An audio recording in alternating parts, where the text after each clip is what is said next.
It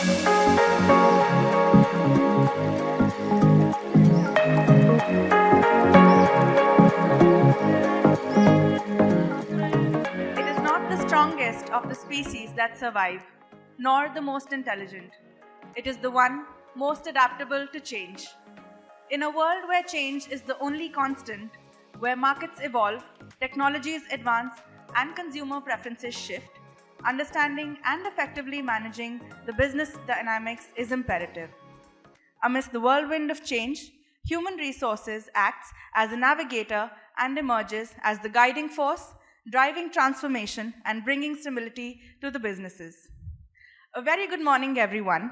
On behalf of XIMAR, the HR Association of the School of Human Resources, XIM University, I, Brinda Kataria, and I, Resha Mundra, first-year students of the School of Human Resource Management, extend a very warm welcome to you all for Kshitij 2023.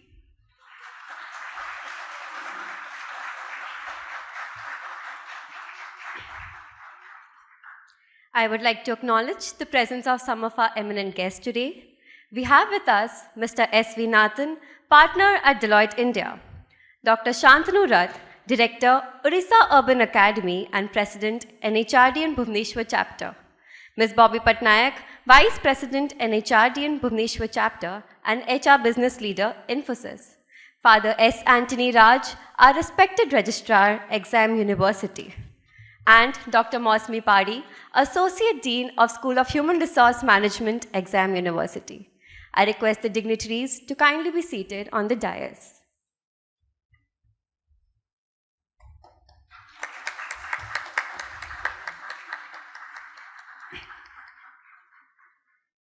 I would also like to take this opportunity to welcome our esteemed panelists, guests from NHRDN, respected deans of other schools of XIM University, faculty members, case competition teams, members of the media, and my dear seniors and batchmates. I take this privilege to welcome you all to this grand event.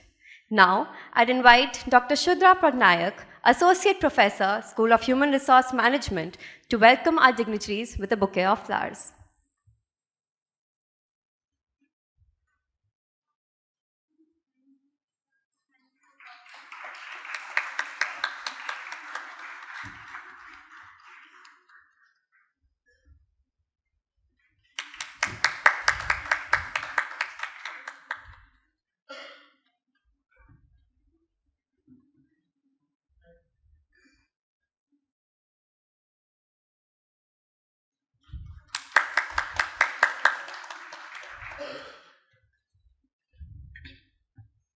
Kshitij 2023 is the annual flagship event of XIMAR, which brings together illustrious leaders from the field of HR to discuss the current trends, generating engaging and unique insights.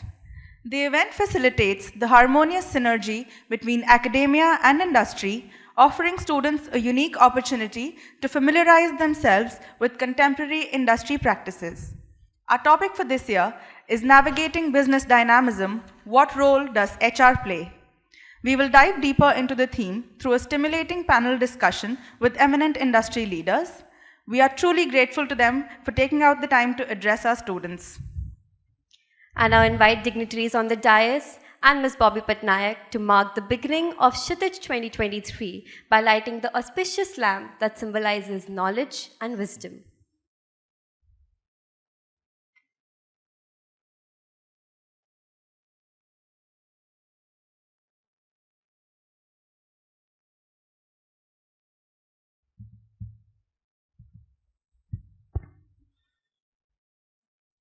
शुभं करुत्वं कल्याणम् आरोग्यं धनसम्पदः शत्रुबुद्धिविनाशाय दीपज्योतिर्नमोऽस्तुते दीपज्योति पराब्रह्मा दीपज्योति जनार्दन दीपहरतु मे पापानि सन्ध्यादीपो नमोऽस्तुते भो दीप ब्रह्मरूपस्त्वं ज्योतिषां प्रभुरव्यहम् आरोग्यं देहि पुण्याश्च सर्वकामाश्च देहि मे शुभं कुरुत्वं कल्याणम् आरोग्यं धनसम्पदः शत्रुबुद्धिविनाशाय दीपज्योतिर्नमोऽस्तु ते दीपज्योतिपरा ब्रह्म दीपज्योतिर्जनार्दन दीपहरतु मे पापानि सन्ध्यादीपो नमोऽस्तु ते शुभं कुरुत्वं कल्याणम् आरोग्यं धनसम्पदः शुभं कुरुत्वं कल्याणम् आरोग्यं धनसम्पदः.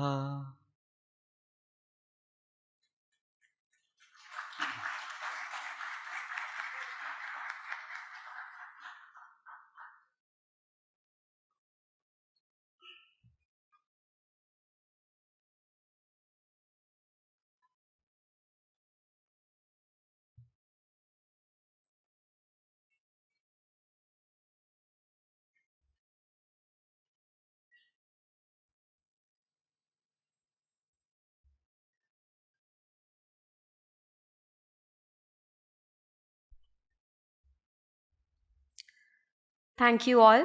Special thanks to Mr. Ayush Chakraborty for the shlok chanting. I would now take this opportunity to request Dr. Mosmi Padi, Associate Dean, School of Human Resource Management, XIM University, to kindly deliver the welcome address.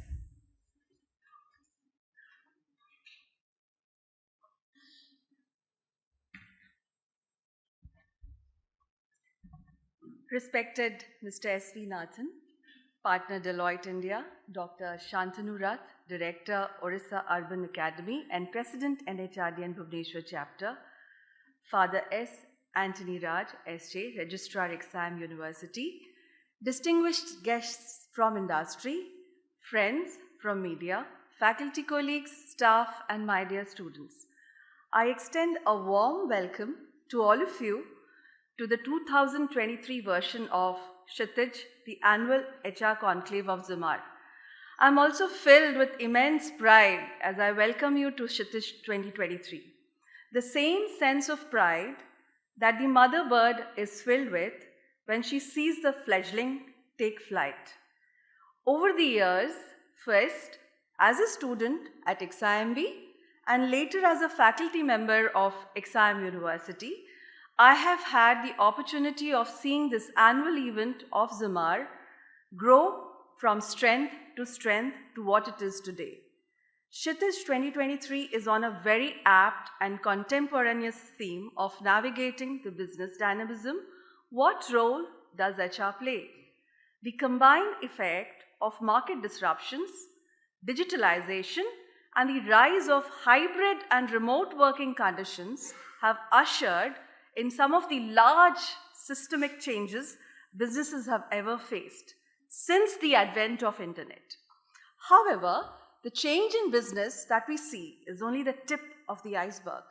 It hides within it a bigger challenge, a bigger change in world order. In the June 2023 edition of the Time magazine, Ray Dalio, a global macro investor, writes that the world is changing in profound ways that will change the globe in coming years, spurred by the big five forces which will affect each other in such a manner that the world cannot but help change. These forces are not to be feared, but to be recognized, reckoned with, and reconciled to in our ways of living. For has not George Bernard Shaw said that progress is impossible without change, and those who cannot change, their minds cannot change anything. I may offend many here if I say that the role of mind in business is played by the HR function. But mind, manas or mana, as per Indian philosophy, is pure consciousness, one which is not perceptible but whose presence is inferred, so much like the role of HR in business. It is in this changing world that HR must evolve beyond the role of HR business partner, center of expertise, and shared service operating model. Enabling technologies like AI, machine learning, virtual assistants, All will serve as digital workers. Perhaps HR would need to balance the digital worker and integrate them with the physical worker. Harvard Business School found that people today count freedom to work as an important benefit while deciding about a job offer. HR's responsibility to define work from anywhere practice policies for employees is critical for the success of such a work model. We are here to deliberate on these and more, and we have some very notable and prominent experts among us, each a star in their field. And we have with us Mr. S.V. Nathan, partner Deloitte India, Dr. Shantanu Rath, director and president of NHRDN Business Chapter, Mr. Karan Lakhani, CHRO, Tata Steel Downstream Products Limited, Ms. Rosalind Mohanty, co-founder and chief growth officer, Cusentus, Mr. Vishal Sharma, global head of HR, manufacturing operations, supply chain and quality, Glenmark, Mr. Amit Sawant, vice president and global head, total rewards and international HR, ACG Worldwide, Mr. Prem Singh, who will join us later, who's President and Group HR JK organization and also the National President of NHRDN. I would also like to welcome Father Anthony S. Raj, who has, and we thank him for gracing the occasion. He's always been there for us. He's a part of us, part of the school, and has always been there. And you also have our very own and dear professor, Professor Sanjay Bhattacharya, who will be moderating one of the discussions. Welcome to all of you. The growth of Kshitij is also due to the constant and continuous encouragement of NHRDN Bhubaneswar chapter. You'll be happy to know that this year, in 2023, we have seen an overwhelming participation of more than 1,000 students from across 30 business schools.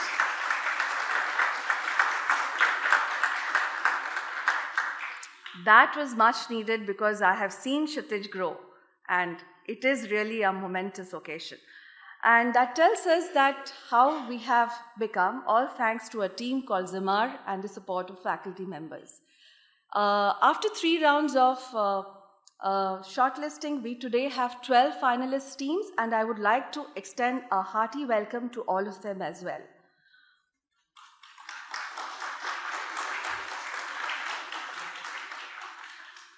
Our sponsors for the event are, we have a platinum sponsor in the form of Mahanadi Coalfields, co-sponsors OMC and NTPC, and without them this event would not have been possible.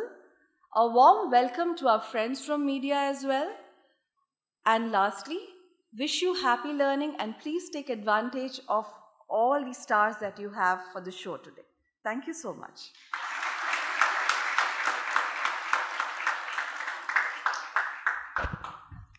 Thank you, ma'am, for your inspiring words. I would now like to introduce to you all Dr. Shantanu Rath. Dr. Rath is currently serving as the president of NHRDN Bhubaneswar chapter. He is also the director of Orissa Urban Academy. Dr. Rath completed his post-graduation and PhD from Utkal University, Bhubaneswar. He has previously served as the director, Orissa Mining Corporation, and prior to that, Dr. Rath was the CHRO at Paradeep Phosphates Limited. Thank you so much for joining us today, sir. I cordially invite Dr. Shantanu Rath to deliver the opening address.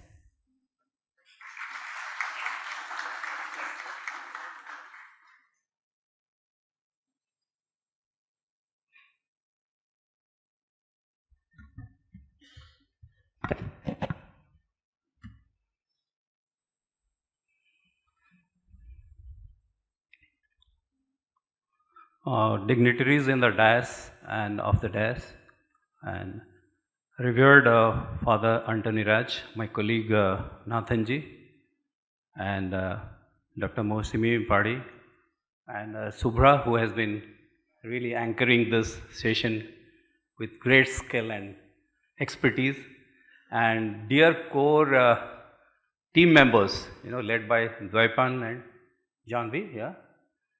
Finally, balanced team, having almost 6 women members, women leaders, and 5, yeah.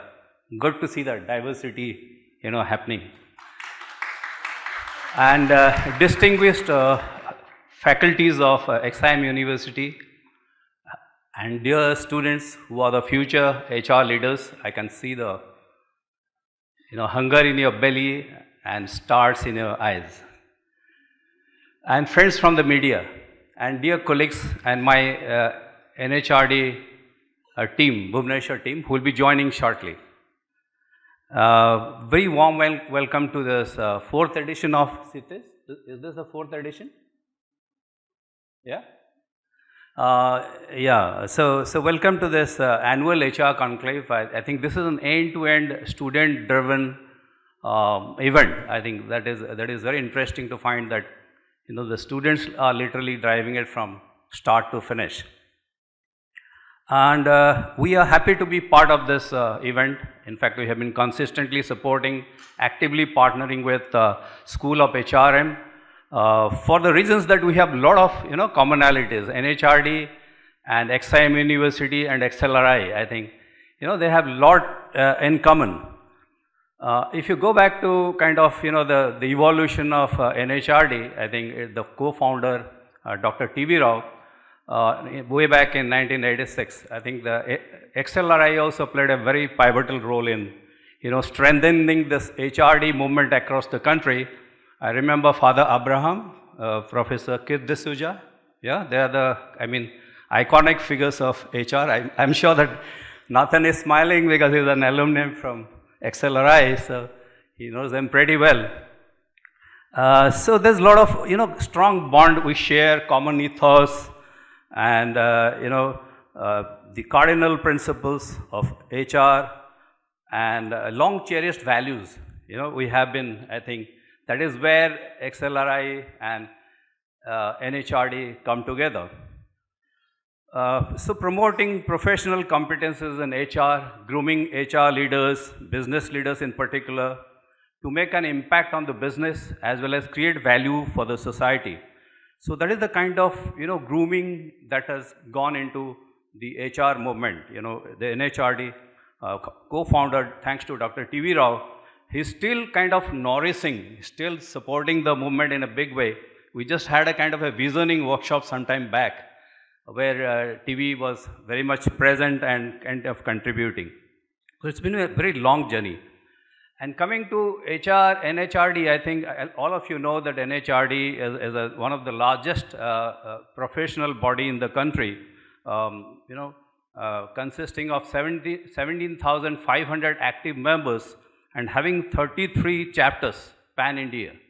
And of late, also thanks to the leadership of Nathan Ji, I think we have spread our wings to Dubai, Middle East, as well as Singapore. Yeah.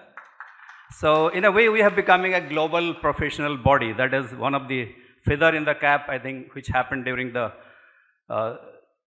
tenure of our Nathan Ji, who is the past national president.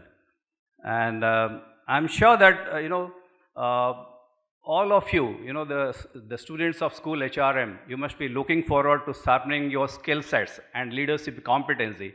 If you are thinking on those lines, and I think NHRD network is the most happening forum and the right forum for you. But the choice is all yours. Coming back to the very interesting theme you have chosen today, the students, in fact, supported by the faculty, is navigating the changing business dynamics and what is the role, how the HR professionals, how their role is going to look like. I wouldn't venture into the role of HR much because we have thought leaders like when you have this Mr. Nathan and HR again leaders coming from different corporates like Tata's and pharma companies and Total Rewards. So I wouldn't like to venture into it. You must listen to their insights and their thought, and I'm sure that they are going to generate a lot of light and insights, and they are going to kind of help you to catch up with the latest trends and practices that is happening not only in the country but across the globe. What I'll do in the interest of time management is I'll kind of briefly touch upon certain mega trends, which is cuts across our lives, people and business. So what are these mega trends which which is going to impact people and business. These trends are global shift that is going to change our society and the way we do business. These are the forces that shape our personal and business lives and the socio-economic norms of tomorrow. So they span across a wide range of areas from artificial intelligence, robotics, climate change, and globalizations. So dear friends, I think when we are talking about the mega business trends or mega global trends, so they can be considered something beyond our control. But it is very important that we must understand them and take a proactive approach to consider the implications, the kind of impact they are going to have on the business and the people. Unless and until we keep abreast of those changes, these disruptive changes happening all around us, chances are we'll be missing out a lot of opportunities. In fact, those trends will be largely, uncertain and disruptive, but there are patterns in those changes. If you really kind of deep dive into the changes, the patterns, chances are they will make a lot of sense for you to understand the business and the kind of informed decision you are going to take, which is going to have a larger impact on the people and the community at large. Some of the trends I just touch upon so that my colleagues can take it forward. We are all aware of the rapid adoption of technology, I think that is which is impacting. I'd like to quote a survey from McKinsey. They interviewed literally 900 CXO level executives, found that the adoption of digital products and services jumped ahead 6 years as a result of pandemic. This is nothing new. I guess we have gone through that phase. We are aware the kind of digitalizations, digital transformation that is happening across the business all over the globe. And in 2023, companies across all industries are going to accelerate their tech spending. There has been a huge, there has been a very mega trend, very large trend in tech spending. And the board level also, the board of directors also giving a lot of importance in this investment in the technology. And at the same time, they are trying to make sure that 60% of they are trying to increase the staff to design tech solutions.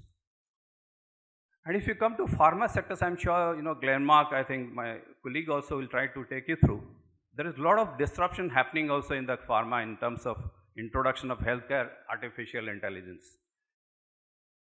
And health is such a serious business, whatever it is like a life and death decisions. So any small mistake you are going to make, any nursing staff or doctors, is going to cost the life of human, right?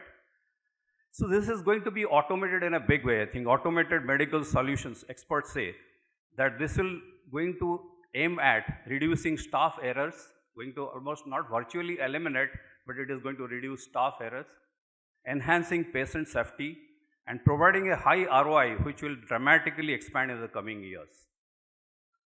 The second mega trend could be the hybrid work environment, which Dr. Padi was also kind of talk about. This is one of the reality we have to live with post-pandemic, and the survey shows that 72% of employees say that their company is permanently allowing some amount of remote work. That is up from 46% in 2021.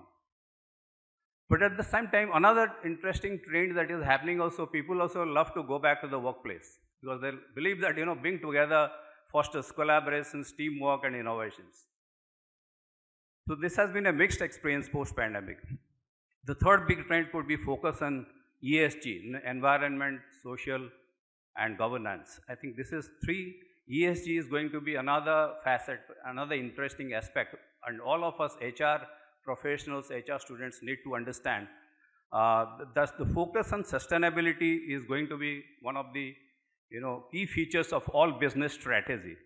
And all companies need to be socially responsible, environmentally accountable, and at the same time, at the board level, also the HR professionals need to understand the kind of corporate governance norms is very critical for the long-term sustainability.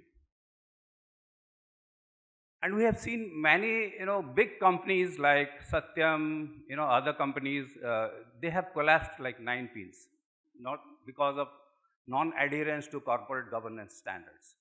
So ESG is one part of it. Another part is your ethical leaderships. So that is where I guess the HR professionals have to be equally conversant with the business ethics, its impact on business. So gig economy, I guess, that is another norm of the day. We have seen, all the apps, that is whether aggregators, service aggregators, when it comes to mobility, travel, hospitality, medical, healthcare. And also we have seen that the kind of solutions, the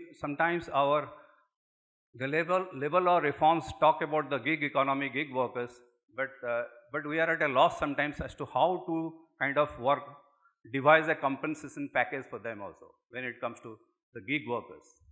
So that is one challenge I guess we need to also talk about. Emerging market, I guess the global power shift, there is a lot of global power shift is going to change because the China is going to be one of the largest economy by 2028 and India will become third largest economy in the world. So you'll see the decline of all those big powers and the power shift coming to Asia, maybe Africa to some extent.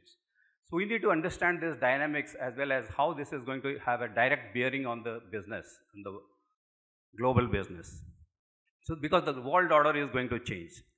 And the global supply chain hubs also, I think, Asia, South Asia countries are going to become the global supply chain hubs. In that context, as to how HR can think, how they can be socially accountable. Are you responsible for all your global supply chain partners down the line who are, because with the outsourcing, contractualization and casualization of workforce, we see the unions are getting marginalized. So how, as HR professionals, we are accountable for creating, decent employment, giving, fair wages, these are creating a very good working environment, So these are some of the issues also that is going to become when we'll have a non-unionized workplace.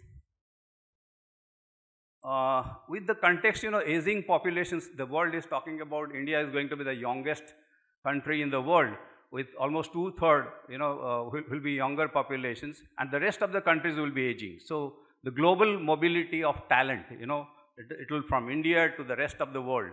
So are we equipped, the kind of HR professionals are ready to kind of equip their workforce or their talent with the kind of global skills, or are we in short supply, or we do not, there is a mismatch between the skills which the globe demands. And diversity, equity, inclusion, and accessibility. I think that is also another area where HR professionals need to seriously look at. So these are some of the, I thought, the trends which is happening across the globe. I think in the world of business, the HR professionals have a very critical role to play when they navigate through this business landscape in terms of crafting their HR strategy, looking at the L&D, entire L&D solutions when you have skill shortage, acute shortage of skilled talent, skilled manpower. The L&D professionals have also equal responsible to kind of fulfill that gap, bridge that gap. So do you have when you onboard your talent, new workforce, or in terms of orientation, inductions, so can you bridge that gap? So these are some of the thoughts, I guess, I thought I'll just share with you. And my colleagues have in the meantime joined. Bobby there also. Huge round of applause for Bobby Patnaik, my colleague, who has been literally, kind of working very closely with all students as well as Subra to make this event a great success. So with this opening remarks, I take a pause here and I leave the rest of my job to my colleagues, Nathanji, and the great HR leaders who are seated in the front to take the session forward. Thank you very much. Wishing this event a great success.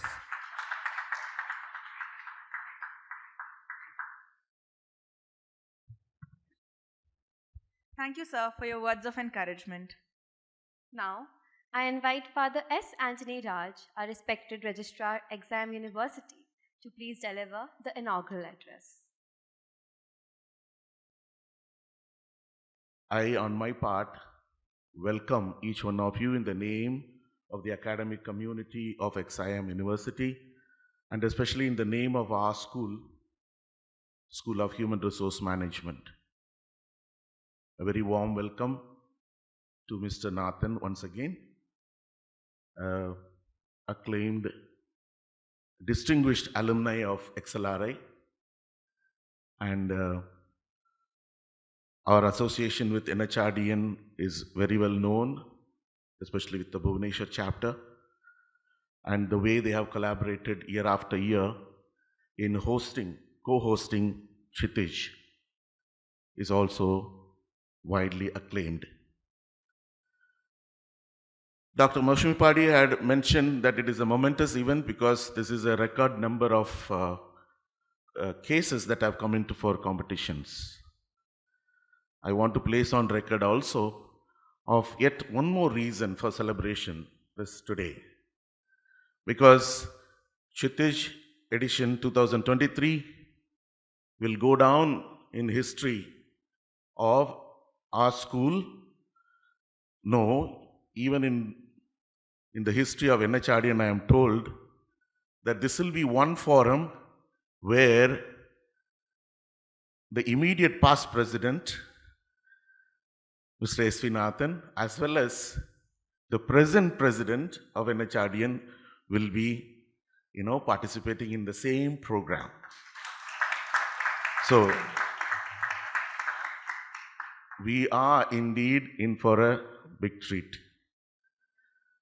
So thank you, NHRDN, for bringing this together, and especially congratulations and gratitude to Dr. Shubhra Patnaik and their entire team, and the teams Zimar, Dvipayan and Janavi, and the team for putting this event together. Now, talking of the topic that we have taken for ourselves up for in our conversations today, business dynamism. We as budding professionals, we know that when we talk about dynamism as opposed to, that which is stagnant, how things are born, they grow, they decay, they decline, and change over time, and possibly exit from the scene. It is true for businesses too. Talking of business, we recently had, I'm sure we are aware, that in our campus there is a startup by our students, 3 undergrad commerce students, mentored by so many, including our own alumni, one of the alumnus from XIM, a startup, Kin and Ken, right?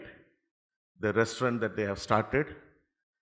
And at the end of the inauguration ceremony, said they have begun very well, lot of vision, and you have your strategy, you are trying to build your culture, you are going to grow, you are going to succeed, you are going to be happy.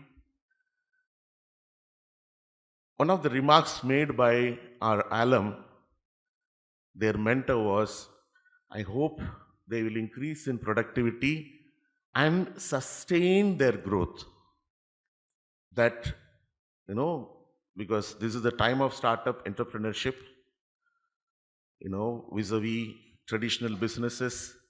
I hope you continue the quality that you are offering on the first day till you spread across other campuses across India, that there is increased productivity, that there is sustained growth. And I'm sure the conversations that we are going to have when we talk about business dynamism and the role of HR. First of all, is there a role at all? What could be that role? in terms of what is happening within industries, within businesses, within organizations, especially in the face of internal and external threats and the opportunities that come along with those threats. I'm sure our learning, and I always believe that today the learning curve is going to be huge, because what you learn here is much, much more than what you learned in the classroom. And we will see that. And therefore, we all need to participate. I expect our students to fully participate in these conversations today. With this, I close my remarks on today. Nevertheless, I just want to, I'm sure there will be an introduction of you, Mr. Nathan, but I have briefly interacted with him in our SAB board, in our SAB board meeting, Strategic Academic Advisory Board meeting, and now, just now. And I'm sure you have read his book, right? The Heart of Work. Okay? I fully recommend this. I have read this. Just now I got his autograph also. Thank you. I fully recommend this book, especially as almost his heart speaks out in these pages. And the way he comes across simple lessons about life, about career, and about work, growth, success, happiness. We are waiting eagerly to listen to you, Mr. Nathan. Thank you for coming. Thank you for being with us once again.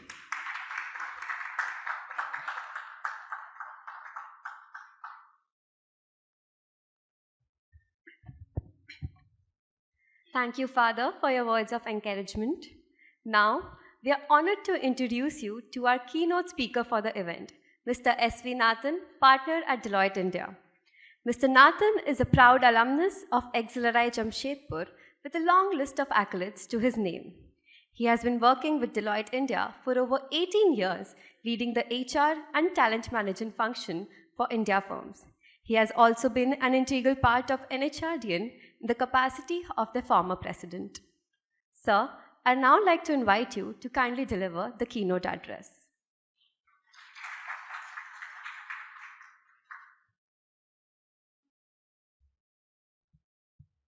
Thank you. Good morning, everybody.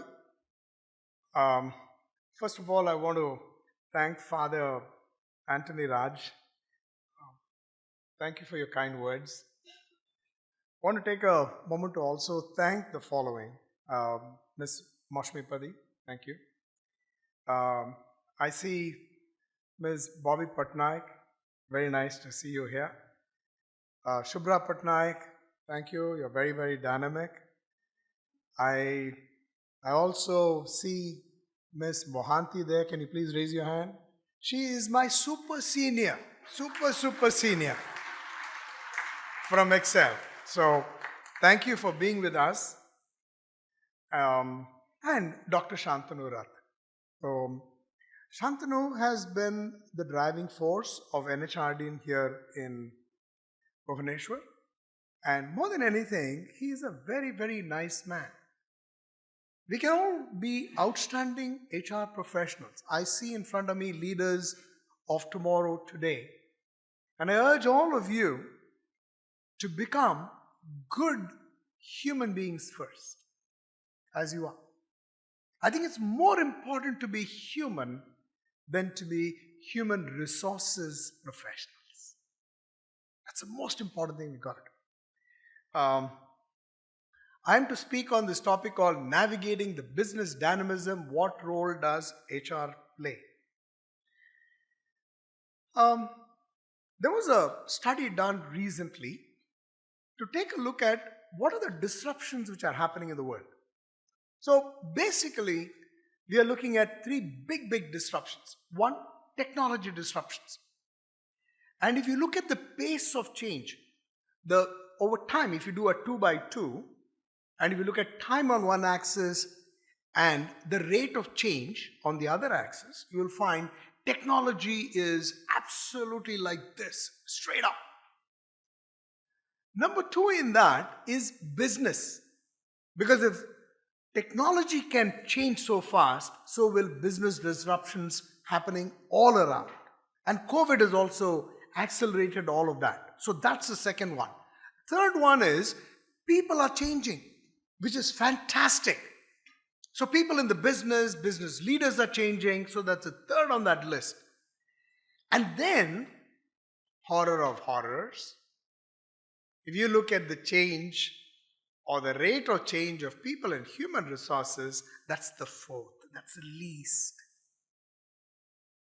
And therefore, at this point in time, the one that we need to be doing as a collective and as individuals is, how can we make sure that there is something that we can do? So therefore, this topic for Kshitij Horizon is a brilliant one. So what are the four things that we can do? What are the three things that we can do today? I somehow feel that if I put out a big framework, perhaps I will lose all of you in the audience. So I'm going to ask you this question. How many of you are interested in stories? Raise your hand. Shameless people. I thought, no, we want frameworks. So, I think one of the first things that we have to be doing in this world, which is where time attention span is asymptotic over a period of time, is how do we manage to stay in the moment? How do we manage to? I met a professor, my mentor, called Professor Indira Parekh. Many of you may know Indira Parekh. So I met Indira at the airport, and I must have spent about some 10 minutes with her. 10 minutes with Indira Parekh seemed like almost one whole hour. Just 10 minutes. At the end of it, I asked Indira, and I said, Indira, how do you do it? I mean, I speak to you only for 10 minutes. Your flight is going to depart in a few minutes, but you are just fantastic. So can you just share a secret before you take off on your flight? So she says, oh, very simple. Years ago, on the 10th of December of a certain year, 10th of December. Now, 10th of December, many of you in the audience will know this, is a day when the Nobel Prizes are handed over. So in Stockholm, it so happened that Indiraji's husband, Dr. Parekh, was invited, and he is a great physicist. So Indira was also, as a trailing spouse, she was also invited there. Shubhraji, you are distracting me. Thank you. She was also invited. Now, it's a grand ballroom, lot of Nobel laureates all around, and at that time, what does Indira wear for that evening? Normally, what would we do? We will go in our black, it's a black dress evening, right? Everybody goes in their suits and ties and this and that, and women are always in black. No, not Indira. What she did was, she wore a beautiful sari. Of course, a little cold, so she wore an overcoat. Of course, she took that off as she went into. She was the cynosure of everybody's eyes. She met a Nobel laureate and said, may I have some time with you? I'd like to spend half an hour with you. Nobody asked a Nobel laureate for time. It's the most precious thing that one could ask. So this gentleman was very kind, and he says, tomorrow we can meet. There was an ADC was by the side. He says, no, you're not supposed to be asking all these things. She was young, and she says, I want time. So this gentleman said, tomorrow, 7:30 in the morning. No problem. 7:30 for 15 minutes.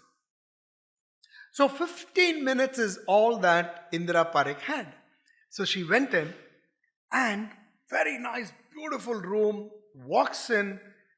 Indira gets seated, and she says, those 15 minutes seemed like 15 hours for me. He was in the moment. There was nothing called a telephone, nobody to disturb you. He was looking into my eyes as I was pouring into his, listening to him, staying in the moment. If there is one thing that we can do as HR professionals, instead of talking to each other as many of you are doing right now, pay attention. Pay attention. If you just stay in the moment,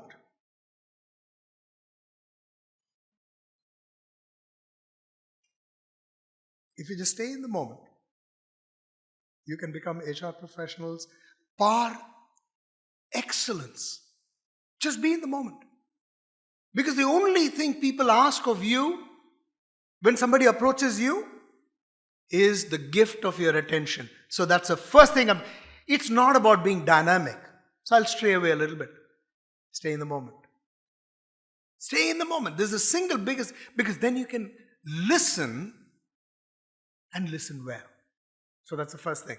Second, be dynamic. Take initiative.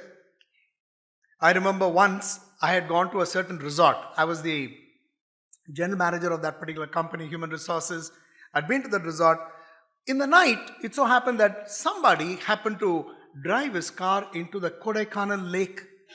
And he was one of the customers. He came running and he says, "Oh my car has gone into the lake. What do I do?" I said, "Don't worry."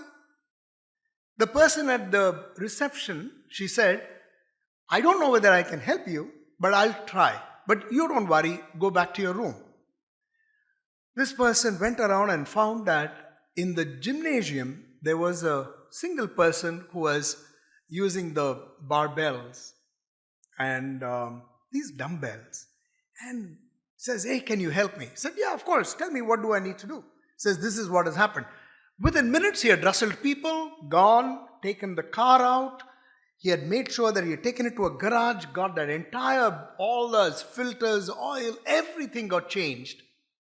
And in the morning, 7:30, along with a morning cup of coffee, the keys to the car, completely done, was given. That person, of course, was very happy. I happened to hear about that the following day, and we decided we should do something for the person. So we called a small meeting. It was a nice grand dinner. And at that dinner, we handed over a small check. At that time, it was rupees all of 2,000. Now, 2,000 in those days is equivalent to maybe 50,000 rupees. I'm just making this up. It's a lot of money. And I gave him a nice hug and I said, "Very well done." And he said, "Sir, this is not enough. I'll speak to you." I said, "This is not enough?" So after this whole thing was over, he came running. I said, "Yes, please tell me. You said this is not enough. What did you expect? I'll give you more money." He said, "No, that's not what I need from you. I need to work beyond being a gym instructor. I want to do something else." I said, "What do you want to do?" He said, "I want to be in human resources." Now, recognize these are people who are not from XIMs or XLRI, or you pick that favorite portal of learning, and this is a gym instructor. So I looked at him in the eye and I said, "Of course you can be a human resources professional. When do you wish to join?" He says, "Today." So I said, "Okay, you can join us today. Tomorrow morning you'll find the appointment order transferring you to human resources." What do we need in human resources? I'll come to that real part of why that person got selected. He came on, he did very well, and one day he asked me, "What more do I need to do?" I said, "Get yourself an education." Many things happened. He got himself an education. He even did his MBA, etc., etc. I got a call about some 2-3 months back from a person saying, "Sir, I have a question for you. Should I join this particular company as a Vice President Human Resources or this company as a Vice President Human Resources? Both of them are retail giants and I need to make..." And I don't really respond to these. I was questioning him and finally he made his decision, kept the phone down. I was smiling and my wife says, "Hey, you seem to be very happy today." I said, "Yes. This person is going to be the Vice President Human Resources of the KK Raheja Group And he is Mr. Venki. Yes, he's Venki. Says, what about him? A long time ago, he was all but a gym instructor. He's all but a gym instructor. I'm very proud of Venki. Very proud of Venki. He's in Bombay. He's doing exceedingly well.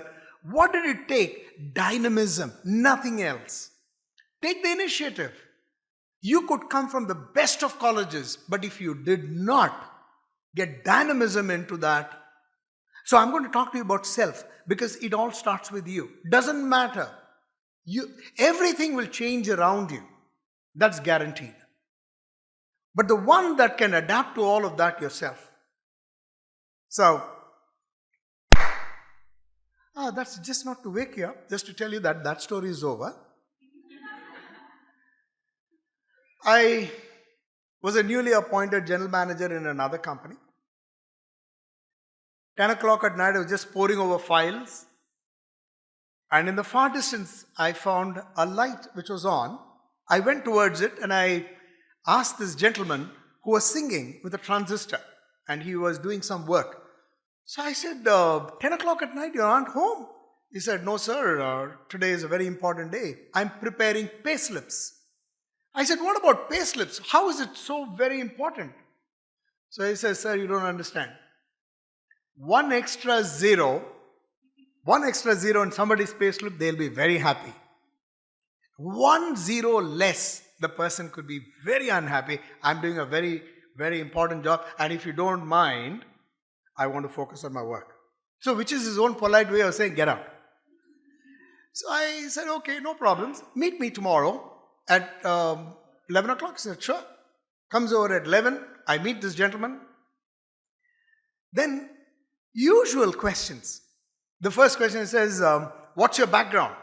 He said, sir, I've done my MBA. Where have you done it from? He said, ABC School of Management. ABC School? I've never heard about that. So he said, how can you hear, sir? After the first year, they closed it down.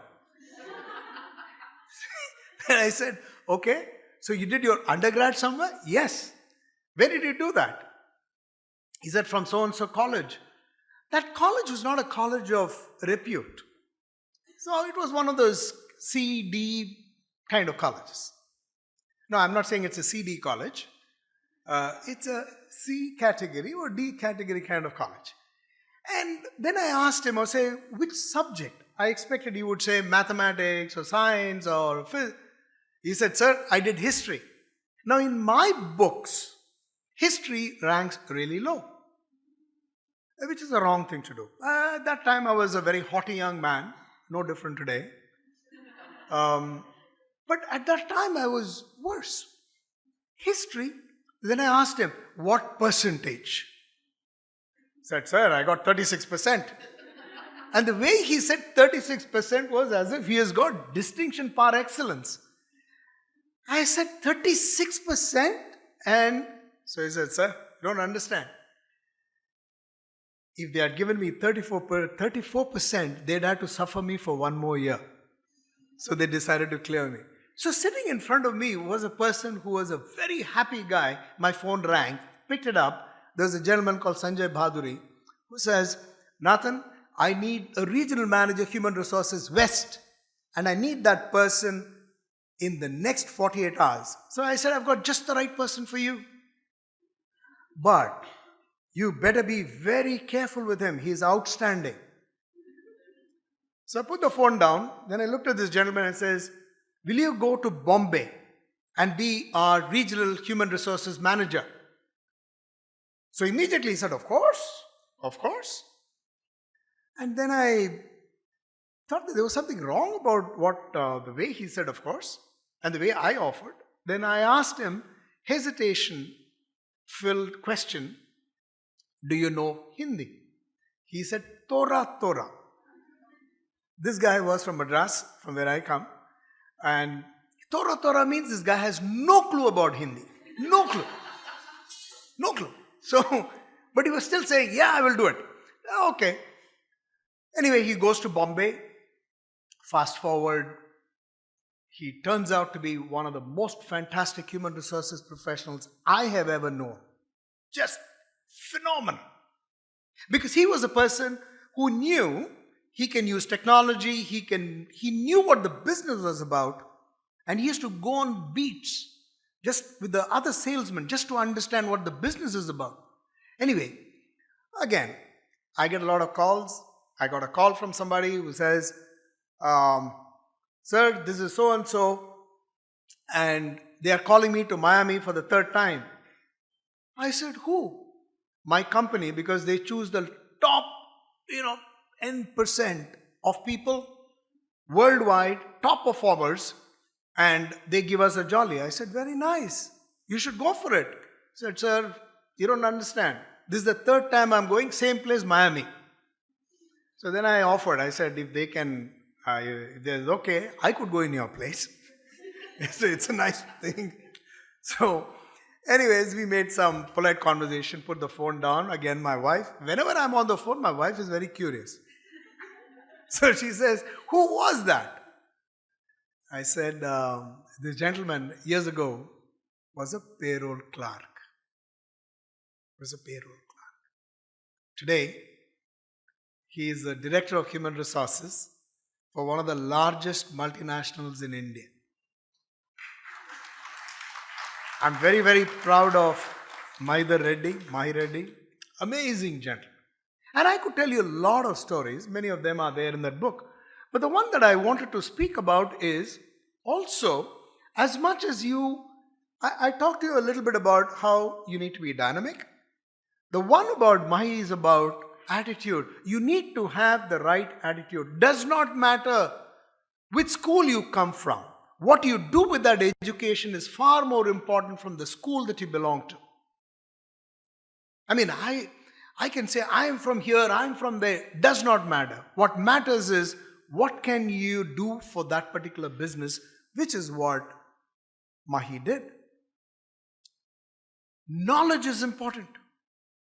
Because, as you know, that's what Venki did. He was craving for knowledge. Being dynamic is okay. Knowledge is extremely important. Because unless you know what's happening in your industry, what's happening in your business, you will not be able to provide that value. Also, as a human resources specialist, you must be able to choose the right person. Because if you happen to be in a role where it's all clouded with biases that you need to have a certain percentage, you need to come from this stock, you need to be from this company, you will miss out some of the greatest human resources directors the country has produced. Because they are all within us. They may be outside of us. Choose well, choose right. My last point is to do with a gentleman who was a classmate of mine. And for ease of reference, I'll just call him Joe. His name is Joseph. I won't tell you his full name. Joe was an amazing guy. He did human resources program with me in Excel. Did he like the subjects? No. How many of you like statistics? I'm sure that some of you would be going through stats. Not very many hands. Not very many hands out here. Never mind. How many of you like marketing? A lot of you guys like marketing. Very nice. So here was Joe. How many of you like labor laws? Excellent. I hope all of you become good labor lawyers. Joe did not like labor laws. He did not like industrial relations. But this is something which is vital for clearing his exams.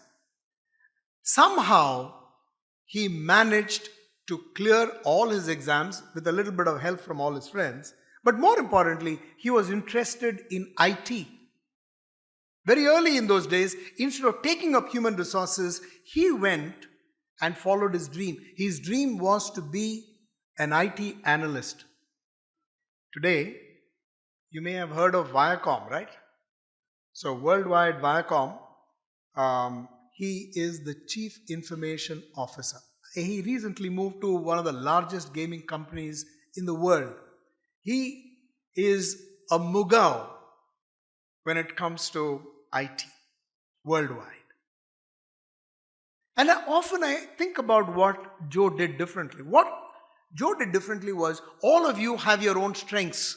Play only to your strengths. Somebody will tell you you're not good in something. It's okay. They're giving you feedback. Take it, lump it, put it by the side. Do well. If there is something that you're good at, follow your heart. I'm not very good in compensation benefit. Leave it. I'm good in learning and development. Take it up. Oh, I'm not very. Don't worry. You will find your edge. Take that up. So, on that note, number 1, dynamism. 2, attitude, skills, knowledge. Find out what contribution you can make to a business. That is most important. So on that note, for all people who have participated in this wonderful program, a very special thank you, because you have done what is most important, taking the initiative. Take the initiative.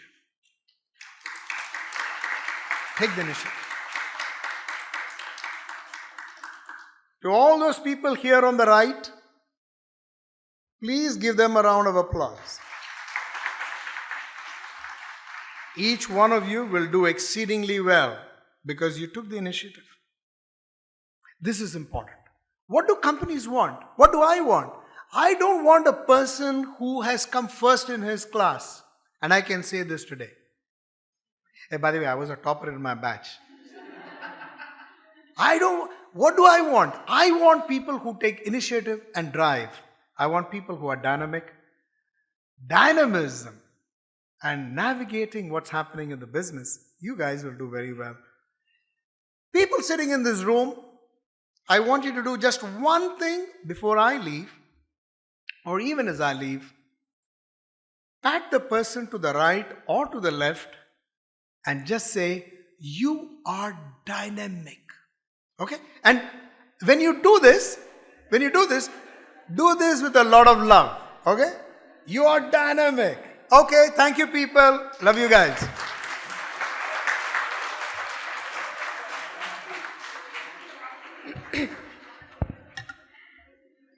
Thank you so much, sir, for your wonderful insights and interesting stories. Now, I'd like to invite Dr. Kalpana Sahu, Associate Professor, School of Human Resource Management, to felicitate our dignitaries. An HRDian would like to felicitate our esteemed guests. I request Dr. Shantanu Rath to also join them and please do the honors.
As we move forward, I would like to take this opportunity to announce the magnanimous launch of HR Expert, the annual magazine of XIMR, the HR Association of the School of Human Resources, XIM University. Each year, XIMR puts forth a wonderful amalgamation of insightful articles on the relevant developments in the field of HR, summarizing and acknowledging the exemplary stories of its students and alumni. I request all the dignitaries to kindly come forward and formally release the magazine for everyone.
Thank you so much, everyone, for doing the honors.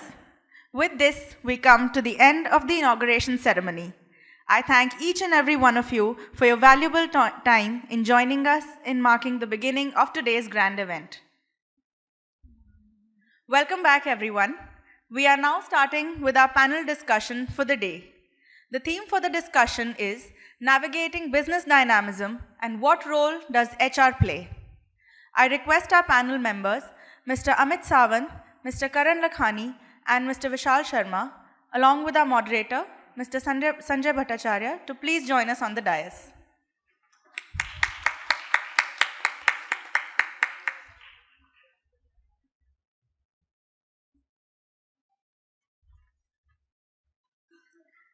Let me take this opportunity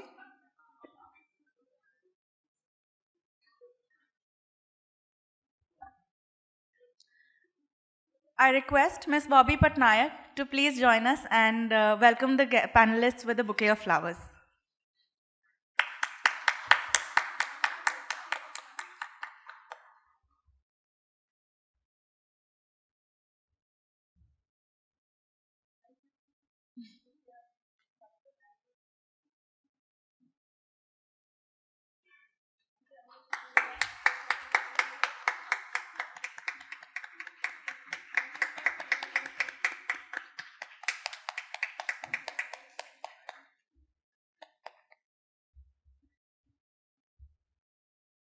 Thank you, ma'am.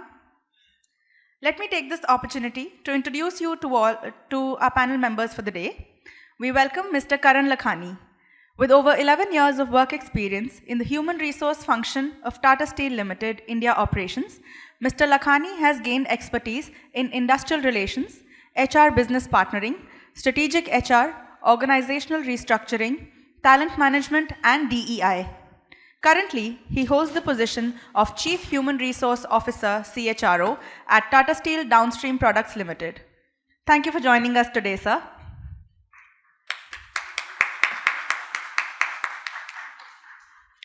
Next, we have with us Mr. Vishal Sharma.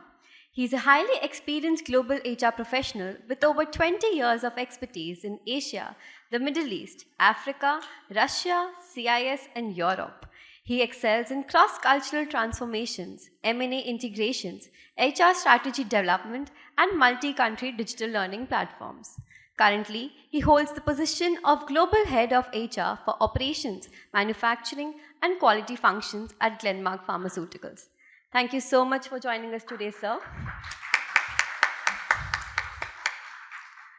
Our next panel member is Mr. Amit Sawant. Amit's journey of over 24 years in human resource function has spanned over diverse sectors like IT, engineering, healthcare, oil and gas, and pharmaceuticals. His expertise lies in the areas of talent acquisition and assessments, international HR, global mobility, and total rewards. He is currently serving as the Vice President and Global Head of Total Rewards and International HR at ACG Worldwide, managing it across 26 countries. We are honored to have you here today, sir. Due to certain unforeseen circumstances, Ms. Rosalind Mohanty, one of our panel members, is unable to join us today. Finally, I would like to introduce Professor Sanjay Bhattacharya, Assistant Professor, School of Human Resource Management, who will be moderating the discussion. Thank you all for joining us today. Now, I cordially hand over the session to our respected moderator.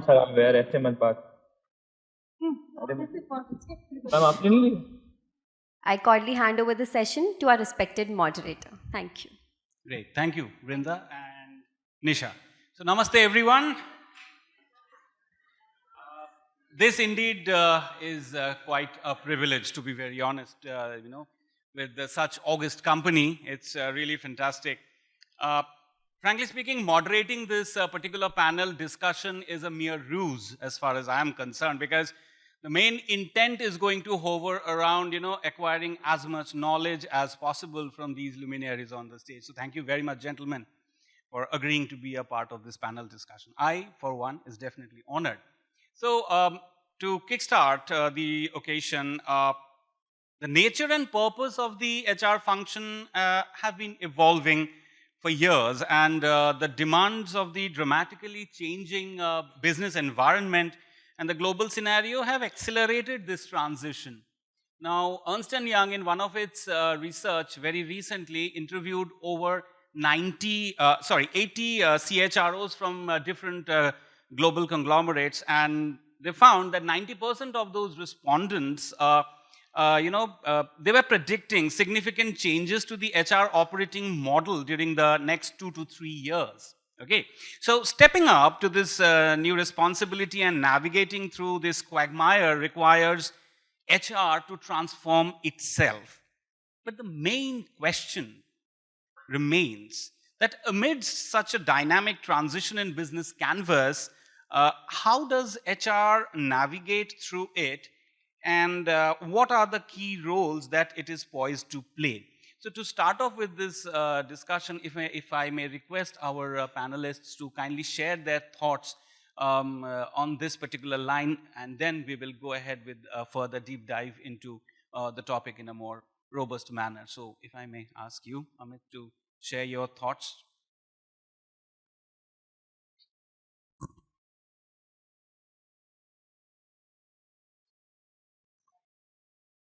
Am I visible? Yeah, am I audible?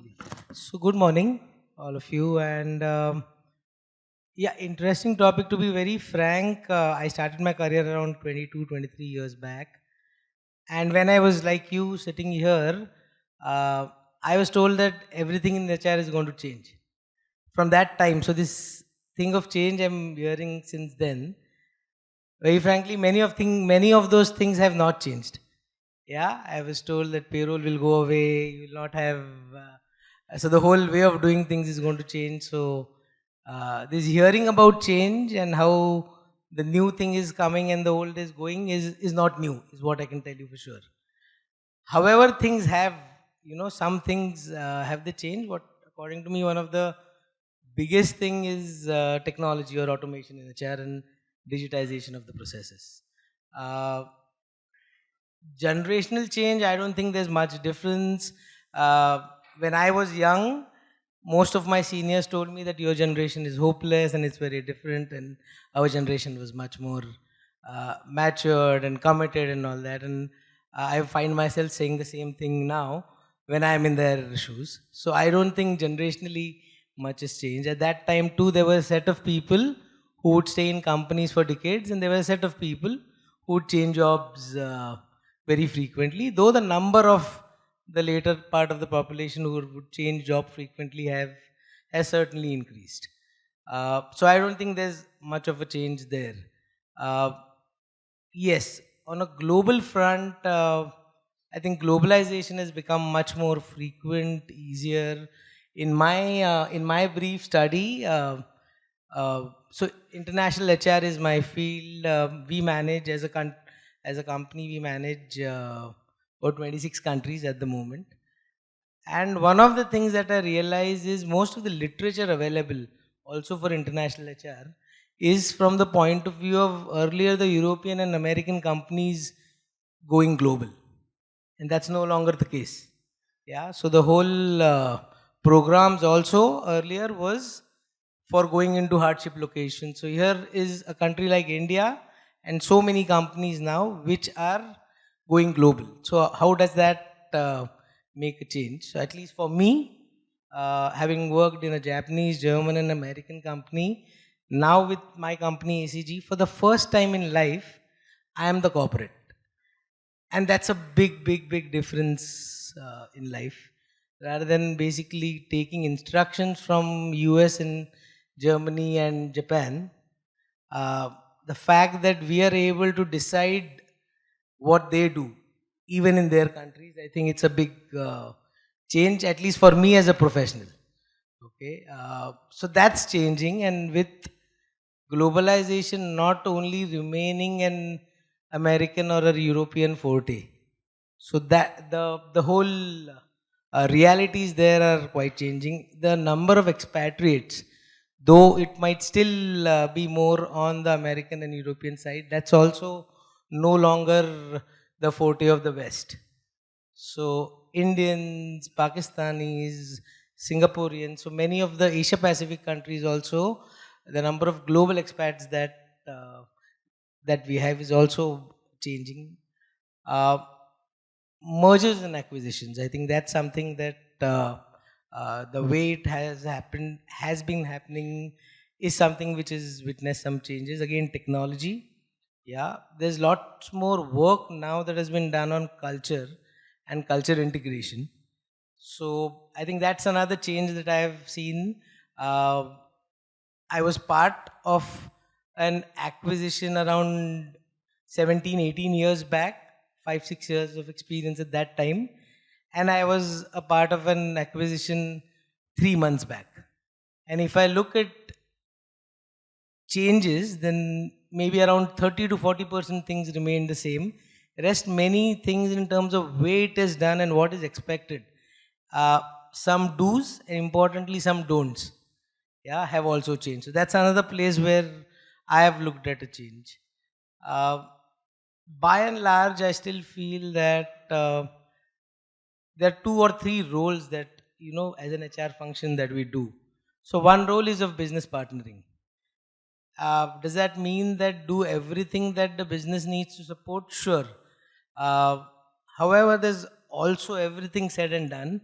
Though I was told when I was a student that this role is going to go, HR can no longer be a police. So now there's a better word for that, not a police, but I am somebody who's an integrator.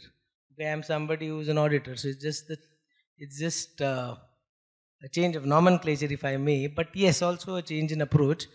Where can I take up any request and all requests that a business comes up with? No, I will also have some role to say that no, this is something which can and should be done, and this is something which probably should not be done. So that is a role of HR that will always remain. It will always, of course, be a role which is being of a subject matter expert, coming and advising what to do. So I think it's realizing this balance. Where do I play the business partnering role the strongest? Where do I come and play my advisor role? And where do I say that no, this is where I come in as somebody who standardizes, somebody who looks at the compliances, and I play the auditor's role. So it's realizing the business situation, the business need, your organization culture, and balancing between these roles. I think that's what I would say remains the key. That's how I look at it. So you advise more of a juggling role that one Has to be based on. So if you're new to a market, if you're looking at acquiring more people, the approach that you require is going to be very different. For a very structured and already settled place, the approach that you're going to require is so very different. Fantastic. Yeah. Thank you for your thoughts. So Vishalji, if I may interest you in the question, so again, coming back to you, like what are the roles that you reckon HR has to play in this changing environment? Good afternoon. So, Amit spoke about what is changing, what has changed, and what is still not changed. I will pick up 3-4 key themes, right? And how, as an HR and the students here can look forward. The first is the cultural stereotypes because of the huge mobility across countries. They have gone down drastically. So, you have an Indian stereotype which is perceived by an American and a European. Now, so many Indians have gone, so that stereotypes have diluted, right? Our understanding of the culture beyond the traditions have really gone up. That's a profound change when you're working in an international or globalized world. The second is the organizational learning has become very fast-paced. And why I say this, the traditional markets, when they start saturating, each organization has to look for the new avenues of growth.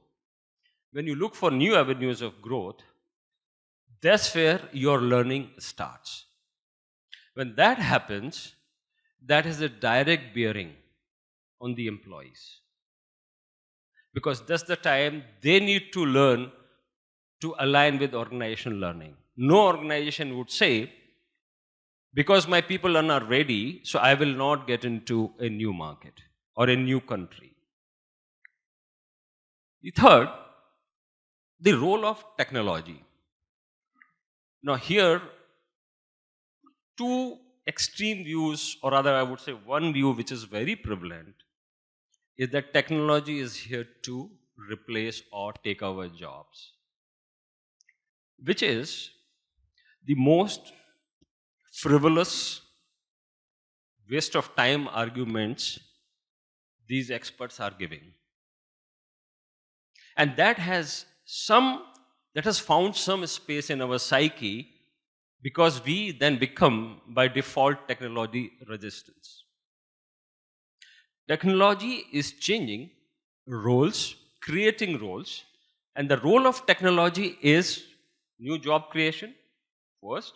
Second, the complementing aspect of technology which is there. Now, it's up to you, how do you want to use technology? There is no doubt technology can create a human robot tomorrow. With all the 86 billion neurons in the mind, there is an artificial robot, right? So the challenge is not that technology will not create that robot. Challenge is, what do we do with that robot? So, on a lighter side, if I am a robot and I say this to a young girl that I love you, problem is not that robot will not be able to say. The problem is whether this young beautiful girl say, I love you too. Now, we need to decide what's the kind of role we want to allow technology to be. The fourth, the entire job design is changing. The role of a job is changing the way it is structured. Because the fluidity, the navigation which is happening, because there is a new learning for you, the jobs are not static. And the moment you say that my job is same as next year, I have a serious problem. The jobs are changing. And the last word I would say to these students here, what is not changing is your ability to think, your ability to empathize, your ability to be creative. It is not changing. So, there's a huge amount of change which is subconsciously has entered into our lives. How do we respond? Choice is ours. But one thing I would tell you, this is the best time to be in HR profession. Only two people have access to CEOs, right? One is the HR function, CFO and CHRO. And trust me, it is not the CFO who listens the heartbeats of CEO. It is the CHRO who listens to the heartbeat of CEO. And most of the time, my discussions happen with CEO like this. He is very brave in front of everybody. When I and him are together, Vishal, I don't think this is going right. I need your help. Right? That CEO is so lonely when he talks about people. And that is our role, to guide CEO when he is feeling the pressure. And pressure not of business. No CEO feels the pressure of business as much as the CEO feels the pressure of people not going right or doing enough for people. So this is the best time for all of you to get into HR, make a mark. Thank you. So I think it is more about that human touch in moments that matter. I think that makes a lot of difference. Fantastic thoughts. Thank you. Karan, if I may interest you. Right, I think they have talked a lot about what I was thinking. I'll speak, but Couple of things that we all have to understand, that as HRs, we are not just HRs, and when I say that, it is about delivering value to the business. That's very important. So you cannot say that I am part of talent acquisition team, so I'll only look after talent acquisition. No, that's not what is expected out of you. How the world is changing, just see how the ecosystem is changing. The kind of data explosion it is happening, right? You have so many digital platforms, so many applications, and what are the new businesses? What are businesses like Tata Click, Amazon, Flipkart? What are they trying to do? They're trying to understand the perception of the customer, the taste of the customer, and just imagine, in yesteryears there would be, say, some 5 or 6 customer segments, but with the kind of data it is available today, you can go into hyper personalization mode. So you can have millions of customer segment today, which is possible, right? And that is only possible because what the co-panelists were mentioning about technology. So the technology is giving power to the customers to express their views. But what to do with that views, what to do with that, expectation is something that is very important for the business if they want to sustain, or even if they want to prosper. It's important to understand the customer expectation, right? So I'll give you an example. I'm part of Tata Steel, and many of you would think Tata Steel is a big company. It's a 100-year-old company. The brand is huge. It does not operate like, say, FMCG sector. But I tell you, today technology is also making us change. It is telling us that go to that hyper personalization mode. If Toyota is your customer, they need X quality. If Maruti is your customer, they need Y quality. You have to go into hyper personalization mode. And when we talk of that, you will have to build a digital culture. So one of the expectation of, say, Tata Steel Downstream Products Limited CEO was how to build the digital culture of the organization, how to adopt digital. Because if you don't adopt digital at this stage, 40% of the companies, and this is something John Chambers, who is the ex-chairperson of Cisco, he mentioned 40% of the business won't exist tomorrow in the next 10 years if they don't adopt digital. So if you have to sustain, if you have to prosper, you have to adopt digital, right? But how do we do that? Your organization is not tuned or prone to do that, right? Your culture is very different. It's not a company where technology changes every 1 month or every year. It takes a lot of time to, change the technology. But again, the customer expectations, it's changing every single day, right? So as an HR, what is your role? How will you ensure that, the entire organization, they adopt digital? So one role is it's very clear that you have to be a change agent. And this role will be there for a good amount of time. You talk of manufacturing officer or operation guy, he will always talk about operations. You talk about finance people, they will only talk about finance, right? You talk of quality, they will always talk of quality. But the role of HR is to, bring them together and talk about not just business, but the company, the long-term perspective of the company, and how do we make it possible. So building the digital culture in the company is something that was a challenge for us. And we thought how to, go about it, how HR can contribute to build that culture. So first of all is to understand what is the readiness of the organization at different levels, because you are not just dealing with white collar people. If you are in a manufacturing company, you would want to percolate this digital piece to the last level, to contract workers, to blue collared, employees of your company, or to white collared, and in across the level. Can you imagine the number of different types of interventions that you would need to ensure that the understanding is seamless and it's clear across the organization. It's a huge task. And that's where as an HR you can, you reach out to the people, you understand the readiness of digital. Now, how do you do that? How do you understand whether the organization is ready for the digital culture or not? Is to first understand what digital is all about.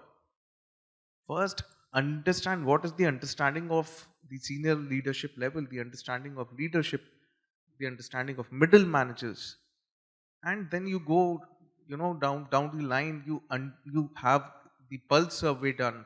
And pulse survey is not just about filling up a survey, but also getting some subject matter experts from the industry. So big four consultants, there are a lot of people collaborating with them, and that's how you build the culture. You understand the readiness of the organization, and then you plan a lot of capability interventions.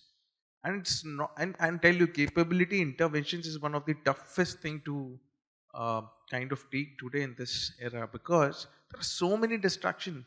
There is every function, everywhere you will see something or the other is changing, and people are, should I do this work or should I go for capability development? So if you want to make it a part of culture, you have to ensure that you walk the talk.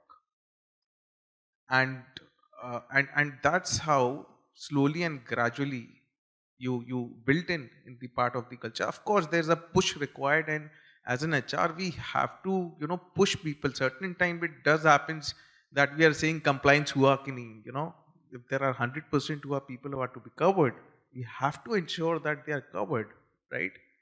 So I see that change management, it's one of the most important emerging role for HR going forward. Cultural transformation would be second. And why I say cultural transformation is because if digital is there, you have to have agility as a piece of the culture. And when you talk of agility, what is agility to the organization? Is it more accountability? Is it, more of responsiveness? Or is it teamwork, right? So it's something that you have to understand the DNA of the organization, where it wants to go. So you have to also understand the business. Like I was saying, you as an HR, you cannot say I'm only responsible for HR function. You should be well versed of what is the business talking about. If they are talking about expansion, if they are talking about finance, you should understand it. What does it mean to HR, right? So I think these three aspects, so change management, cultural transformation, and understanding the business, it's very important going forward. And once you have understood the business, it will make a lot of it will make easy for you to understand what, as an HR, how you can support the business in delivering the expectation. So that's what I would like I to think say. you have brought us to a very interesting juncture where you actually, when you mentioned about the agility and the fluidity. So in this respect, agility, it can be perceived from multiple directions. So it can be seen as from a process point of view and as well as from a social construct point of view. So here I would like to understand from anybody, may please take the lead, that to enable agility and fluidity within the organization and with respect to HR processes, what are some of the opportunities and challenges that an HR professional may face? Because to become mentally agile is one thing, but to ensure agility in my processes as far as the HR function is concerned and the greater interest of the organization is concerned. So what can be some of the opportunities and challenges ahead in order to ensure the right amount of agility and fluidity in the HR processes? So I would say that process transformation is something that has to happen, that will happen, whether you agree or not, And because the entire ecosystem is changing, until unless you don't revisit your process, you don't benchmark with companies, you don't understand what is coming ahead and plan your processes accordingly. So that is something that will happen by design. One of the most important challenges is how to change the behavior of the people. While you have changed the process, the mindset remained the same. If I am not accountable, if I don't respond to emails today, even if the process has changed, maybe tomorrow I am still the same person, right? So how do you do that? It's an important piece, and um, agility for us, like for Tata Steel, I'll tell you 3 years back, we felt we have a clear visibility of where we want to go in next 10 years and what are the technological advancement we would require. Sustainability happens to be a very important piece for Tata Steel. We want to be net zero by 2045. But then how do we do that? This technology would come, the process would change, everything will happen. But most important part of the organization is the people. A World Economic Forum, you talk about any recognized institute, everywhere, everyone is talking of corporate culture as an asset, people as an asset, which probably 15, 20 years it wasn't so, right? So we understood that we have to promote certain behaviors in the organization. And we had a extensive drive in Tata Steel across location. We understood what we took pulse of, we had a lot of FGDs, we took pulse surveys, we understood what are the gaps, how do people feel about the organization, what are the things to improve. And there were 6 behaviors which we identified that we need to promote if we want to be an agile organization, right? So, but then we thought 6 would be too much, with the size of Tata Steel, the number of employees that we have. I think we have to prioritize and we have to zero down on something, which is most important to us. And we came down to 4 behaviors. It's accountability, responsibility, collaboration, and people development. These are the 4 behaviors we felt is utmost important for us if we want to achieve the vision that we have set for 2035. And now again, you can always talk about that you need to be more responsive. You can always talk about managers' interaction with the team members, saying you need to be more accountable, you need to respond quickly and all of that. But that won't happen unless you link it with your HR processes. That won't happen unless you make the people accountable for it. Now, how to do that? So we integrated our performance management system with agile behaviors, in the sense that say for each of the officer, there are 4 stakeholders we identified. So one would be the manager, second would be the self, third would be the internal, stakeholders, and fourth would be peers and subordinates. So there are 20 people responding on the behavior of one person on these, 4 parameters. And we integrated it with performance management system. And we said, this cannot be left alone. And we changed our rewards and recognition strategy when we incorporated in the performance management system. Now, if say someone who has got the highest rating in all the 4 behaviors, we get better compensation when it comes to annual bonus. So that's how we are integrating it. It's been 3 years and it's going really well for us. Still work in progress. Absolutely. But I think that's a fantastic way to look at it. I think so. Vishal, your thoughts on this agility piece and I think I would twist the argument a little bit here. Sure. And I would say that the HR function does a very shoddy job when it comes to many of the processes. Now, for example, performance management system. So you do whatever, bell curve, no bell curve, 5-rater system, feedback system, all that's fine, right? Now, in the grand wisdom of some of HR folks got together, they said, okay, let's launch this performance management system. Then what happens? Whole organization has to accept that willy-nilly. Then comes the time of appraisal. You start sending emails, right? The tone, the language, the vocabulary of emails do not change. And like an idiot, Same language, every day you expect a different response, which doesn't happen. Right? Then what do? You escalate, then escalate. Now, what is the big idea of doing something where our employees are not on board?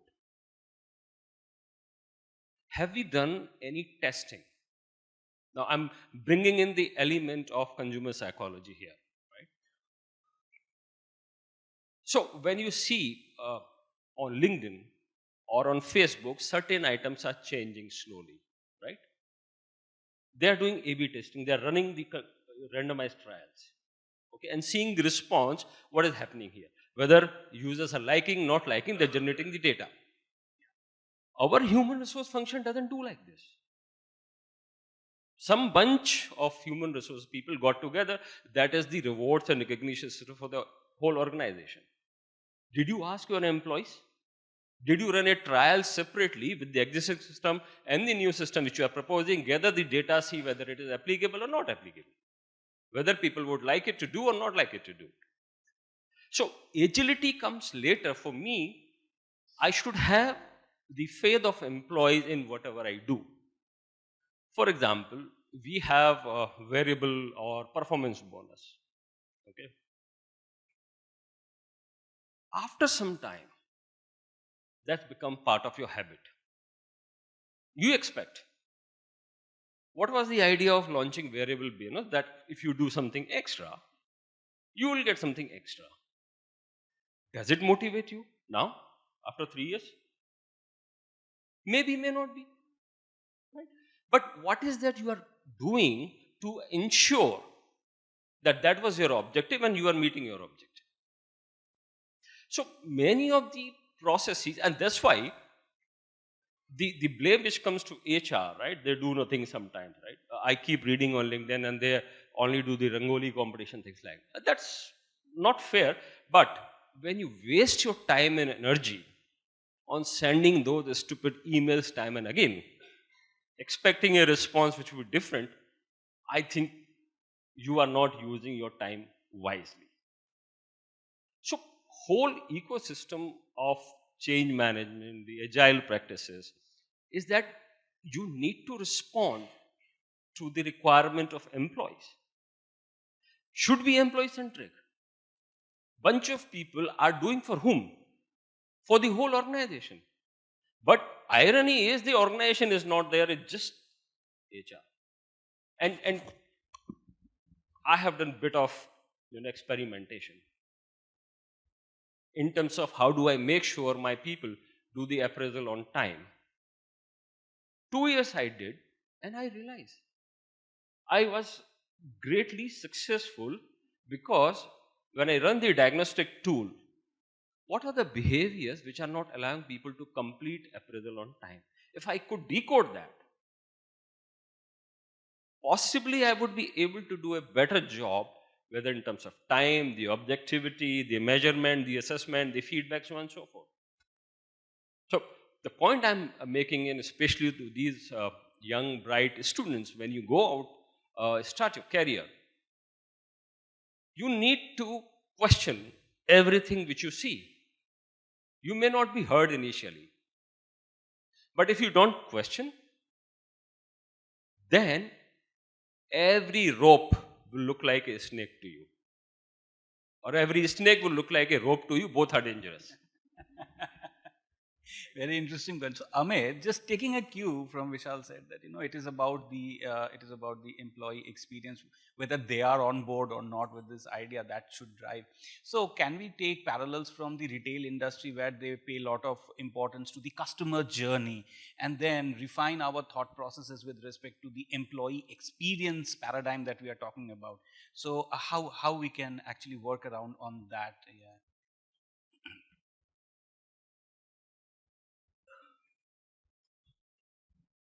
Right. So my views on that, and this is my perspective. So when you talked about retail, I think you're talking about how you're in that particular industry works and what the customer finally requires. Yeah. So and again linking it back to the earlier discussion, I think the core context is your business agile or your needs of the customer agile? Okay, and hence you need to match it with your processes. So for me, the first and most critical thing is, and where I have failed so many times, and I've seen so many other of my colleagues failing, is am I trying to do something because it's a good thing to do, and I've heard many articles and people talking great about it, or am I doing it because my business actually requires it? Yeah, so is it my requirement or is it actually the business requirement? Being able to decide where I need to be agile, where I don't need to be agile. Okay, because the opposite of agile is very, very standardized, right? Something that doesn't change over a period of time. So are there processes where you need some iterations before you decide that it needs to change? Sure. Yeah, but are there processes where you can't afford to be completely sacrosanct in terms of nothing is going to change in the next 4 years? Maybe no. So I think that makes a huge difference. In terms of my employee experience, again,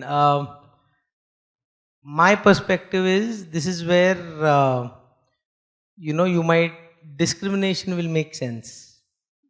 And why do I say that? Can you make everybody happy? At least my experience of last 20 years tell me it's not possible. I don't know about your experience, but whatever you do, there will be a set of people who will not be happy. And why is that so? Because everybody's needs is different. Many of the people don't come in the first place to stay with the company for long. So you are going to have certain attrition. There's always going to be a set of people who are going to be not the most engaged or disengaged, whatever you do. Yeah, and there's in any macro field where we're taking policy decisions for 10,000 people, there's always going to be a set of people who are not, for whom it's not going to work the best. So at least something that has worked for us and me is do something which is the current need, what you can afford. When I say you, what the organization can afford, and in terms of today as well as at least the near foreseeable future.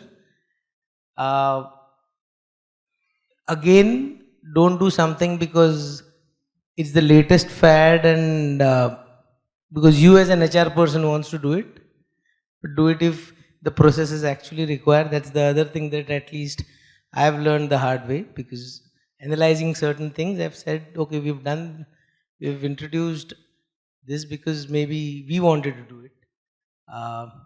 And lastly, also, take a call.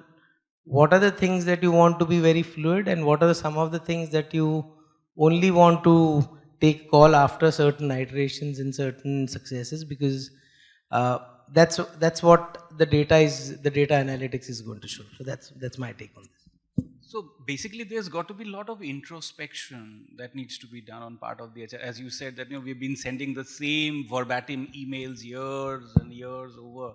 So there's a lot of introspection that needs to be done probably at the HRs, and then someone needs to bell the cat, probably tell them that this is not going right, and mend your ways. So are we experiencing any challenge, or have you experienced any challenge, if I talk at a micro level, to ensure that those verbatim statements on the emails actually get changed to a more moderate and modest tone? Or at a macro level, is there a lack of introspection which is creating this challenge? No, I think the establishing a causality is not by habit which you do. Okay. If you are able to establish cause and effect, there are few things you will be able to do better. Okay.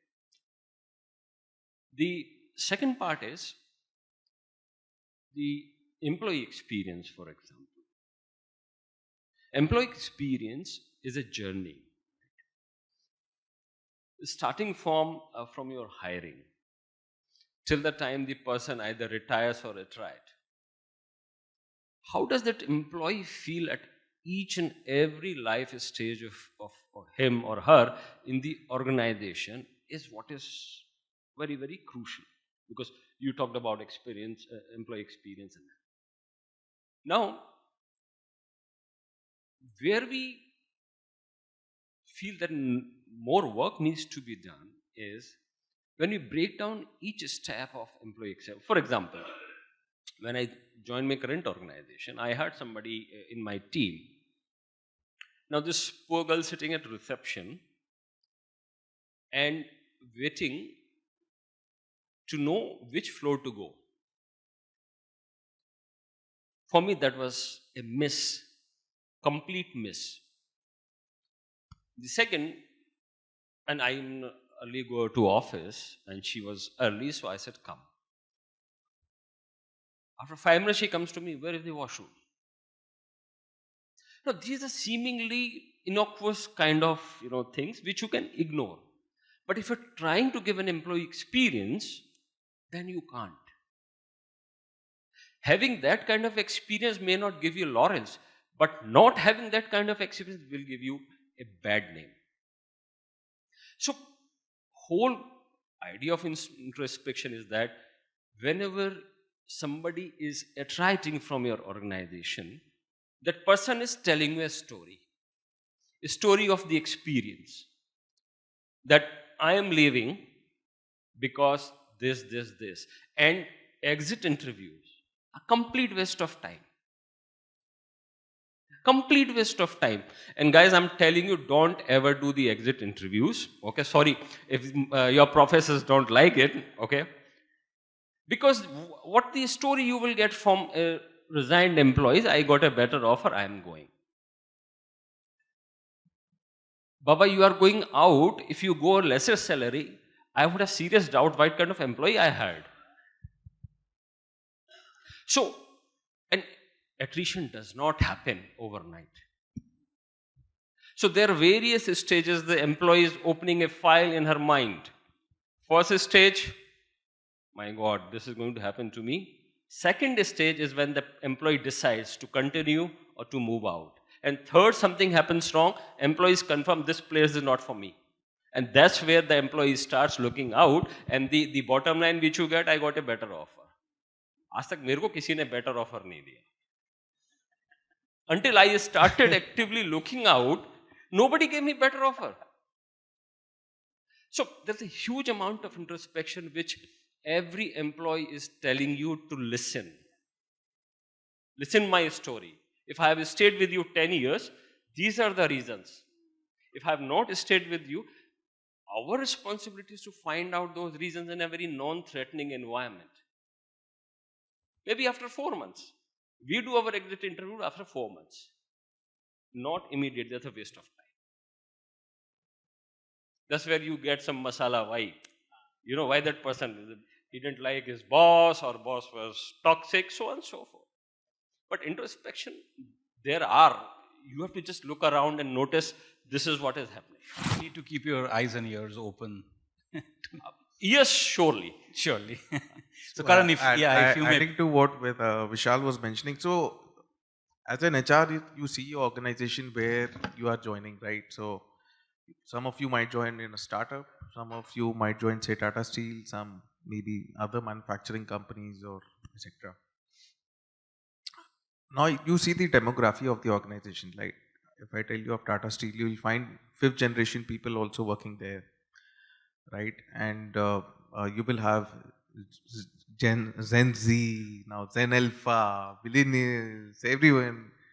So you have very different kind of people in the organization, right? And if you are serving customers as an organization, say if you are serving customers, you have also segmented your customers. And when you talk of segmentation, it's not only basis of your product offerings, there could be more to it, right? So when you see your internal people in the organization, as an HR, it's very important for us to see them as internal customers. And with the kind of mix that I just talked about, employee experiences, it means different things to different people. So probably if I've spent 20, 25 years in the organization, my expectation would be very different from, say, someone who has just spent 3 months in the organization. For that person, onboarding, welcoming, and the connect with the leadership, all these things would be very important. But I might have seen the company grown over the last 25 years through different phases. My understanding, my expectation, my experience would be very different. So with such huge different kind of workforce in the organization, can we think of leveraging digital to capture their experience? A question. And there are a lot of AI ML platforms that are coming up. Early adopters are very few, but I'll tell you, digital is one of the solutions. It will always help you to go to that personalized level. So if say the entire batch, they join some other companies, and XIM University wants to understand the entire batch, how they are doing in different organization. It's only digital that will help you gather data. What are the learnings of the people in different organization? What is their experience? They might come up with some new insights that in this company this is something that we are learning, and probably say in the institute you don't have it. It could be a possibility, right? Now, as a university having data of say 132 HRs from different industries, how can you use it to personalize your course, right? Likewise, in the organization, I feel that digital is something that will help us to capture the employee experience. And going forward, I personally believe that we'll have to move from policy to principle. A lot of times what we say that we have designed a policy, if you are covered under this, it's okay. If you are not covered, so you are not covered. Then we'll have to take special approvals and etc. etc. Right? But with digital, you would be able to have very personalized policies also, or maybe you can just work on principle. Say if there is someone sick in the family, there are a lot of companies. If someone's pets is not well, you can take unlimited leave. That's a principle. That's how the organization trusts you. But the only fallback of the entire solution is your system, is HR and the entire organization agile enough, ready enough to deliver to that expectations once you have captured those. So and if you are capturing those expectations and you are not delivering, probably the trust would go for a toss. So it's something that the HR as well as the entire organization will have to work together and ensure that if you are really want to capture those experience, we also have to probably be more agile and responsive enough to address it. So that's my take. Fantastic. So you need to trust people, create platforms, deliver, and thereby energize your trust and earn your trust back again. Fantastic. So for a brief moment, I'll throw open the forum for some questions. So if anybody would like to ask any questions to our panelists, this is your time. Can we have the mic over there?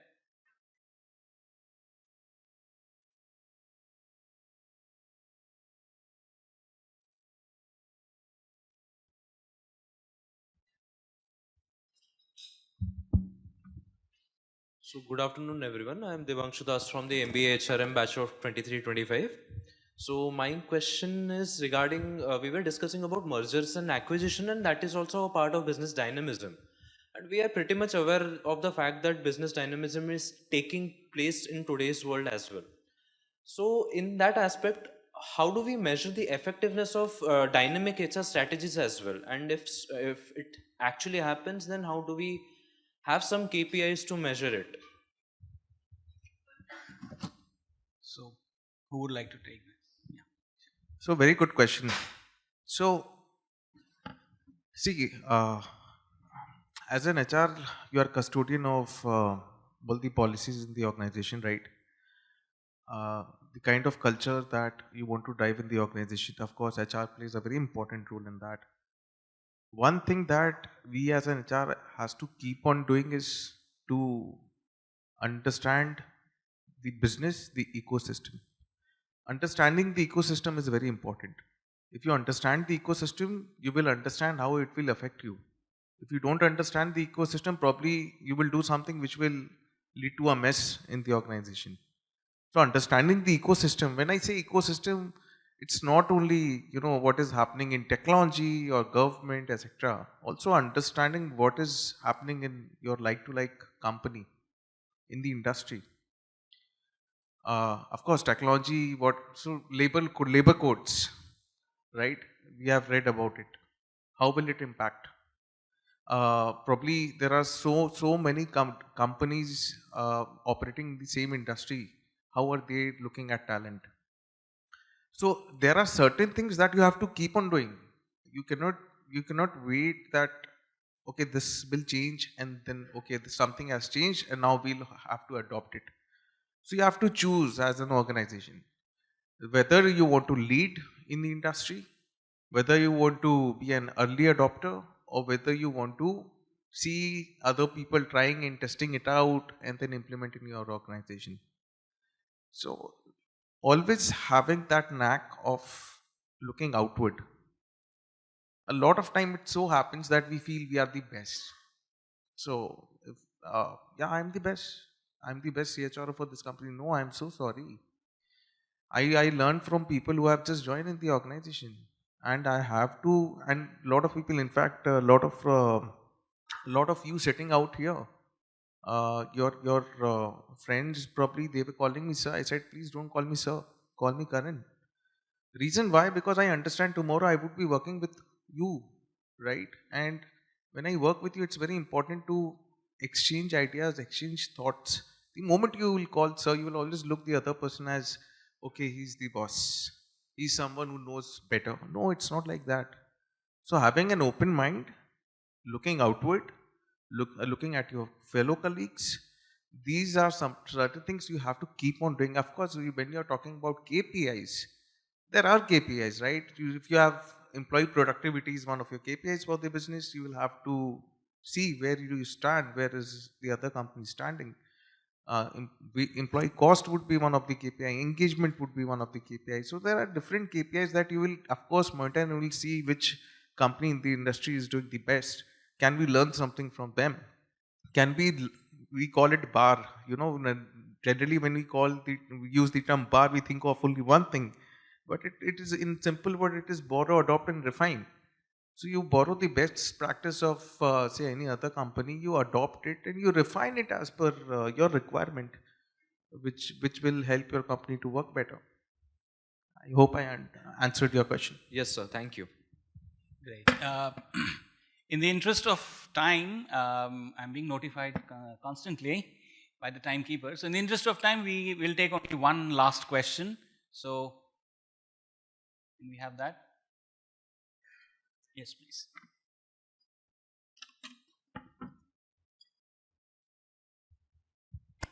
Good afternoon, panel members. I'm Ishan Sneh from the MBA HRM batch of 23-25.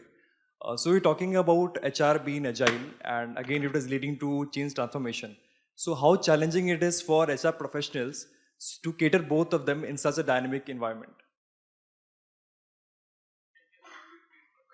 Yes, we talked about HR being agile, and then it leads to change management, as Karan sir has talked about, change management. So how challenging it is for the HR professionals to cater both the agility of HR being agile, and then about the change management as well at the same time. So if I share my view, if I understand your question right, I think it's very related. Only where we are agile, we can be the facilitators for change. Yes. Yeah, that's how I look at it. I don't think much has changed. I'm just looking at this whole thing as when I started my career versus now. Okay. Do most of us still have the same biases? I think we do. I don't see a much change in the last 20 years. Are we as HR people, each one of us here, very, very self-aware? I doubt. with the number of HR people that I'm meeting, and when I also look how much is self-awareness and value for me myself, that's for each one of us to say, but I haven't seen a big lot of change in the HR fraternity in the last 20 years at least. And that's going to be a key driver as far as I see in driving the change for the organization and for the processes. So if you're expecting the mindset of others to change, how, first of all, self-aware are you and how much have we changed ourselves? So I think that's the key to the whole thing. And then, of course, knowing your job, knowing the processes is something which is basics. So, or which is a must-have. That's how I look at it. I think just adding to that point, if you want to change anything in the organization, you cannot do it alone as an HR, right? You will have to bring the business together. But when you talk to business, I'll tell you, many of would say, "Arey, it's HR work. You drive it," right? So Tata Steel is known for its DE&I initiatives. We have deployed so many females across our units, transgenders, so many hundreds in number. How did we made it possible? Probably we are one of the first companies in India to hire approximately 200 transgenders in the company. How did we made it possible? So we had a diversity, equity and inclusion council. And we made the business heads the leads of those council. So we'll ask you, what are you doing about diversity? We'll ask you, what is it you are doing about equity? Of course, whatever input they would require when it comes to diversity, equity and inclusion, we have to be there and we have to give them all the required inputs and support. But, making the business leads as making them sit in the driver's seat is something which is very important. Until you don't take them together, you will always operate in silos. And once you are operating in silos, I'll tell you, you won't sustain in the long run. You have to collaborate and you have to share the vision of the company. You have to share it. So if it's HR vision, it's not just HR vision. That's not how we see it. If the company vision is, say, to become the most valuable company by 2040, so it's not only for the business people. It is for HR also. It is for technology also too. So how do we interpret it? How to make it possible? That is where we have to deep dive into. Thank you. So, no matter howsoever, I want this conversation to continue because of the enriching inputs that we are getting. And much to my dismay, I will have to bring this discussion to a close, no matter how long we want to continue, because we have other things to take care of as well. So in the interest of time, we will call it a close. We had a fantastic discussion, and thank you so much to all the panelists, because you've shared your pearls of wisdom, and yes, a big round of applause for them. So we go back to lunch with more enriching thoughts in our mind and a lot of food for thought, to be very honest. So thank you very much. It has been an engaging discussion, and I, for one, definitely thoroughly enjoyed it to the close. So over to you, the masters of the ceremonies. Thank you all for such an insightful session. I take this opportunity to thank our speakers for such an enriching discussion and our moderator for an efficient moderation of the discussion. On behalf of School of Human Resource Management, XIM University, I now invite Ms. Kavita Ray, an HRDN, to felicitate the dignitaries.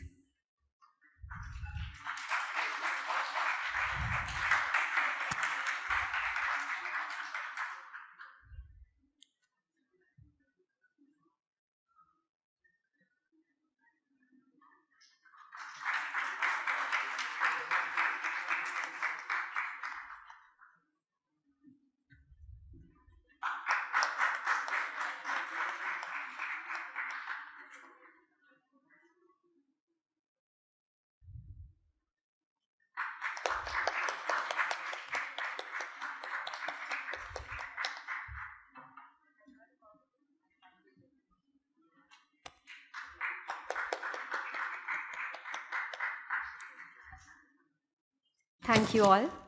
With this, we conclude our panel discussion. We would now be breaking for lunch, after which we will begin with the case study competition.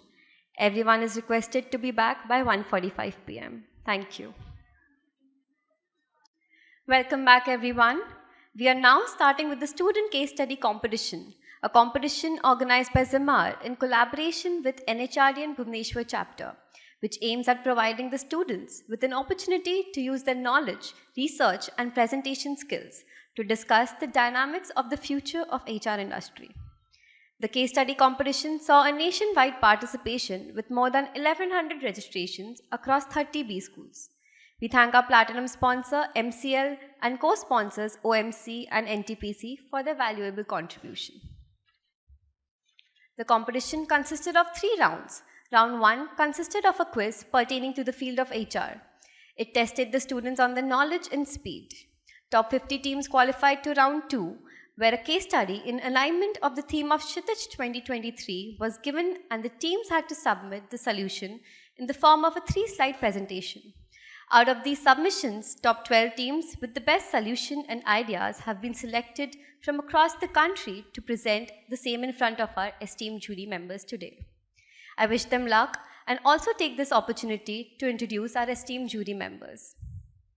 As jury, we have with us industry leaders Mr. Amit Sawant, VP and Global Head of Total Rewards and International HR, ACG Worldwide, and Mr. Vishal Sharma, Global Head of HR, Manufacturing Operations, Supply Chain and Quality, Glenmark Pharmaceuticals. The rules for the case competitions are as follows. Every team will get to present for 7 minutes. We will ring the buzzer at the 6-minute mark, giving you 1 minute to conclude. Post that, the floor will be open for 3 minutes for a Q&A round with the jury. With this, I would like to call upon the first team, HR Renaissance from XIMB, to kindly commence their presentation. All the best.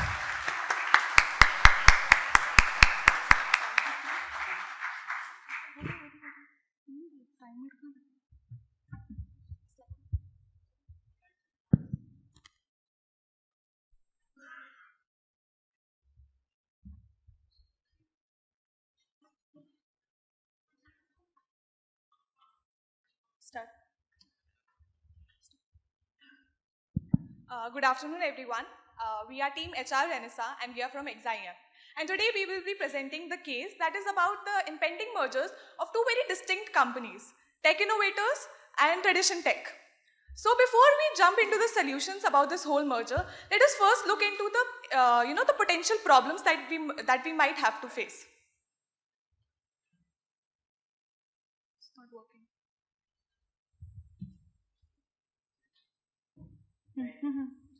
Okay, so first of all, we have done a cultural analysis using the Hofstede's cultural dimension model, which lists down the factors of power distance, individualism, masculinity, uncertainty avoidance, long-term orientation, and indulgence to differentiate between the cultures of the 2 companies.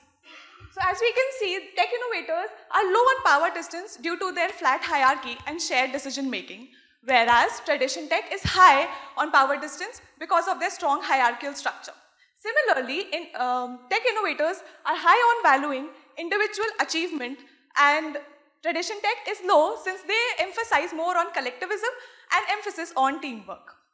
And similarly, the rest of the factors follow a similar pattern. Now let's see what this merger brings to the table as a whole.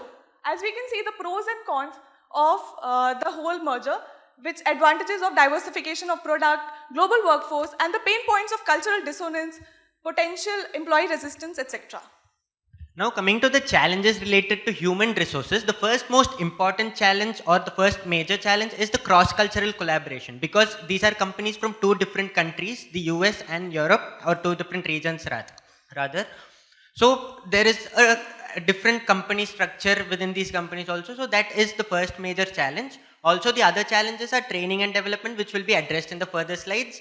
And the one more important challenge is the organizational structure as well as the leadership, because the organizational structure of both the organizations are different. It is important to arrive at common grounds for synergy, as well as to choose leaders properly for, to maintain a proper morale as well as productivity of the company. And speaking of morale and productivity, the employees play a major role in this, and thus sustained employee engagement is also another major HRM challenge.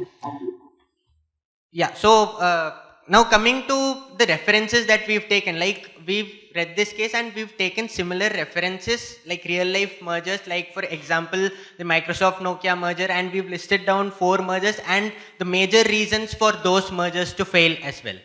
Next slide. Next slide, please. So we have come up with the whole implementation plan, and for that we have gone with the Lewin's model of change management. So the Lewin's model of change management presents 3 timelines: unfreeze, change and refreeze. The unfreeze one deals with opening up the employees to the new changes. So for that, we strongly recommend doing a survey to get the pulse of the employees about their apprehensions and fears about the merger. As well as for talent retention, we have come with a suggestion to go for a 9-box grid to identify potential employees from both the companies and communicating their retention strategies for the same.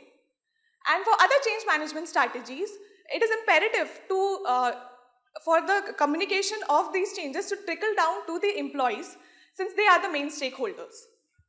Now, speaking of the change part, under the cultural integration, it is important to have a shared cultural vision of both the organization's core values combined together. So that is one important point in it. And speaking of talent retention, one strategy that we could implement is what Lenovo and IBM did in their merger, that is to have a neutral compensation, like combining the compensation of both the companies and giving the higher compensation for the role, so that the employees would want to stay in the organization a little bit more. And finally, the change management part, it is important to identify the change champions, as she mentioned, from the 9-grid model, to identify the change champions who would help in the transition of the company. Now we come to the refreeze time, where we need to establish and inculcate the new norms, practices and behaviors.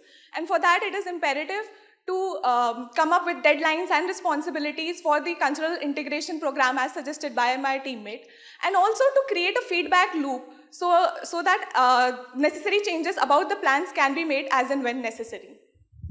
Next slide, please. Now, the strategies for betterment, we've divided it into 2 important streams rather. One is communication and the other is training. In the communication part, we would suggest to have an intranet portal and in which the communication of employees could take place. You know, they could give their feedbacks, they could ask questions related to the merger and all that. And these questions could be collated using artificial intelligence and addressed accordingly. And similarly, virtual town halls could be conducted because employees belong to 2 different regions. Virtual town halls could be conducted, as well as a central route appeal can be taken to determine the ROI needs, etc. of the employees. And similarly, speaking of training, there are 4 types of trainings that we suggest. One is the role-specific training, under which the basic technical training for each role would be given, followed by the training for change management, then the cross-cultural training, as we have already spoken about it, and the customer excellence service, because the customers are the ultimate part of a company. So customer service is also another important part. Again, we've considered real-life mergers and acquisitions such as Google, YouTube, Microsoft, LinkedIn for the above. So now we have seen the attributes, the advantages and disadvantages of this merger, and we have consolidated them in the form of a SWOT analysis, where the strengths of this merger could be a diverse workforce that leads to enhanced global reach and broad range of products, right from financial services to industrial machinery. The weaknesses, of course, is the cultural misalignment, and the opportunities that would be presented would be a greater market expansion, and the threats are presented would be the financial risk and resistance from the employees. Now, to ensure that the success is evaluated consistently, we have come up with certain KPIs to measure the same, which range from employee engagement index to customer satisfaction to collaboration score and financial health index. Thus, we believe that we've addressed all the challenges and also provided feasible solution for the merger to be successful, and in order for the employees to be culturally fit and be a good culture at the company. Thank you. Thank you.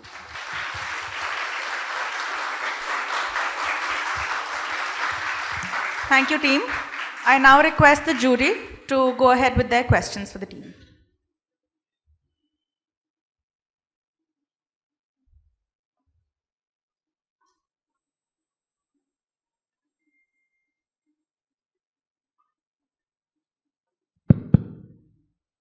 So, thank you for making a very good presentation.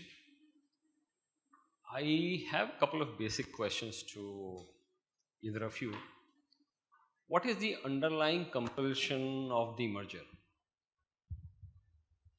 So basically the whole advantage of this merger is to diversify the product range that they have. So the tech innovators, they are dealing with software developments, Internet of Things, whereas the tradition tech is into consumer goods, financial services, and industrial machinery. So a combination of these two would lead to a greater market expansion as well, since one of them is operating in USA and the other one is a big company in Europe.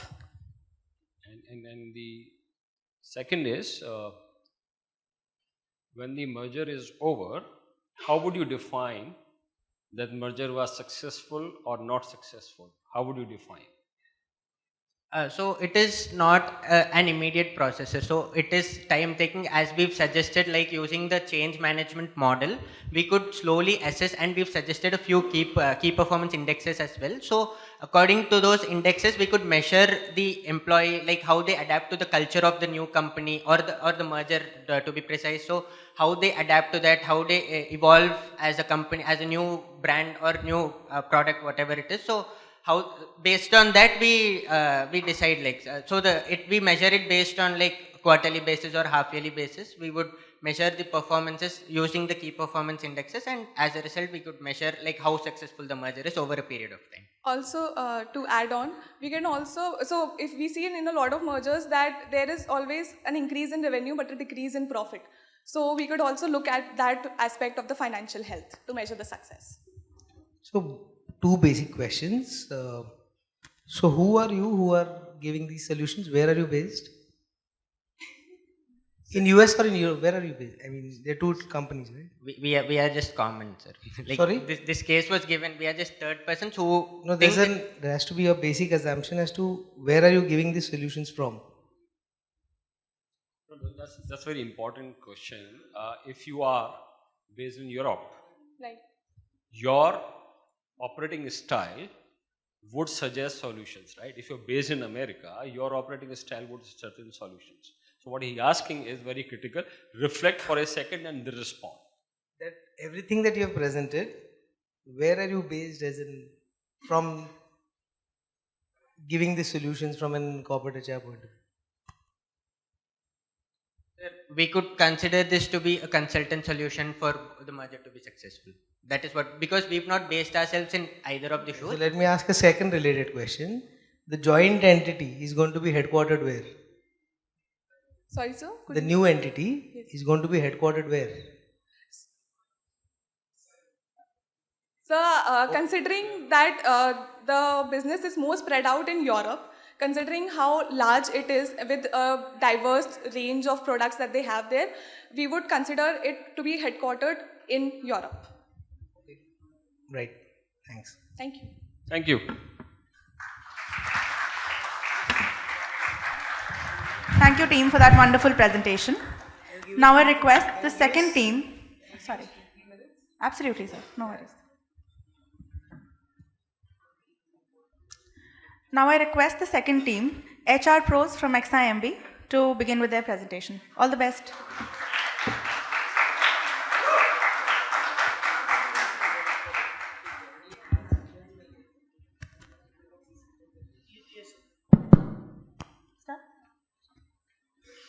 Good afternoon, everyone. We team HR pros from XIM University. So, next slide. So before we delve into the solutions and the HR strategy of the merger, let's focus on the cultural differences that are there between the two organizations and also the challenges that we might face. Focusing on tradition tech, we can see that it is a hierarchical structure and its respect for authority. It is something of a formal organization. However, when it comes to tech innovators, we see a flexible organization which focuses more on culture and innovation, and it also focuses more on a laid back and inclusive culture.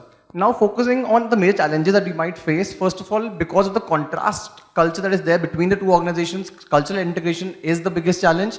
We also have to retain the best talent that is there in the, both the organizations and the star performers, because that will decide the future of the merged entity that is there.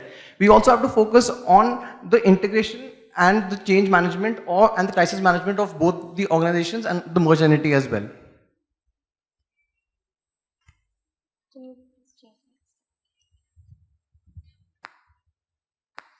Now we're going to talk about the HR strategy for the different but very interconnected areas, and we'd like to answer the whys and the hows. So we're talking first about the cultural integration, why the cultural integration has to be answered with a very set cultural integration agenda. After that, we go about the differences that matter the most. The two organizations are very distinct, so we have to take into account their managerial styles, the working patterns, and in fact the process flow for different organizations, as well as take the individual customer perception pre-merger. Later on, we can think about co-creating a culture with the active involvement of the stakeholders, and that will require a collaborative and interactive environment, and we have to give our stakeholders a visual representation of what success will look like for them post-merger. Now we talk about talent retention. So a lot of organizations think that financial remuneration is going to be the solution to hold on to your talent. Yes, it can be one, but to sustain it for the longer run, we need organizational support with credible leadership who's going to communicate to the employees the importance of the merger for their growth and sustained viability. We also need to identify our high-performing employees and recognize them wherever needed, take their feedback into consideration to value their opinions. Now we're going to talk about the communication, which is the most important aspect binding everything together, because this explains the strategic rationale behind the merger. We need to identify our stakeholders, the major milestones and the trigger points that can start a conversation. We encourage a two-way communication that allows us to monitor, gather, give and receive feedback, and at the same time adjust according to it. Our communication team is going to be accessible, visible, and also aligned to the aspect of the merger.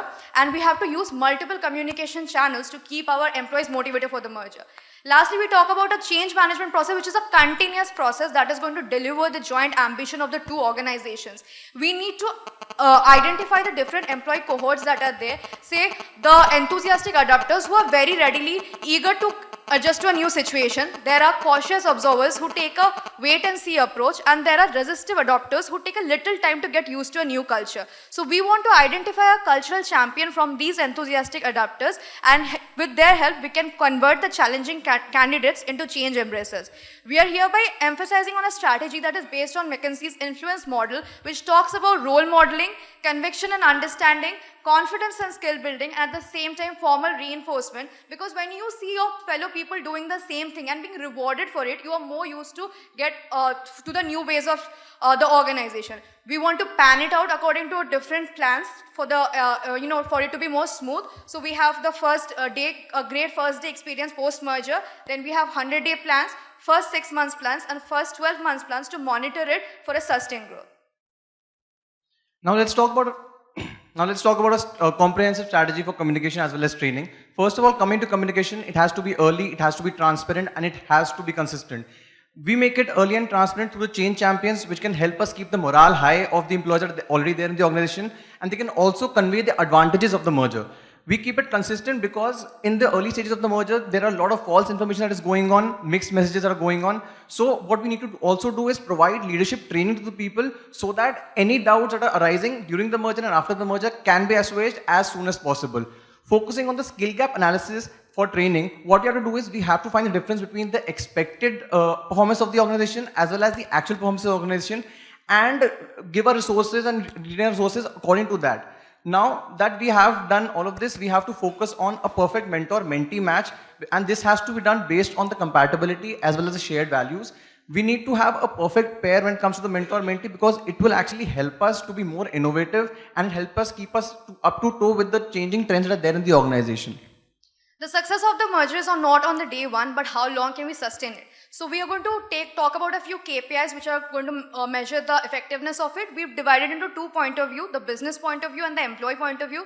From the business point of view, we are talking about synergy realization. So that is actually going to talk about the financial benefits that this merger has able to bring to us. So higher the synergy realization, better it has been for the organization in terms of business. We're talking about a very simple employee turnover rate that is going to give us a number of employees who have left us post-merger. So it gives us an idea how negatively or positively this merger has impacted us. Lastly, we talk about an ENPS score that is going to assess the satisfaction of the employees who've decided to stay back with us. We ask a very simple question: how likely are you to recommend your current place of work to the other people? And 0 being the most unlikely with 10 highly likely. So we get your promoters, neutrals and detractors. So when you subtract your detractors from your promoters divided by the total number of respondents, you get your ENPS score. A very important thing is we do not take the neutrals into consideration here, but if we focus on these people and their feedback and try to implement it in our organization, we will be able to convert these neutrals to promoters and make the workplace even better and the merger is successful and sustainable. Thank you.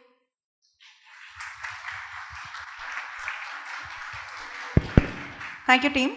I now request the jury to take over for the questions. See, first of all, your slides are very busy. The font is so small, and top of it there is a reflection. So it was really hard to catch up. At least I could not read much. When we talk about cross-cultural integration, which is one is American, one is European company, we need to study the evolution of the company. Why that culture became what it is today, which I felt was missing. Because any of you studied anthropology in your undergraduate? No? So sorry to hear that, right? Okay. So if you understand the evolution of the organization, go through the cases, go through the history, you would figure out why this company became like this. That's first point. Theoretically, what you have said is fine. I just want to understand what is the time frame you are looking at to complete the entire merger process. Starting from today, assuming it is today, how long will it take to complete all these steps which you have narrated in your presentation? So for that, what we had decided according to the HR plans that we were trying to give is the, to monitor it for like the first day post-merger when the signing and everything is done, the first day of it, then 100 days to monitor it, and then a first 6 months and first 12 months to come to the first conclusion of how the merger has been for us. So total time frame? Sorry, sir? Total time frame when you say? About a year to actually assess the importance of this thing. Okay.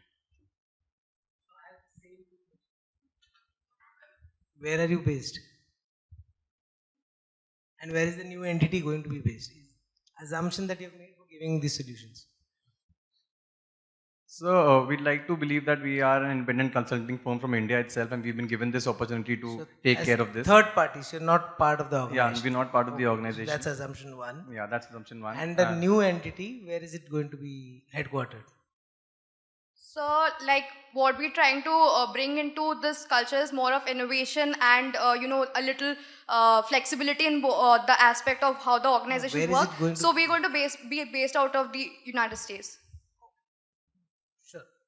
Thanks. Thank you.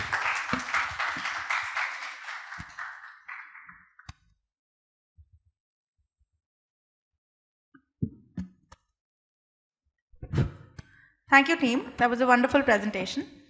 I would now request the third team, Team Phoenix from IIM Tiruchirappalli, who will be presenting their presentation online. Hi, we are Team Phoenix from IIM Trichy, and we will be presenting our analysis on the current case study of merging of two diverse companies. Next page. Okay, so basically, we have divided the whole case study into 3 divisions: current state analysis, the HR strategy, and then after that, evaluation of long-term sustainability. So as you can see on the left side, we have done a current state analysis for both the companies, Tech Innovators and Tradition Tech. So tech innovators, since it's based on Silicon Valley, they have a startup culture which has influenced their current organization to be dynamic, receptive, creative, and innovative. While tradition tech is more of a conglomerate, which is deep rooted in European customs. So basically it is hierarchical, traditional, and has a formal process. And as you can see on the left side, I've also stated the products for both of the companies is completely different. While tech innovators is more of software, cloud services, and electronics, tradition tech is mostly into consumer goods and machinery and financial services. Now, on the right side, we have highlighted the different resistant points and challenges during the process. For example, first would be fear of cultural erosion. Tradition tech would be a little worried that their work culture would be overshadowed by tech innovators' dynamic approach, and tech innovators would be more worried that the creativity would be stifled by the other organization. Then, of course, every merger leads to restructuring, and which can result in redundancies. So both the employees from both the companies would be concerned about potential layoffs. Then next would be leadership styles. Both of the leadership styles is completely different. While tech innovators is decentralized, the other one is more involved in a top-down approach. So the decision making would be completely different, and the communication also would be different for both of them. This could lead to misinterpretations and conflicts as well. Then lastly, the appraisal methods for both is different. Appraisals, reward systems, and career progression path. This could lead to feelings of inequity and dissatisfaction. And then the training would need to be done for both the employees from both the companies. For example, tradition tech employees might need training for the newer technologies and the innovative methodology, while tech innovators might need orientation towards tradition tech sectors and their market dynamics. And of course, human nature resists abrupt change. So employees from both the companies might resist the new processes or new tools and the new practices. So from both of this, we got an insight, which was basically the products for both of them focused on two different things. This could lead to business strategies, pace of work, and customer engagement for both the companies to be different. And Hofstede's dimension suggests that there would be a clash in power distance for both the companies. While tradition tech likes higher power distance, tech innovators prefer lower power distance. So this would lead to both of them having a different culture as well. Next slide, please.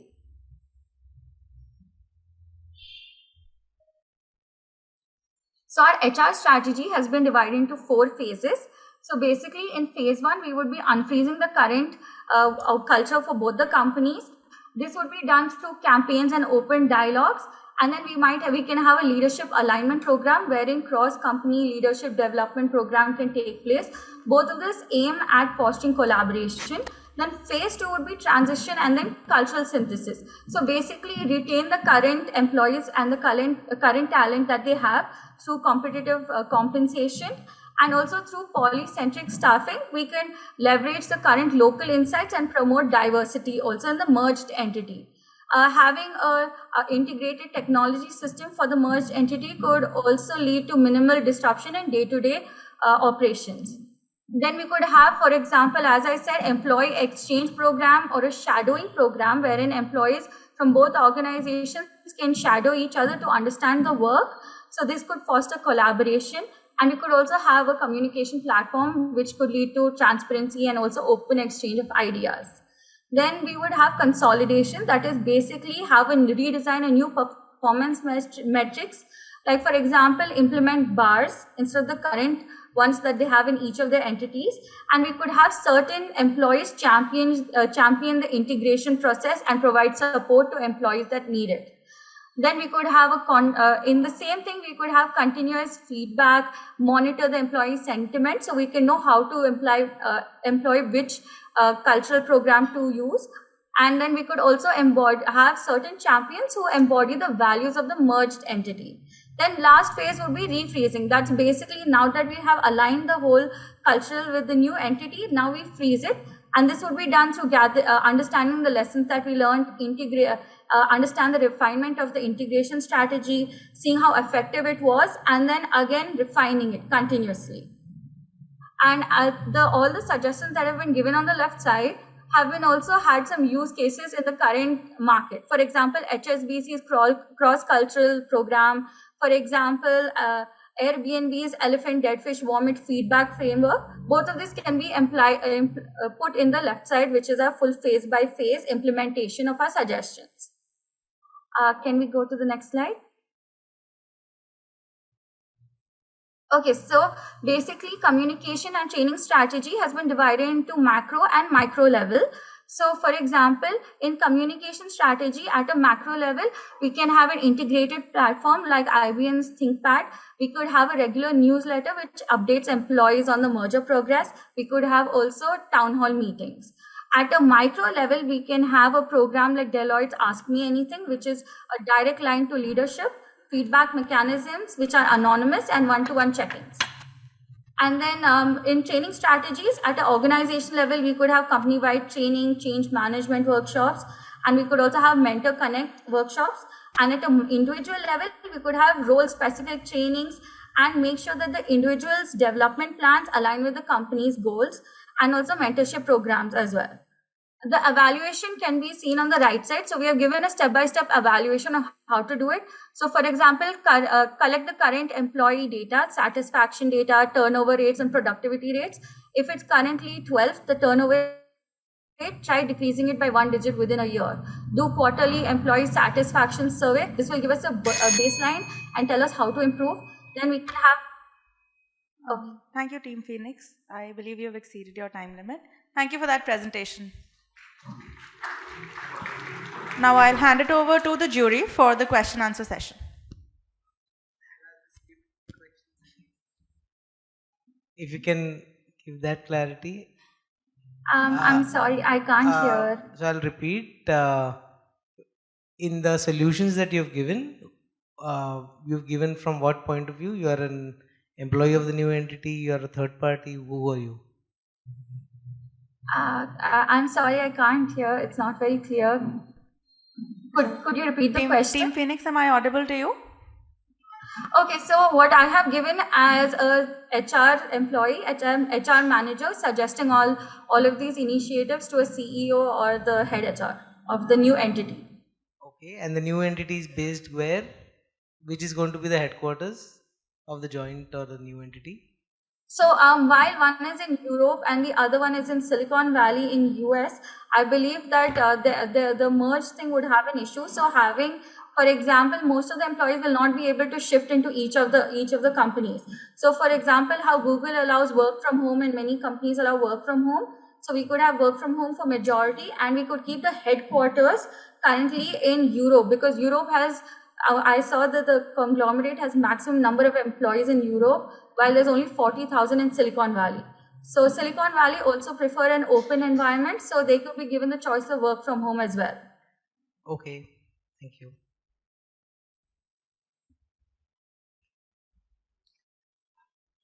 So my question to you is, what would be the behaviors you would look for in a very successful merger? Could you repeat the question again? Team Phoenix, the question the jury is asking is, what would be the behaviors that they are looking for in the merger, in the employees after the merger? In a successful merger. In a successful merger. What would be the, could you repeat the behaviors of the employees after a successful merger? Okay.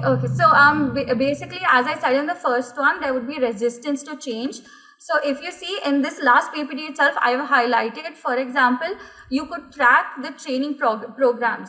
So you would see the behavior of the current employees through the training programs. If 95% of them complete the programs, you would know that they're more engaged and eager to adopt the new policy. So the behavior of the current employees would be able to adopt both the policies. We need flexibility. So basically, while there would be a formal procedure for certain processes, they should be willing to adopt the new ones, and they should be willing to be more innovative and creative, and there should be a policy wherein the employees should be able to cross-collaborate and have teams, and they should be willing to exchange knowledge. So I think openness would be the behavior, and also for them to be eager to learn and adapt. Thank you. Thank you, Team Phoenix, and thank you, jury. Thank you so much. I would now request the next team, which is Team Beyond Horizon from XIMB, to begin with their presentation online.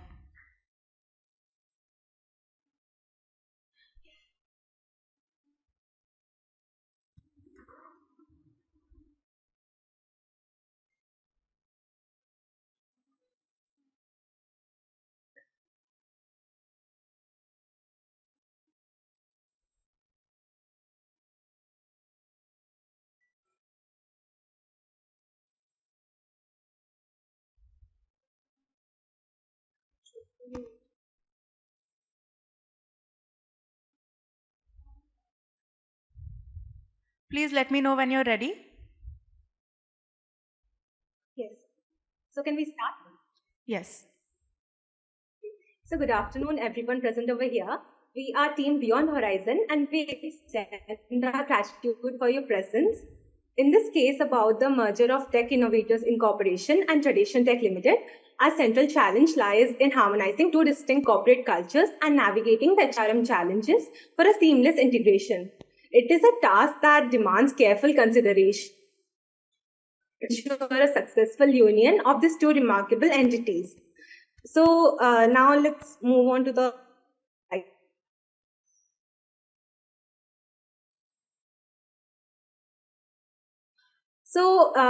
let's draw our attention to the roadmap that will guide us through the process, which is the Quarter's 8-step change management model. First, we need to create a sense of urgency, which means understanding why we need to make the changes. Then we acknowledge our cultural differences to build a united culture. Step 2 is about forming a diverse team of leaders who bring creativity to handle the challenges that we might face. Step 3 is about creating a clear vision that blends innovation, adaptability, hierarchy, and stability for better results. Step 4 to 8 involve building a team, breaking down barriers, celebrating small successes, keeping the momentum going, and making changes in how we manage our people. This plan is like a strong framework to help us and come out stronger together. In the cultural difference analysis, represented by a Venn diagram, we discover the unique strengths that each entity contributes. Our common ground depicted in the middle lies in a commitment to excellence, global perspective, adaptability, continuous improvement, and quality. The significance of this cultural analysis not only identifies differences for a cohesive new culture, but also guides tailored strategies to manage employee expectations, prevent clashes, and preserve essential elements for long-term innovation and empowerment. Now, the various challenges that are faced during mergers and strategies to deal with them will be explained by my teammate. Moving on to the next slide. Let's acknowledge the potential roadblock we might encounter. Differing values and beliefs are expected, and misalignment in core values can pose challenges to our unity. Leadership style may vary, leading to power struggles and unclear direction. Employees' morale and job satisfaction may be impacted, and resistance to change is a natural human response. However, in every challenge lies an opportunity for growth. Our long-term goals include the establishment of Diversity and Inclusion Advisory Board, where employees will play a crucial role in advising on inclusion strategies. Cultural impact assessment can be conducted to proactively address challenges that may arise. Storytelling platform will be utilized to share cultural stories, dispelling the stereotype and strengthening bonds. Cultural impression sub-articles will offer long-term cross-culture work experience, enhancing understanding and collaboration. In the short term, we aim to foster swift cultural understanding through a cultural buddy program, pairing employees to learn and collaborate. Interact culture simulation workshop utilizing VR technology will provide immersive cultural experience, enhancing empathy quickly. Task Force for Integration will engage mixed teams to identify shared values, promoting unity. Peer-to-reserve mentoring will break cultural barriers as junior employees mentor seniors. Now, let's dive into the talent retention strategy. We'll assess talent by identifying critical skills, high potential employees, and key roles. Effective communication will prioritize through the launch of mobile app for real-time updates. Fostering transparency. Personalized growth strategy will be implemented through the development of a learning website and mentorship program. We will promote inclusivity through work-life balance and hybrid work options. Recognition and incentives will be part of our culture. With the implementation of robust recognition system and loyalty bonuses, continuous adaptation will be our mantra. With the establishment of anonymous feedback mechanisms and ongoing monitoring of initiative effectiveness for a proactive adjustment. In conclusion, while challenges may be on the horizon, our strategic approach and commitment to unity, diversity, and continuous improvement will undoubtedly lead us to excellence. Now, the next slide will be explained by my other teammate. So, merging cultures is a delicate yet crucial aspect of any cultural integration. Our approach centers around two main pillars: transparent communication and training strategy. Firstly, establishing a clear and open communication channel is paramount. Our idea is to implement a robust system to disseminate merger updates promptly and honestly. This ensures that everyone is in the same page and concerns are addressed transparently. For example, HP has an internal social media platform called HP Connect, which employees can use to communicate with each other, share news, and collaborate. HP also has a Speak Up program that encourages employees to report any concerns that they have about ethical or compliance issues. To align visions and maintain consistent communication, we have decided to facilitate a leadership alignment session. Leaders from both the companies can come together to forge a unified direction, fostering a sense of cohesion and stability during this transition. Recognizing the importance of equipping our employees, our plan is to implement role-specific training programs. These programs address new responsibilities, Team, technology, you have 1 minute and left. processes resulting from the merger. Now let's turn our attention to the key metrics we'll be using to assess the long-term sustainability of our HR strategies. Regular surveys should be conducted to gauge sustained high levels of satisfaction and engagement among the employees, ensuring that their voices are heard and, most importantly, valued. Monitoring decreasing turnover rates is a vital metric for us. A lower turnover rate indicates a successful integration and a stable work environment. The individual and team performance metrics should be deployed to ensure that the employees are adapting well to the changes and are maintaining or even improving their productivity levels. Internal promotion rates, especially in succession planning, are closely tracked. This ensures that our talent pipeline remains robust and the employees can see a clear path for career growth within the integrated company. Efficient conflict resolution and positive employee relation can Thank be you, closely team. monitored to maintain a healthy and collaborative work atmosphere. So in conclusion, I'd like to say that it is very important for the merger of culture and a cultural integration in a merging company's environment. Thank you, Because team. that might Your time is up. increase the organization success and overall employee productivity. Thank you. Thank you.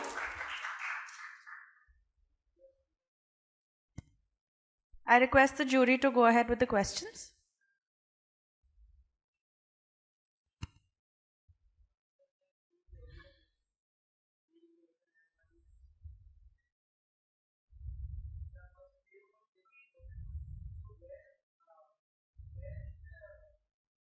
Is it on?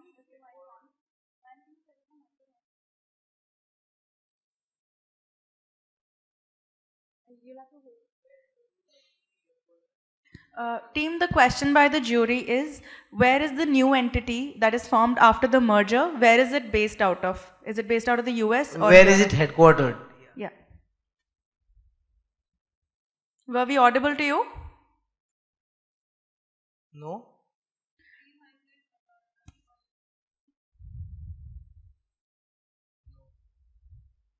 Your voice isn't clear enough. Okay, I'll repeat the question. The jury is asking, the entity that is formed post the merger, where is it based out of? Where is it headquartered?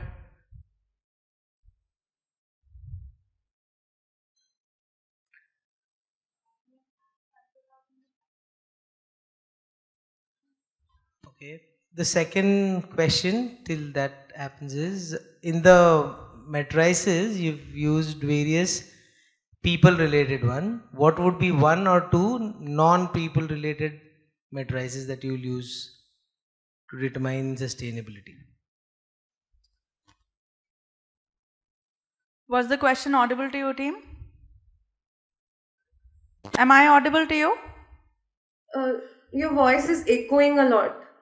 Is it better now? Team, is it better now? You can pose the question in the chat box. That will be better.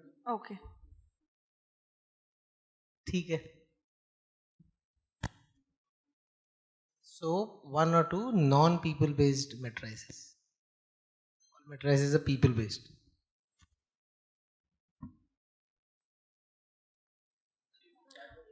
Team, are you checking the chat boxes? My questions have been posted there. Yes, it is visible in the chat box. Okay, go ahead, please. It is the new entity headquartered. For the new entity, new entity is headquartered in the Silicon Valley. In US, yeah. Okay. And can you follow up with the next question? The jury has asked that you have proposed people-based matrices. Can you also suggest some non-people-based matrices? So one non-people-based matrices that I know about is zero-sum game. In zero-sum game, what exactly happens is that a company's culture is driven by the idea of winners or losers, and they create a zero-sum game within that matrix.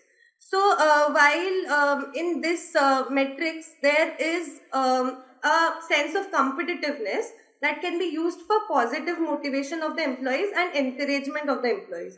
So here people aren't used, but they are divided into two groups, winners and losers. And with the zero-sum game only, they are measured. The performance is measured. Okay.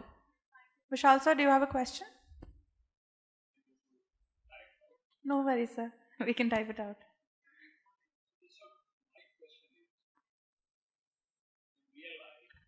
If you have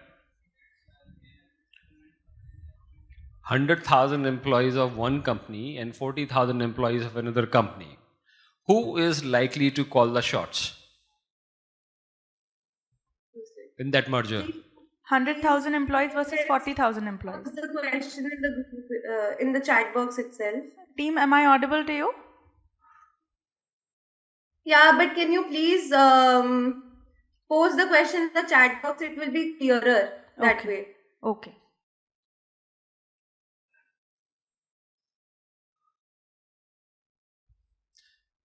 Who's likely to call the shots in the merger?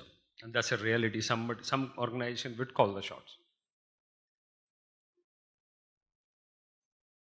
Yeah, that's the data, right? One company has 40,000 employees, another has 100,000 employees.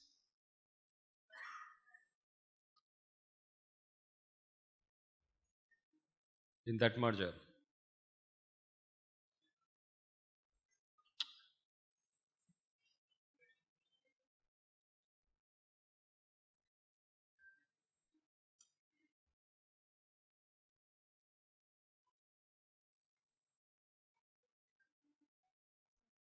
Team, the question has been posted in the chat box.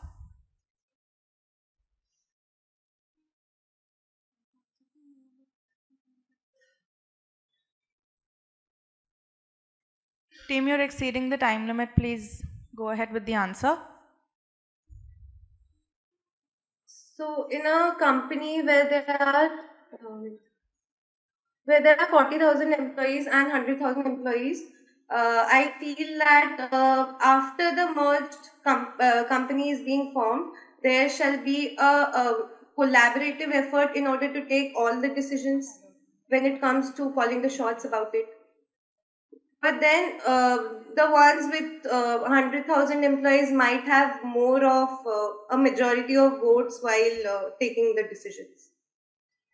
Okay, But it actually depends upon the company's senior executives and CEOs, how they wish to make the decision-making process more smoother. Okay. Thank you, team. Adding to my teammate's point, am I audible? Yes, you are. You're exceeding the time limit. Kindly hurry up. Adding to my teammate's point, we can have equal number of representatives from both the mergers, and to represent in the senior position so that like both the companies are represented equally. Thank you so much, team. Now, I would request fifth team, Team ABCD from XIMB, to begin with their presentation. All the best, team.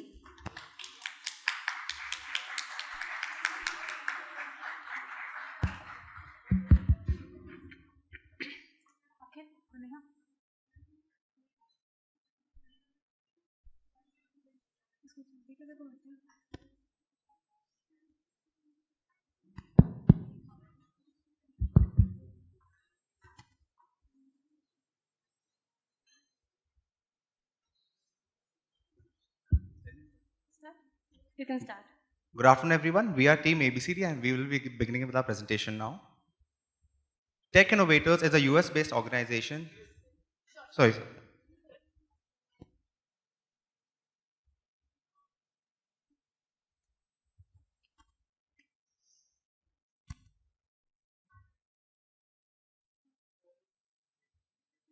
Good afternoon, everyone. We are Team ABCD and we will be beginning with our presentation now. So Tech Innovators is a US-based organization that focuses on software solutions, consumer electronics, and cloud services. And it is merging with a European-based traditional tech, which focuses on industrial machinery, consumer goods, and financial services. Though the companies have slightly differentiated product offerings, the aim is to create a global technology powerhouse which focuses on tech and innovation.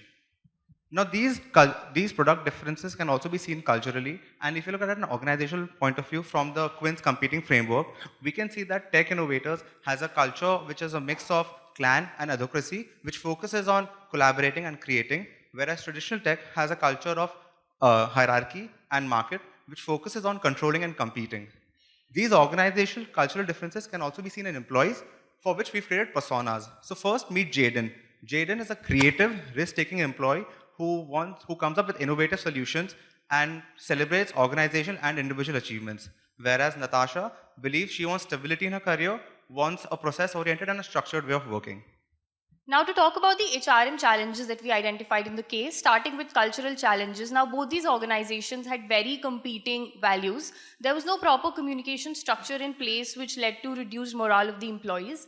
The strategic issues were that these organizations again had very divergent strategies and there was less clarity around the vision of the merged entity.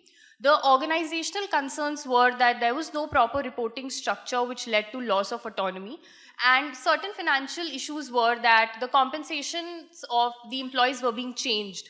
Certain employees feared that they might lose their job, which led to their reduced morale. Now, talking about some of the industry benchmarking, we have Fiserv's financial technology, which merged with First Data payment processes, and it provided solution for banks and other financial services. We also have a partnership between Hindustan Unilever and Google Cloud. So this partnership helped Unilever gain consumer insight and offer a more customized user experience. So we talk about the new form merged entity. So the name of the new merged organization is Innotech Tradition Incorporation. Now the organization structure prevalent here is network of teams. Network of teams is a fairly non-hierarchical organization structure in which the organization groups employees who have a common specialization and they work towards a common goal. Now some of the other features of network or teams are they have high degree of empowerment, strong communication and a rapid flow of information. And the goal here is to clarify team missions, delegate, appoint strong leader, foster a shared culture, and provide communication. Now the vision here is to pioneer excellence in machinery, consumer good, financial services, and technology. The mission is to provide premium goods and services to the customer and enrich their life. And the values include innovation, collaboration, excellence, high rewarding culture, and flexibility. Now to understand what a typical employee in this merged entity would look like, we've designed a persona and we've named her Lara. Now Lara is result-oriented, collaborative, and always thinks of the bigger picture. Now to talk about different ways to tackle the HRM challenges that we've identified, we've come up with a begin framework which can be expanded as blend, envision, grow, inform, and nurture. Starting with blend, now blend is our entire cultural integration strategy that we have in place. Now here we will be having a merger steering committee that will have members from HR to facilitate the change. We will also be having a -6 to +6 communication program, where -6 means that people in leadership roles would address the employees to see how well they're managing with this change, whereas +6 is to gather feedback from the employees. We will also be having tailor-made and personalized change stories of all the top performers, which will be posted, which will in turn motivate other employees who are dealing with this change. Now, Envision is our entire change management plan that we have in place. Now, here we will have continuous monitoring and evaluation of the employees. We will also be having cultural assimilation programs to see how well the change management is going. Now, talking about GROW, it is redeveloping our orientation and training programs with cultural sensitivity with respect to the different geographical locations that we have, and cross-training functional with respect to the different roles and responsibility that the new entity has. We will also be maintaining repository for ease of knowledge transfer and check the efficacy through scorecards and learning logs. Now, through these scorecards, we will identify who are the high-performing individuals, and we will acknowledge them with knowledge awards. We will also be introducing a 2x2x2 policy, which lets employees choose between location, role, and the companies offered in this new entity. Now, Inform is the communication part of our Begin framework, and it focuses on creating a communications team which will comprise of an integration leader, communications leader, and members from the merger steering committee. The way of communication is going to be two-way, and the emphasis is going to be through mediums of communication like town halls, hotlines, internal memos, and press releases. Nurture, which is the final part, focus on retention. And the way we're planning to go about it is through giving enhanced roles and responsibilities.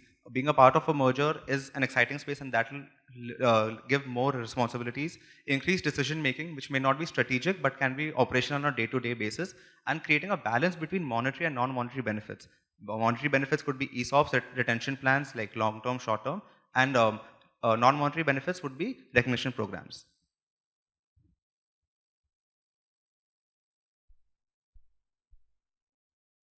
Now, here is a snapshot of the change management dashboard that we have created. Now, this dashboard will help us to get real-time updates about the entire change management progress. It will also help us to see different KPIs that we are using to measure change. Now, these KPIs are grievance resolution rate, employee absenteeism, and employee happiness index.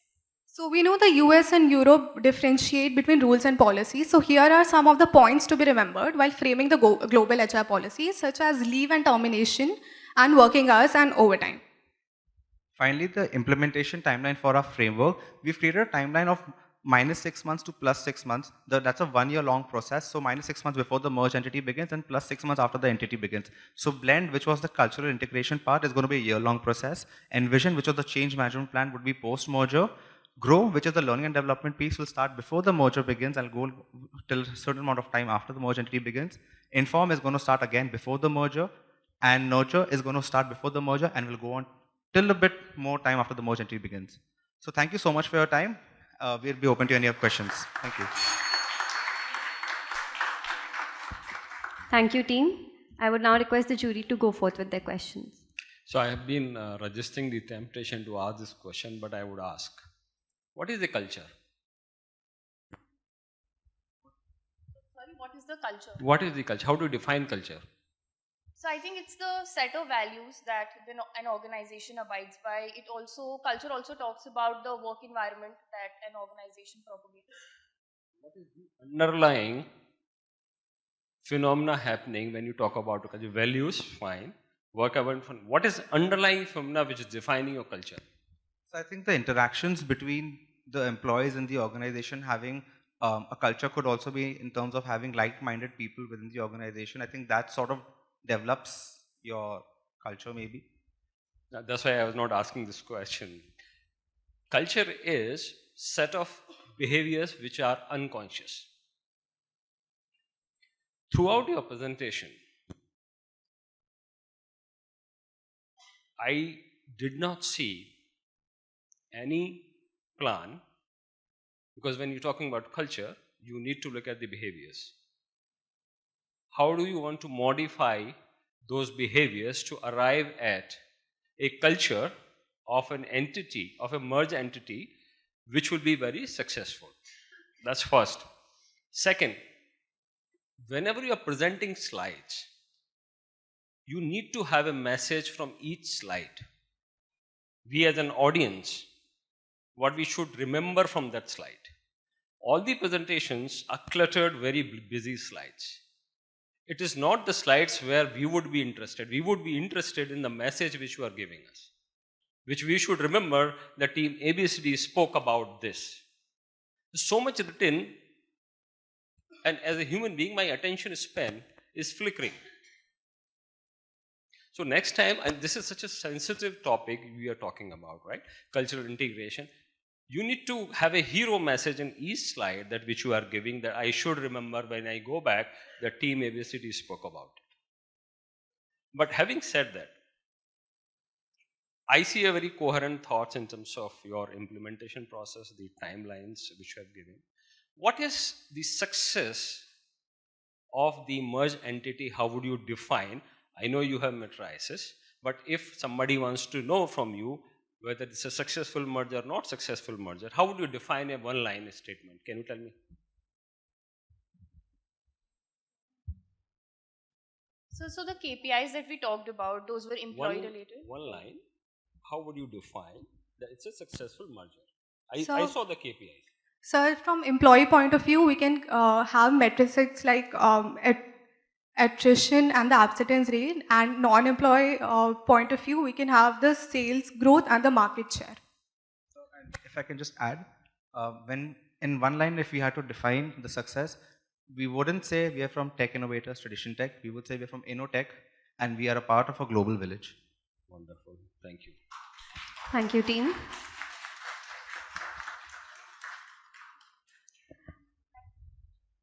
I would now request the next team, Team Blue Ocean from XIM, to come forth, while the jury can take this time to evaluate.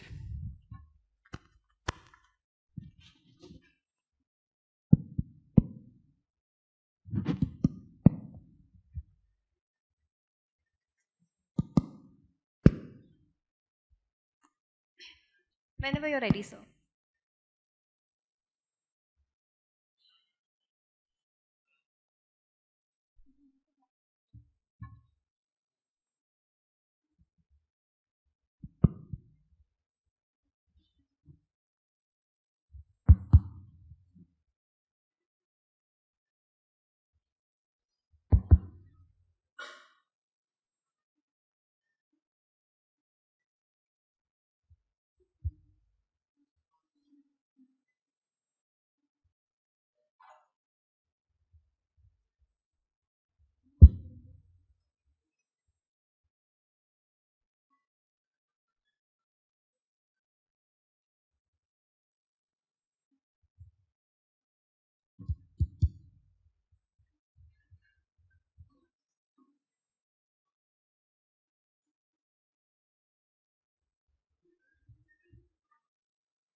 This is Team Blue Ocean.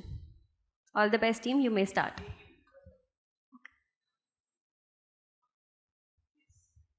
Hello everyone, we are Team Blue Ocean. So a successful merger does not mean just merging two companies. It's more about integration of workforce, culture and their values. So here in this picture we have tech innovators and traditional tech. When we look at their work culture, tech innovators follows more of a creative work culture, while on the other hand we have the traditional tech. They basically emphasis on the traditional way of process. They are more of an hierarchical company.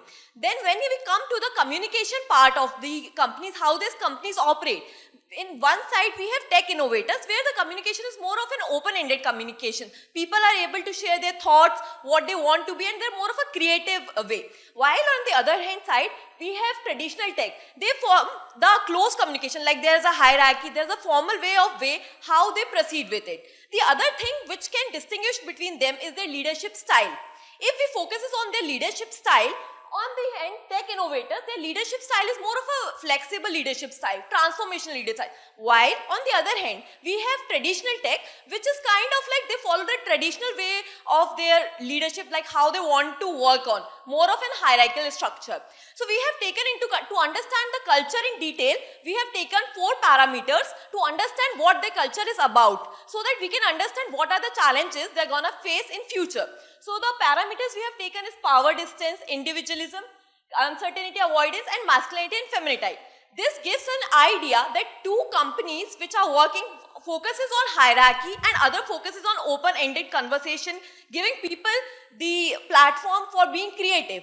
Now if we see in overall, these 2 companies are totally different, having a different vision in their mind, having a different leadership style. So when these 2 companies are coming in together, definitely there's gonna be a lot of chaos. Chaos, let's start from the ground level, that's our people.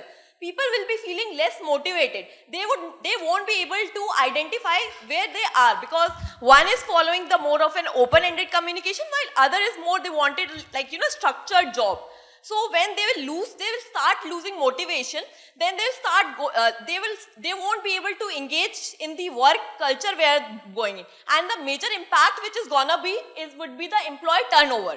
So now if we see on an overall picture, what are the major roadblocks which they are going to focus on? First, integrating the workforce, which is very important, like how 2 different workforce which is coming into picture, how will they blend in? Secondly, we have unified HR policies and benefits. Like those 2 companies have different policies, right? When we are giving in a merger, we need to have a unified policies where those companies can have and share what values they have in. Third is decision-making process, because that is going to impact how the merger would be successful or not. Then we have identifying redundancy, and in the long term, if we want that merger to be successful, we need to have a balanced culture. Now, the major issue, what comes into picture when we have a merger, we do have an aspirations that what we want to achieve in. And then we have an action plan also. But there's a lot of gap in between what we want to aspire and what is our action plan. Because there's a lack of communication which comes into the picture. So to reduce this gap, we need a continuous surveillance so that this gap can be reduced. Because in this gap, more of the issues which are there comes into the picture. So let's understand how we can resolve these problems. To address the following challenges that we have, next slide please. Okay, so here are the certain challenges that we face, and to address them, we have suggested HR strategy as cultural synergy accelerator program, which is driven by 4 pillars that we have. First one is culture champions network, which will cater to cultural integration. And then the second pillar we have is digital merger hub, which will act as our communication channel during the merger. And the third pillar that we have is global perspective workshops, which will help in filling the gaps in between the tech and non-tech departments, where the employees can be trained so that they can assist both the companies. And at the same time, the last but not the least, the fourth is the skill development scholarships for talent retention. This will help with not just by professional training, but also in terms of developing the agility of the employees with the help of sensitivity trainings. And this can be done with the help of a roadmap that we have planned for the same. We have divided it into 6 phases, which is spread around in 2 years. First would be the pre-merger phase, where we'll prepare the data that we need and we'll do the analysis for the same. And coming to the second phase, we will launch our program, and coming to where we launch the program, and after 6 months we will go and check again. Like the metaphor suggests, we have to see the overlapping lines. So within the organization, there are small parts or small sections of teams which are not able to function with that help. So we have to refocus on them, and to do that, we will go to phase 4, where we focus on the transition part. We'll help them transition with the help of career support or mentorship program. And similarly, then we also need to focus on the retention that will come where they might, as an example suggests, it will be our EBP that guides the rule, how we want to showcase our vision, and are they able to adapt to it. And 6th is the communication training. Even after we have implemented our program, it is important to see what is the areas we can improve. And that raises the question, how do we communicate this? Okay, now I'll be focusing on the 3 phases of M&A communication, where the first phase will be focusing on pre-announcement phase, and the second will be announcement phase, and the third will be updates at key milestones. So for that, we have actually followed Mercer's Lilly model, where LI will be focusing on listen, inform, lead, and involve. And for planning the employee communication, we actually have done a message framework, which would actually stand for master clear audience identification, ensure strategic storytelling, select proper channels, and in same way we'll actually have to gather and monitor feedback as well as evaluate and adjust continuously. We have also tried listing down various KPIs and we have tried to bucket them, basing on financial metrics, operational metrics, and employee metrics as well. We have also tried benchmarking the things and we have found the different mergers and acquisitions that have taken in the past. For example, Disney undertook Fox and what it lead to increased market share. It would also lead to, talent pool increase also, and it would also increase in the innovation.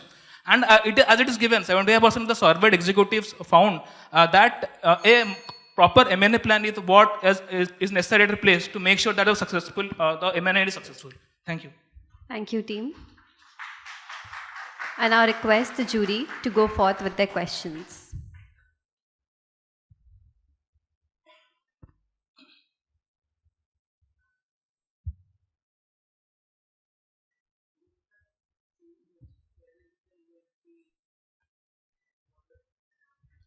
Sir, actually we have few things here at place. Like for example, there are two separate entities, one at Silicon Valley and other at Europe. So we are actually assuming, because it is not given in the case where the second entity is actually based out of, we're actually assuming that it's based out of Europe. So as it has more number of employees, first point, and also because it is deep-rooted and it does not want to leave its roots and as well. So we are thinking that as a third-party entity, we are actually proposing that the new entity which will be formed, that will, the tech innovator will actually take the call and it will actually call the shots. And it will be based out of Europe only.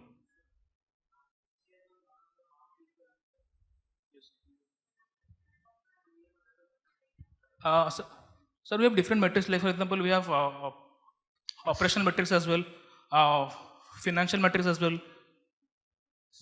Sir, I would also like to add to that, we can also focus on operational efficiency, as we can see the number of faults that are reducing or increasing, so that also suggests when we go for co-op programs or what was actually intended to function. That's fine. Thank you. So, one question from me. You said it will be Europe, right? Because number of employees are there, more natural choice. What happens is, this company, which has 100,000 employees, has a turnover of $12 billion. The American company has a turnover of $18 billion. Where do you want to keep the headquarters then? Sir, we have already told that, if that is a merger is going on, because the second entity actually wants to be deep-rooted, it does not want to change its roots. So it will be very difficult for the employee at the first position to actually give up their place of work and come to a second place. And if that is successful... No. He asked about the headquarters, so I'm putting a condition here, right? 100,000 employees, so naturally headquarters should be in Europe, I agree. But what happens is, if an American company has a higher turnover, a higher revenue than the European company, so where would you keep the headquarters? Sir, as we have mentioned that, apart from financial metrics, we have already other things also in place. So only focusing on a part will be a part of the M&A that we'll be focusing on. But if you don't focus and see on the larger picture of the M&A that is focusing on, sir, in long run, if we become a successful merger, the M&A becomes successful and we are able to, set and actually achieve what the goal has been set, also whether that is operational goal or financial goal. In long run, if that gets achieved and we are still perceiving with being the headquarter at Europe, not only seeing the financial part of the thing over here, we are focusing on operational and employee part of the thing. So looking at only one part of the thing will not solve a problem over here. We are actually looking at the bigger picture and we are still perceiving with the thing that we will still headquarter it at Europe only, because it has more number of employees and also because of the nature of the tech innovators, organizational employees. That is. Thank you, sir. Thank you, team. Thank you, sir. Thank you, jury.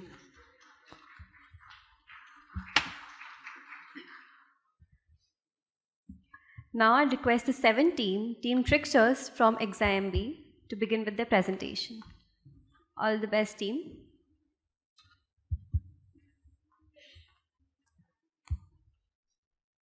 You may begin.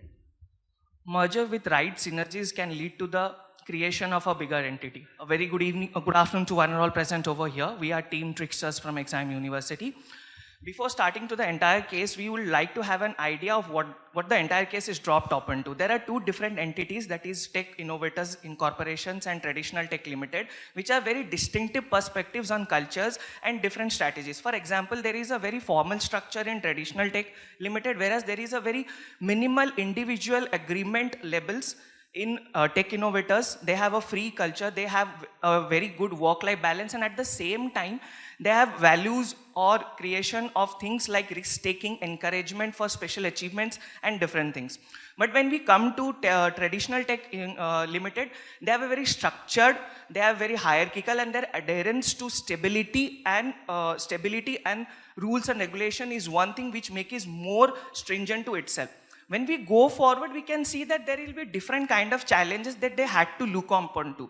For example, the first challenge itself is the employees having the loss of, for example, job security, then the loss of identity, and the third thing is, for example, the lack of inclusion.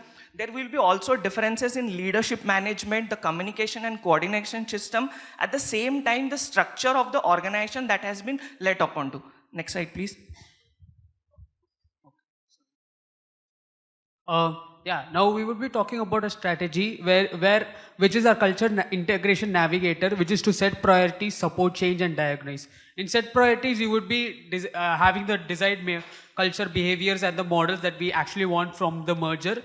And through the support change, we would actually define the process and the cascading of the cultures of both the companies.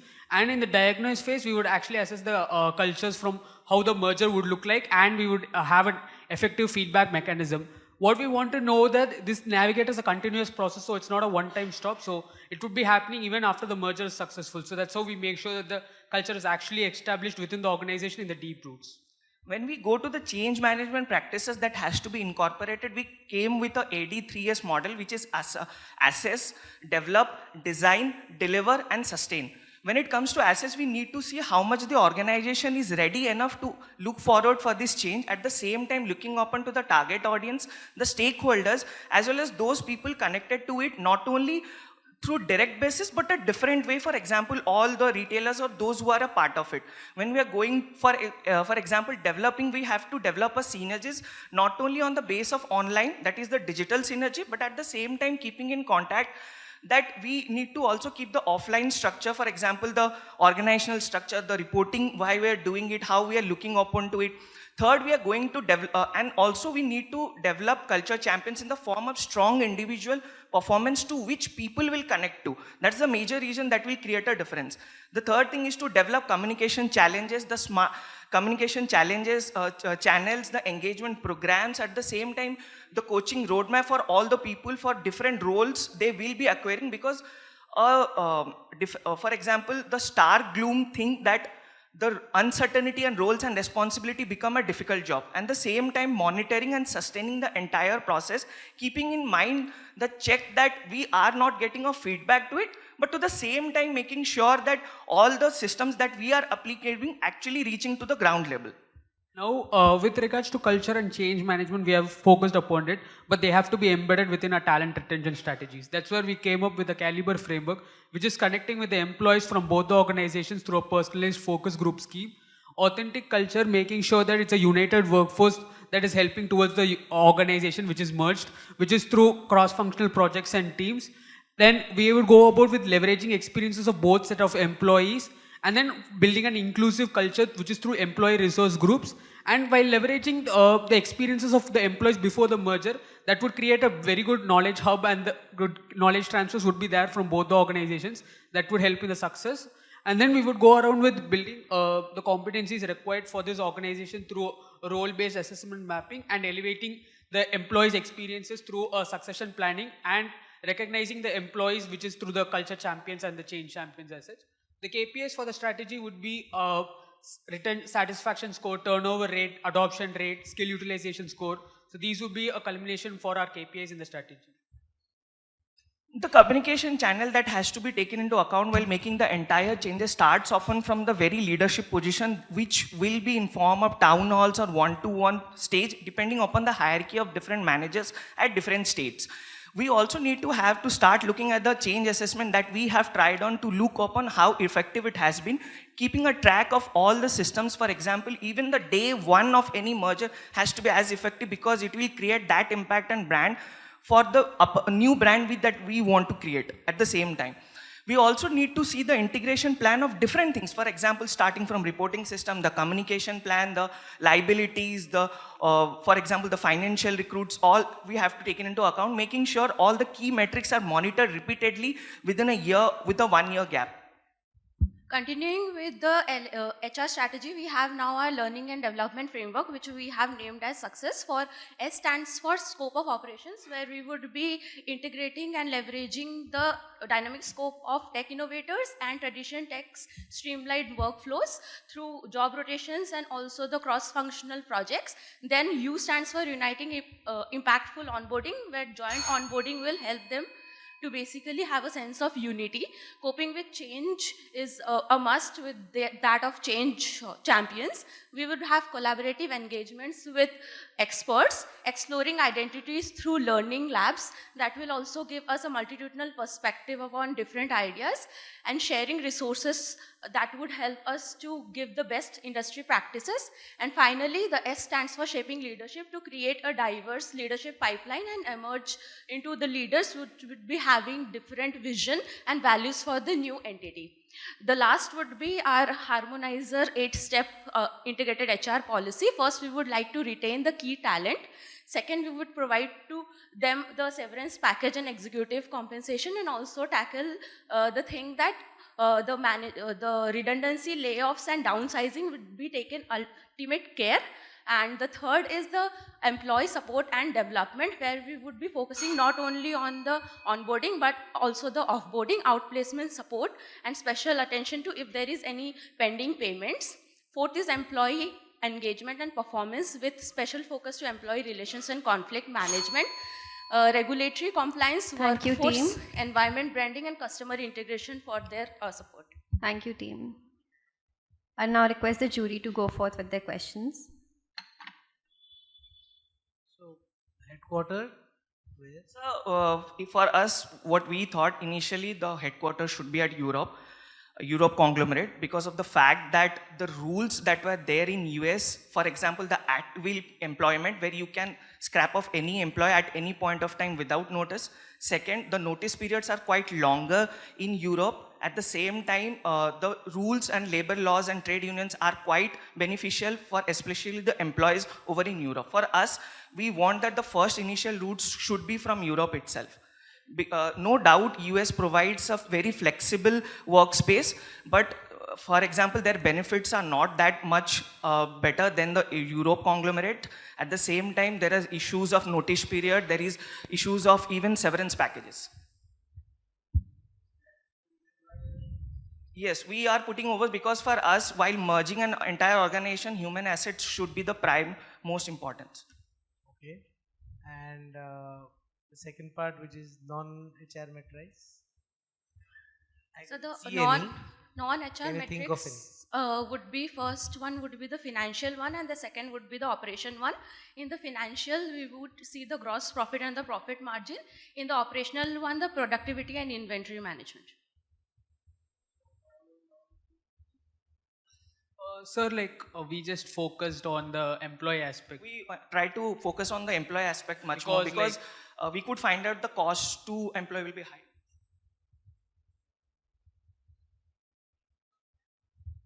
Thank you, team.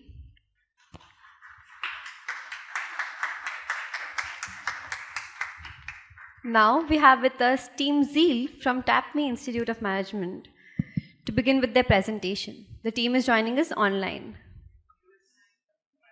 Sure, sir. So, good afternoon, everyone. Today we are Team Zeal, and today we'll be presenting our take on the case that was provided to us for Kshitij. Next slide, please. So, the case presented us with two companies, Tech Innovators and Tradition Tech. And to understand the cultural differences between these two companies, we used two specific frameworks, Trompena's 7 Dimensions of Culture and Competing Values Framework. Upon analysis using these two frameworks, we could understand that there was significant differences in culture between these two companies. while tech innovators tended to more towards universalism, was more risk-taking and encouraged experimentation and had a flat organization, and also tended towards ignorance, time, and internal control. Tradition tech, on the other hand, it tended more towards tradition, stability, adherence to processes, maintaining a sequential time for processes, and leaning towards external control. In competing values framework, apart in the 4 pillars that we can see, apart from clan culture, the rest of the pillars presented significant differences between these 2 companies. While tech innovators showed elements of adaptability and innovation, tradition tech, on the other hand, were mostly rooted towards subsidiaries, and that's why we feel that employees from both these organizations might feel apprehensive to adapt to a new culture that might emerge from the merger. And now we move on to possible challenges and resistance points that might emerge from the possible merger. So we refer to a paper written by Marks and Mervis with regards to HR management in M&As. We used to understand what might be both the company's perspective with regards to its own culture, the other company's culture, and what the company felt the other company might feel towards its own culture. And in this analysis, we also observed that there was a huge difference in perspective between the 2 companies, and it was mostly skeptical towards each other. Hence, we used a framework called Culture Integration Spectrum to analyze the challenges and resistance points, which is built upon 4 elements. Under recognition and acknowledgement, we understood that resistance can emerge from the shock of recognizing the vast disparity in culture between the 2 organizations. Under culture bridge building, when creating a mechanism for open dialogue and understanding of 2 diverse cultures, resistance might occur when both sides feel that compromise is being made for their own culture. Under cultural synergy, if blending of best practices and including merging of HR policies like compensation structures happen, some employees might perceive these changes to be unfair. And for cultural reinforcement and ongoing evolution, resistance might occur if the integrated culture that emerges from the merger reverts back to the original culture that one of the companies had. Now I'll hand it over to Prachi for the rest of the slides. Thank you, Kshitij. I'll be focusing on the policy details and the strategy for implementation. As we see that the policy statement has been formed by us along with a brief execution strategy, there are 4 dimensions that we will be focusing on. The first is the cultural integration initiatives, under which we have the cultural immersion program, a cultural exchange buddy program. Will be establishing a joint culture committee which will organize cross-cultural events which will have employees from different departments of the merged culture, and will also include cultural inclusivity training. Under talent retention initiative, we have first is the merged merit-based career growth path, which will be based on transparency and will have a dual ladder system for the employees to grow in, and post which we have the employee resource groups for networking and support. We'll be conducting one-on-one stay interviews to interview the high potential employees and identify their areas of concern and retention, and will also provide employees with learning and development funds in order for their professional growth, which can be in turn rewarded with rewards and recognition. In the communication initiatives explained further in the following slides, we'll be covering the virtual reality office tours, M&A app, and a live CEO Q&A session. In the change management initiative, it is focused from the perspective that both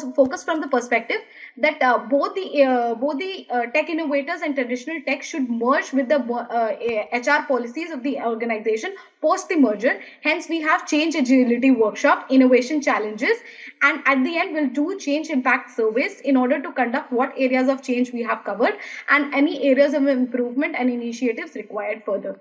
Next slide, please. In strategy, next slide, please. Yeah, thank you. In strategy, the first one is the virtual reality tour. As we talk about, it will create a VR simulation for office space with 360-degree view, interactive features, accessibility through VR sets, and guided tours by experienced employees to explain features and functionalities. Post which we have the M&A app that we are talking about, which will be a user-friendly app with real-time updates, gamification elements, and collaborative tool and content personalization.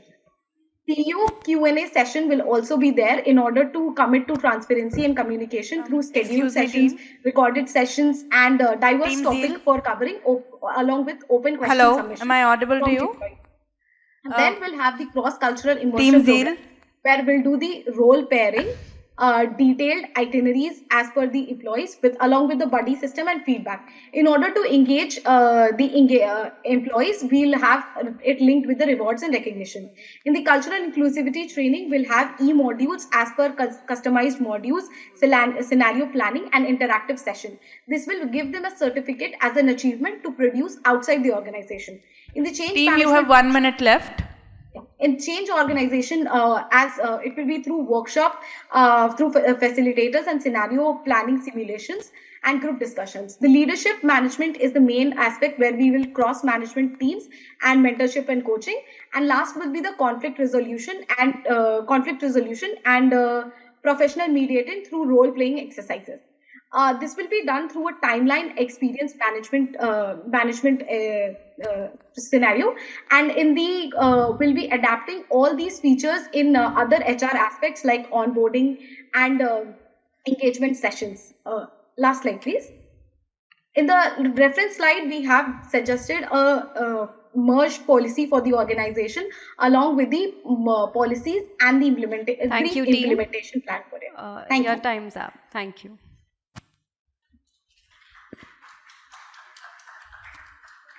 Now I'll request the jury to go forth with their question. Unfortunately, I can't ask a single question. Team, are we audible to you? Yeah, it's a little low. I'm saying can't ask a single question because your font size is so small. The so busy slides. What I was trying to figure out, what is the solution you are providing under the problem solving, right? Which I thought because of the font size being very small, you being virtual, something which I couldn't figure out. So I'm sorry, but this is what happened. You have any question? At least I don't have any questions. The same question, where according to you should be the headquarters? Or in your assumptions, have you assumed something while giving the solution? Headquarters of the new entity, what would that be? Sorry, sir, we are not able to. Can you hear me? Can you hear me? Yeah. So the jury is asking where will be the new headquarter after the M&A? So, sir, for the headquarters, we'll have corporate offices in both the cultural regions, since there is a huge distance between both the tradition tech and tech innovators. Hence, corporate offices will be at both the places. And initially we are not planning to keep the senior managers fixated on one of the locations, as we want to clear out the merger and fix the entire policies. But in the future, if we move, we are planning to move towards more innovation and adaptability. Hence, the headquarters might be situated near the tech innovators area. Thank you, team. You may log off. Thank you. Okay. Thank you. The next team we have with us is the creatives from NMIMS Mumbai. The team will be joining us online. Sure.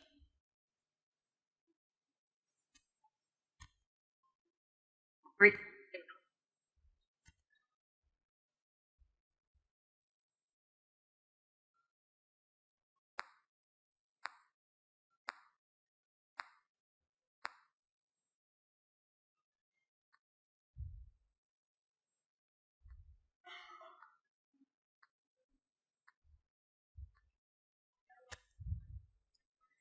Team, are we audible to you?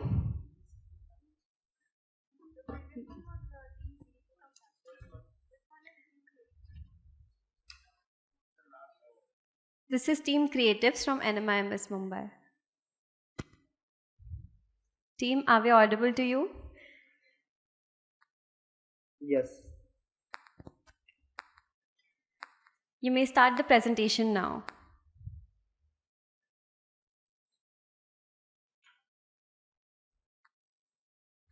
Hi, good afternoon everyone. We are Team Creatives from NMIMS Mumbai and we are here to present our solution on the case of merger of tech innovators and tradition tech. So Anurag will first take over. Can we change the slide?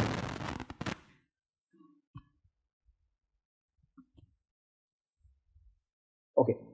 So thank you, Aditi.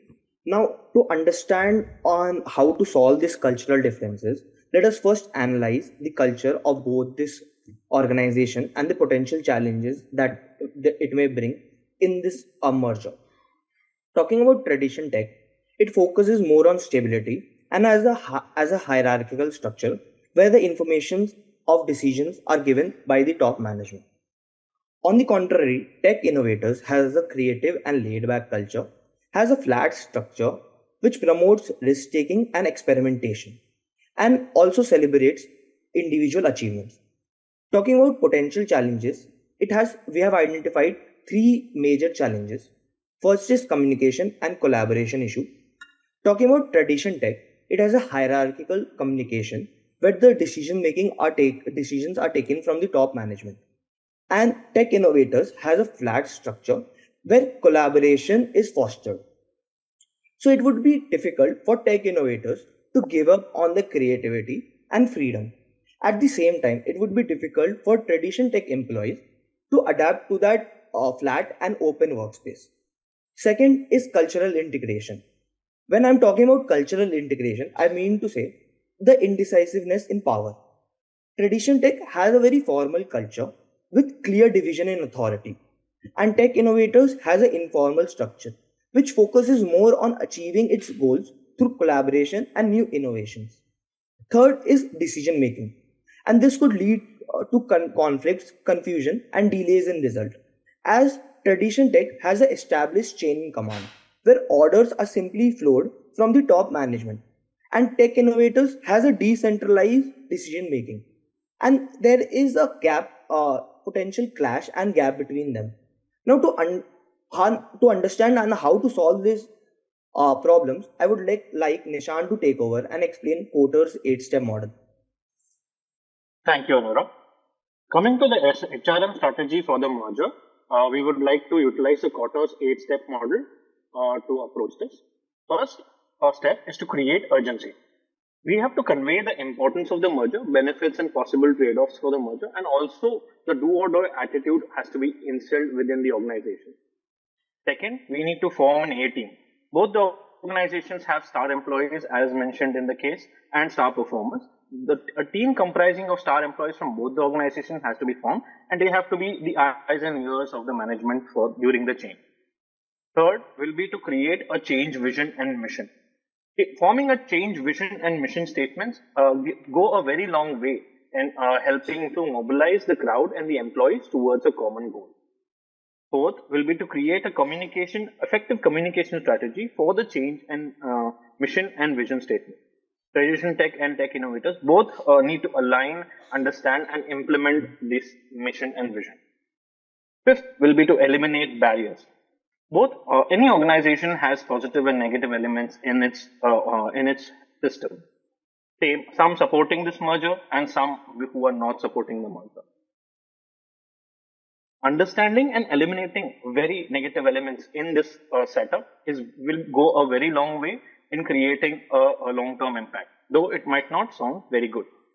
Sixth is the short-term wins. Creating an environment supporting small wins, small achievements such as getting a new project or maybe completing a project, and team cooperation and development helps establish a sense of purpose.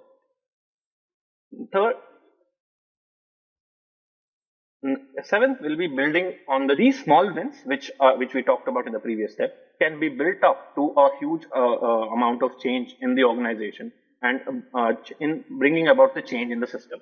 Eighth will be to avoid relapse.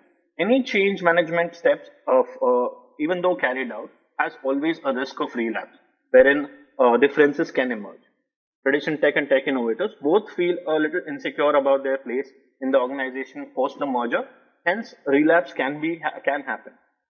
Instilling a sense of purpose and also creating a sense of security amongst the current employees can help avoiding this relapse. Can we go to the next slide? Yeah, the Quarters 8 models, Quarters 8-step model has both pros and cons. I'd like to mention some pros as well as cons. Some pros of this models are basically a comprehensive coverage of all the organization facets. You check all the parts of the organization and involve them in a single mission. Having long-term organizational perspective, it goes towards long-term vision and long-term, short-term as well as long-term development of the organization, and it ensures continuous change and bringing about resilience towards future uncertainty. But there are also some cons for this model. First is it is a top-down approach. All the decisions are taken by the top management, and there is not a lot of involvement from the lower level employee or lower echelon of employee. So the solution for this is what we are suggesting, to employ a change manager. We want the change manager to guide both the organizations, being Team, you have 1 minute left. Center place of the of employing this strategy. Over to Aditi for communication training and evaluation. Thank you, Nishant. So we all know how important planning is, but even more important is implementation. And implementation cannot be done without having a proper communication strategy. So we believe that the manager should involve the employees at all levels of decision making, and they should communicate everything to the employees by holding periodical meetings. And they should also have some offline, fun activities planned for the employees so that they can feel connected to the organization. Coming to the training strategy, we believe that the ADDIE model would be a suitable model for the same, in which first the company needs to analyze what is the requirement of the employees who need to be trained and whether they are even willing to be trained. Then they need to design an outline of all the plans and all the reading materials that they will require for the training. Then they should work on developing this model, developing these reading materials and all the activities, and then communicating it to employees through implementation. Thank you, team. Your time is now up. Okay. Okay. I would proceed to the jury. Do you have a slide after this? No. No, this is the last one. Okay. I would request the jury to pose any questions they have.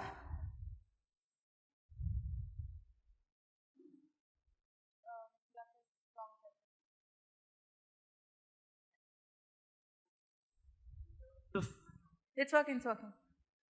Hello. Yeah. In terms of evaluation, you've mentioned the framework. Can you quickly name 2 or 3 main, just the names of the evaluation parameters, the headings, people and non-people? Was the question audible to you? No, ma'am. Can you repeat? The question that has been asked is the frameworks that you've mentioned. Can you mention a few people and non-people headings that will be measured under the frameworks? Specifics. Specific framework. What you've just mentioned is the framework, but what will you actually evaluate?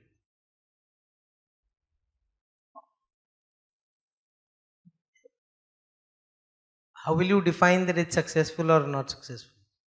The question is, what will be the headings of the evaluation matrices that you're using, people or non-people? What will be the parameters that you're judging the success of the merger on? Currently, whatever merger strategy we are using for HRM, it is a process-based and not people-based.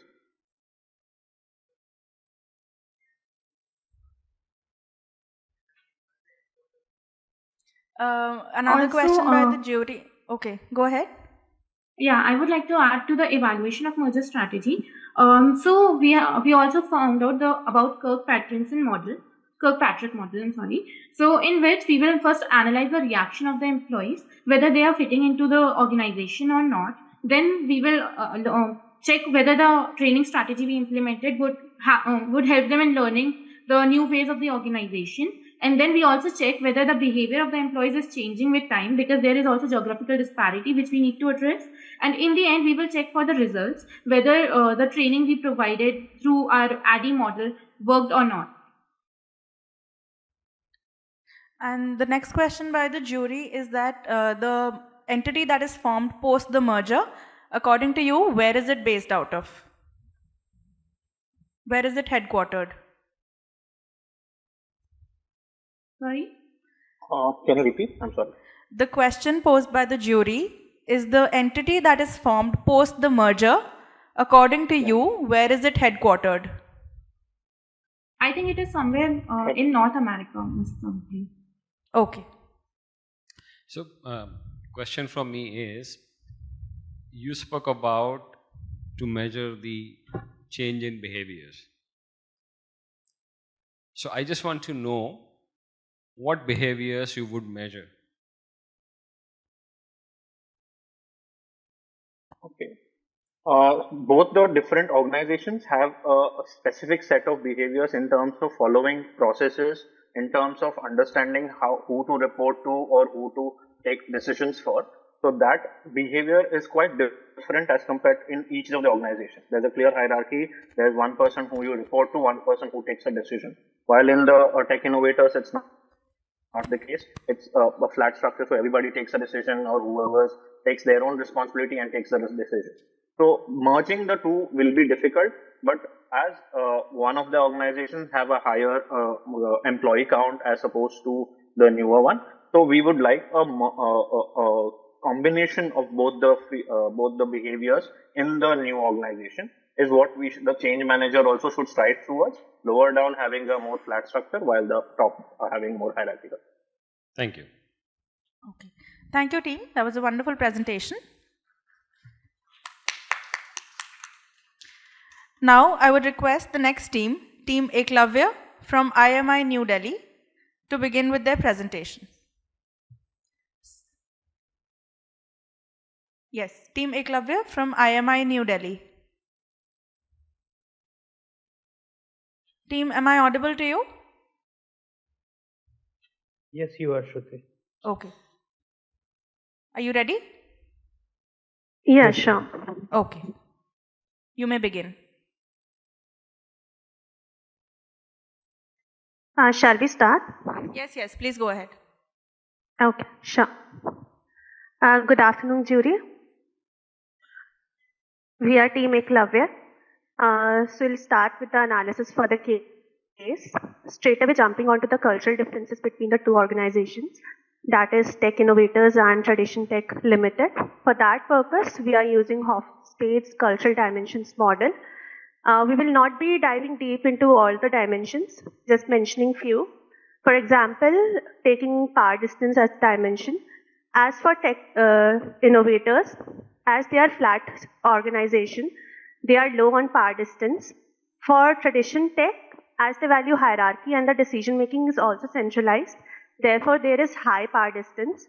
As for uncertainty avoidance, Tradition Tech Limited values stability and follows the processes. Therefore, they are high on uncertainty avoidance.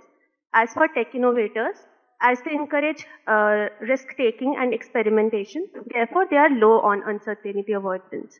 Now, the case mentioned that the workforce of both of the organizations will be integrating. Therefore, these are the key challenges which we have identified.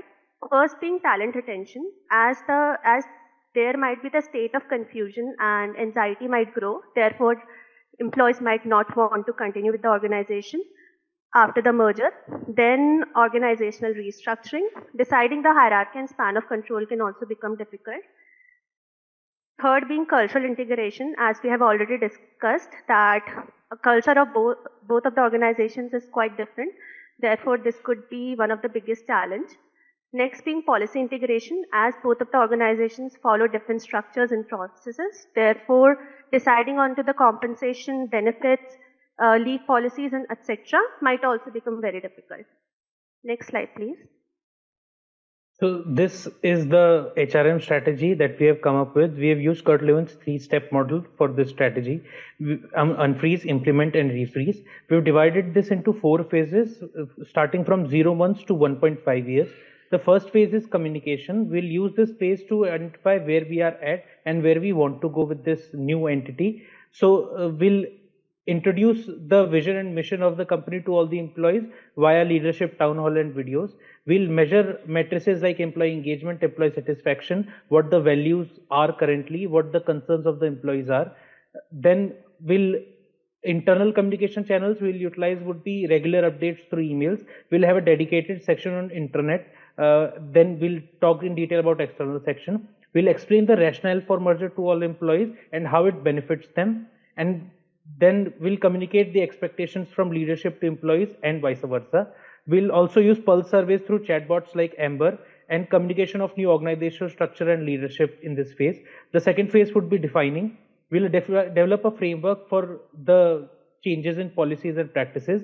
We'll revamp the compensation policies. We'll make schedules for the cross-functional and cross-cultural training. We'll identify the key employment that we need to retain and make career development programs, plans for them. And we'll devise recognition initiatives for those employees who go above and beyond in this merger. The third phase would be implement. We'll implement the framework for the policies by benchmarking it with the industry and comparing both the organizations and identifying the best policies. The long-term incentives and retention bonuses can be given to the top employees that we have identified in the previous phase, and so that we can retain them. We'll identify duplicacy in roles. Basis performance rating, we'll choose to bench them or lay off. Then we'll implement the recognition programs that we had identified in the previous step. This will resolve the forces of resistance by one-to-one or two-way communication and will ensure continuous feedback processes. The fourth phase would be monitoring. We would be settling in with the new processes, giving employees time to adapt. We'll establish employee feedback loops, monitoring the processes and measuring the same matrices that were there in the phase 1 to identify the progress. Next slide, please. Okay, so now we'll be talking about the communication and training strategy.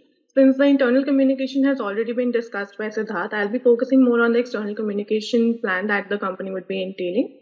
We would be focusing on all the stakeholders and people that are involved in the external communication. We'll be taking care of, communicating each and everything that has been happening throughout the merger and giving very transparent and authentic information to all the stakeholders. How we'll be doing that? We'll be having a very dedicated team that would be catering to all the questions that the employees might be having first of all, being very active on the website and having any media or press releases if and when necessary. Now, talking about the training strategy, we would be basically focusing on 3 areas. First one would be cultural integration of the two companies. Since this merger, it is very highly probable that the employees might go into a cultural shock. So we would be catering to that through cultural integration training. Next would be cross-team trainings, which would be focusing on building employee relations and interpersonal relations amongst the employees that are belonging to both the companies. And the last one would be cross-functional trainings. Since with this merger, we will be assuming that the employees must have some skills and proficiency in the type of working that is involved in the other company's workings. So we would be having some cross-functional trainings as well. Now, how we will evaluate all this? We will be approaching this with a very scientific approach. Team, first you have 1 minute left. We would be collecting data on various matrices like employee engagement, employee satisfaction, as mentioned earlier as well. And we can also use employee engagement surveys like the Gallup's engagement survey to see where the employees are right now. And with the data that has been gathered, we'll analyze and make a basically before and after analysis through various tools like hypothesis testing, regression, and other means in order to see how smooth the change throughout this merger has been. On the basis of these analyses, we'll make certain recommendations and we will ensure that there is continuous improvement in the strategy and the action plan that we make in order to make sure that the transition as smooth as possible. And throughout this, there would be continuous feedback and monitoring, which would be done through two-way communication between the managers and the employees.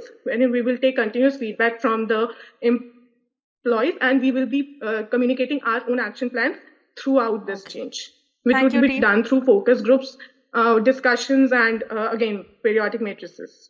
Okay. So this is how the action plan and course would be. Right. Besides all of this, we've also devised a grievance redressal cell to address all concerns that the employees may have. Okay. Thank you, team. I believe you're out of time.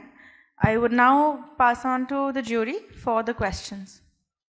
So, my question to team is, what is the role of Hofstede model, and what's the role of Kurt-Lewin?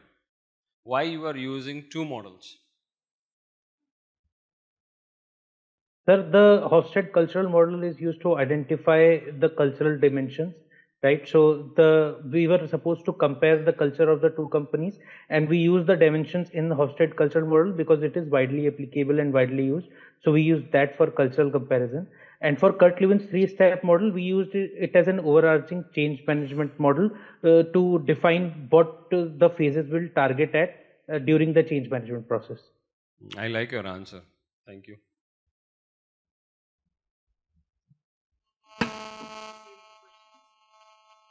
Same two questions, the headquarter and the other? Okay.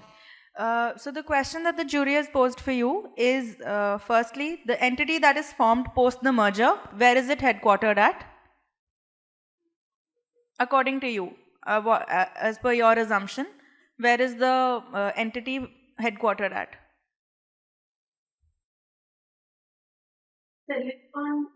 I think Silicon Valley should be the one where the headquarters should be, because it's nested into Silicon Valley.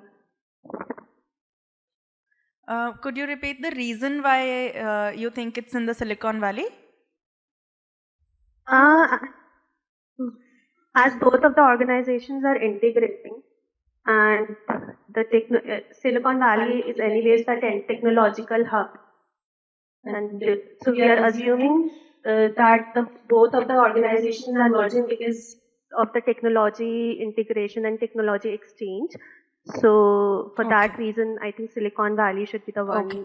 And the second question of the jury is that you have suggested people-based matrices. Can you also suggest some non-people matrices for evaluation?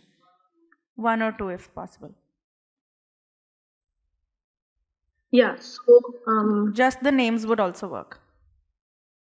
Sorry? Just the names of the non-people matrices would also work.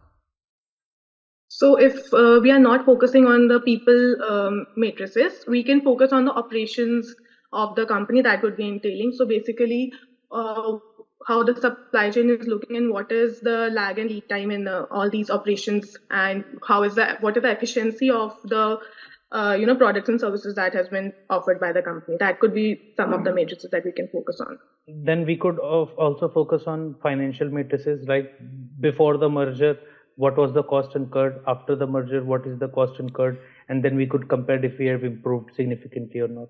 Okay. Thank you so much, team, for that wonderful presentation. Thank you so much. Thank you, judges. Thank you. Thank you so much. Okay. We would now like to proceed with the second last team for today, which is Team Titan Tribe from IMI New Delhi.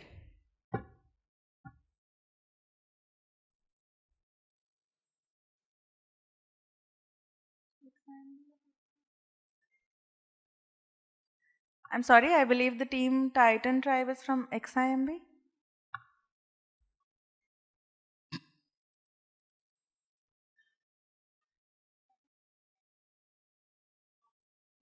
Sorry, the team is from IMI New Delhi.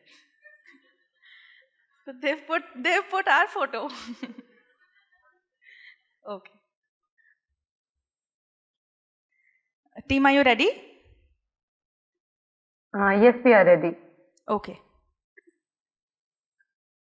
You may begin. A very good afternoon to one of us present here. All right. So first of all, we'd like to thank the team of XIM AHR for providing us this opportunity to showcase our solutions to the team panel. Now we will be talking about the solutions that we have Team, worked upon. could you please hold for a second? You're not very clearly audible. If you could bring your mic closer. Sure. Am I audible now? Is it better now? Is it better? Okay. All right. So as I was talking, so we have done the cultural analysis of both the organizations that were given in the case study. And we have found out that their values that they are following are quite different. Creativity and adaptability is focus of tech. Team, we've lost your voice. Tradition tech. When it comes to power distance. Team, I don't think you're audible to us. Your voice is either muffled or not audible. Could you try another audio input? I'll pause your timer. No worries. Just let me know if I'm audible right now. You're audible, but your voice is muffled. Okay, so I can be a little loud, but I do not have other earphones with me currently. Okay, no worries. Please carry on. Can we start from the beginning, or do we? You can continue from where you stopped. Sorry? You can continue from where you had stopped. All right. So as I was talking, the power distance and uncertainty avoidance of both the organizations are at extreme ends. When we talk about resistance and indulgence, we see that XIM Innovators is the organization that is encouraging its people to celebrate their success and enjoy life. So they are high on indulgence, and the work style of both the organization is quite opposite. When it comes to femininity, we see that more focus is given on quality of life along with work-life balance in tech innovators. So they're high on femininity. And in comparison to this, the traditional tech organization is low on femininity. We have also tried to identify some of the possible HRM challenges that could arise with the merger. And for the simplicity, we have also tried to break down these in three aspects, from culture to people, and corresponding to these, we have some resilience points that can be expected from the people. So when we talk about culture, we see that there would be new vision, there would be new mission when it comes to the new organization, there would be new leadership model as well. So there would be commitment resilience because people feel connected or committed to the purpose of the organization. There might be a fear of loss of control when it comes to the managerial position. In organization design, there would be new roles and responsibilities along with the structure, HR process and policies and governance system. There could be adaptive resilience given that people are habitual to the processes and systems they have been following for past few years. And if they want to deviate from that, there would be some challenges. When it comes to people, organization would like to retain top talent. They would like to motivate them. They would like to increase their morale. There could be open resentment from the people as well. And in this comes the emotional resilience. That could be because of fear of actual loss of the job. They could have lacked the confidence in the organization as whole. And to have a better understanding of these points, we have linked these to the SCARF model. Next slide, please. Next slide. Okay.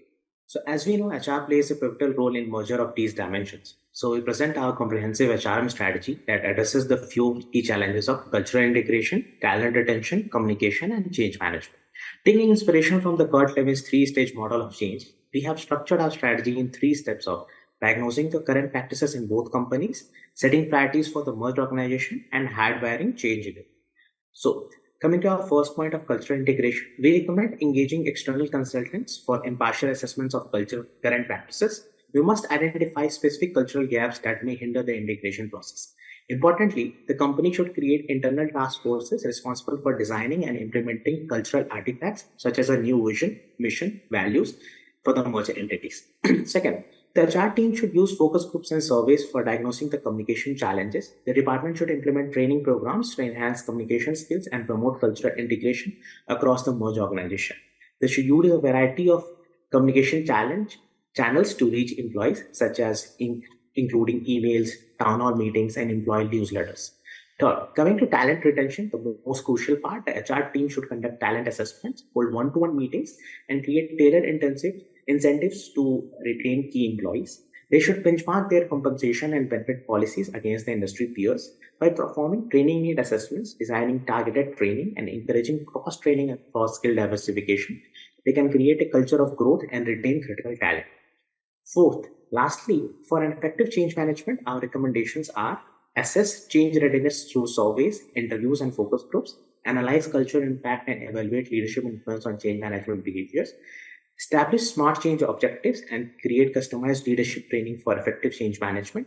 And lastly, craft detailed change implementation plans and establish KPIs for evaluating change management success. By following this comprehensive HRM strategy, the merged organization can ensure a smooth and successful transition towards a cohesive and thriving workforce culture. Thank you. Moving on to the next slide. Now coming to the communication strategy, we have divided it into 4 stages. We start from the due diligence stage, wherein an employee apprehension assessment can be conducted to identify the rumors and the misconceptions that might occur within the newly merged organization and a leak prevention strategy can be developed accordingly. Coming to the next stage, which is the merger announcement stage, a stakeholder meeting can be conducted, which would highlight the benefits of the merger for all stakeholders, which will also help in ensuring psychological safety to the employees that their jobs are safe. This will also help in building trust among the employees, which will in turn help in smooth transitioning. Next is the pre-close planning stage, where leaders of both companies are aligned with the newly merged organization's Team, vision you have and 1 minute left. objectives. A robust communication system is also set up. The last stage is the integration implementation stage, wherein town hall meetings will be conducted, wherein the new culture and structure of the organization will be laid out. Coming to the training strategy, we would be conducting leadership training for managers and leaders for effective change management and culture integration. Also, we would be conducting organization-wide training for tradition tech employees on innovation and risk-taking, and for tech innovators on stability and better integration. The long-term sustainability of the organization can be assessed through the employee productivity, engagement, and satisfaction scores, and it could also be assessed through the overall profitability of the firm. This was our solution. Thank you for giving us this opportunity, and we are now open for questions. Okay. Thank you, team. I now request the jury to pose their questions.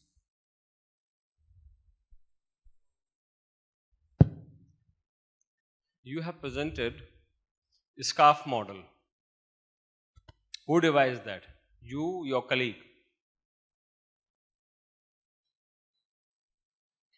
And you Sorry, have sir, not, can you please repeat your question? you have presented a part of solution, a scarf model, right?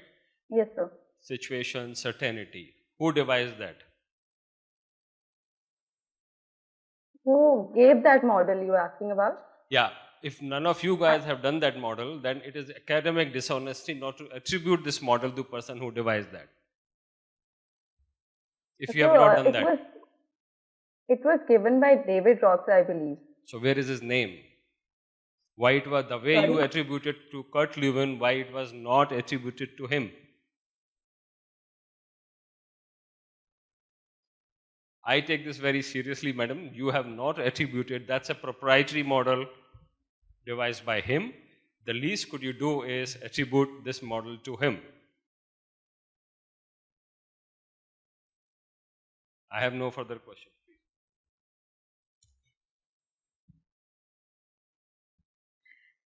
So the question posed by the jury is, firstly, the entity that is formed post the merger, according to your assumptions, where is it headquartered at? Sorry, ma'am, you are not able to clearly hear you. Can you Am please I repeat audible it? now? Ma'am, there's still some kind of disturbance. You are audible, but the voice is not very much clear, so we cannot make out the words that you are saying. Okay. And even with yeah. Yeah. Yes.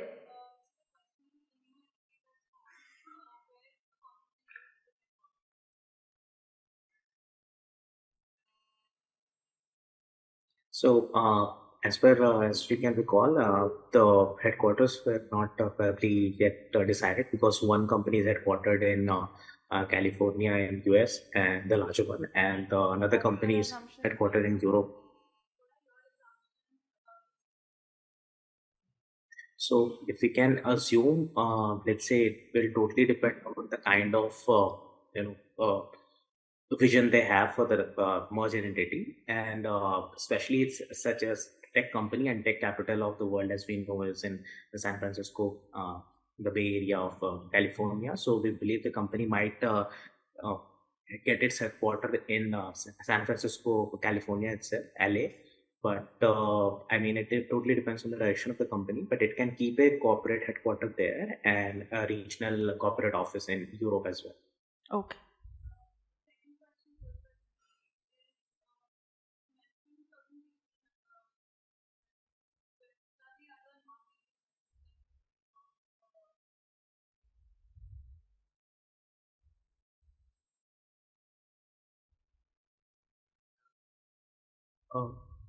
Just asking for clarity, as in for non-people matrices, what exactly do you mean?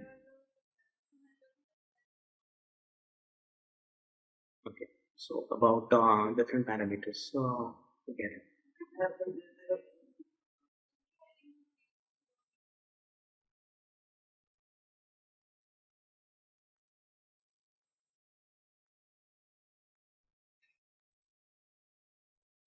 I mean, they're unable to think of any particular name or any models or matrices as such. But what we see is, I mean, if you're talking about the kind of new entity which has emerged after the merger, we can see how it is doing by kind of putting our products or let's the company itself on the BCG metrics or a McKinsey model we can use and see if the new business we have, is it coming out as a cash cow for us, or maybe it's still a question mark, kind of a star player for us. So maybe we can see in that aspects, and also after the merger, we see that the two companies were different on their product lines. One is technically a software company, another is technically an electronics manufacturing company. So we'll have to see what are our goals after the merger. Also, we could see if we could collect some customer satisfaction results, so we could use that as well. Thank you, team, for your presentation. We'll be moving on to the final team for the presentation today. The next team is Team Da Vinci from SIBM Pune.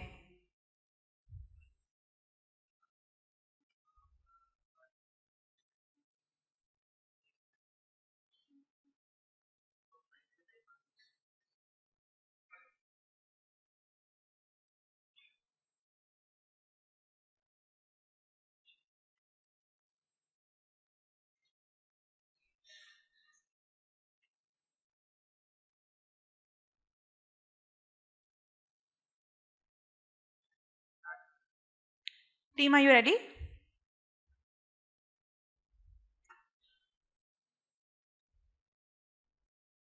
Team Da Vinci, are you ready? Yes, we are ready. Okay, you may begin.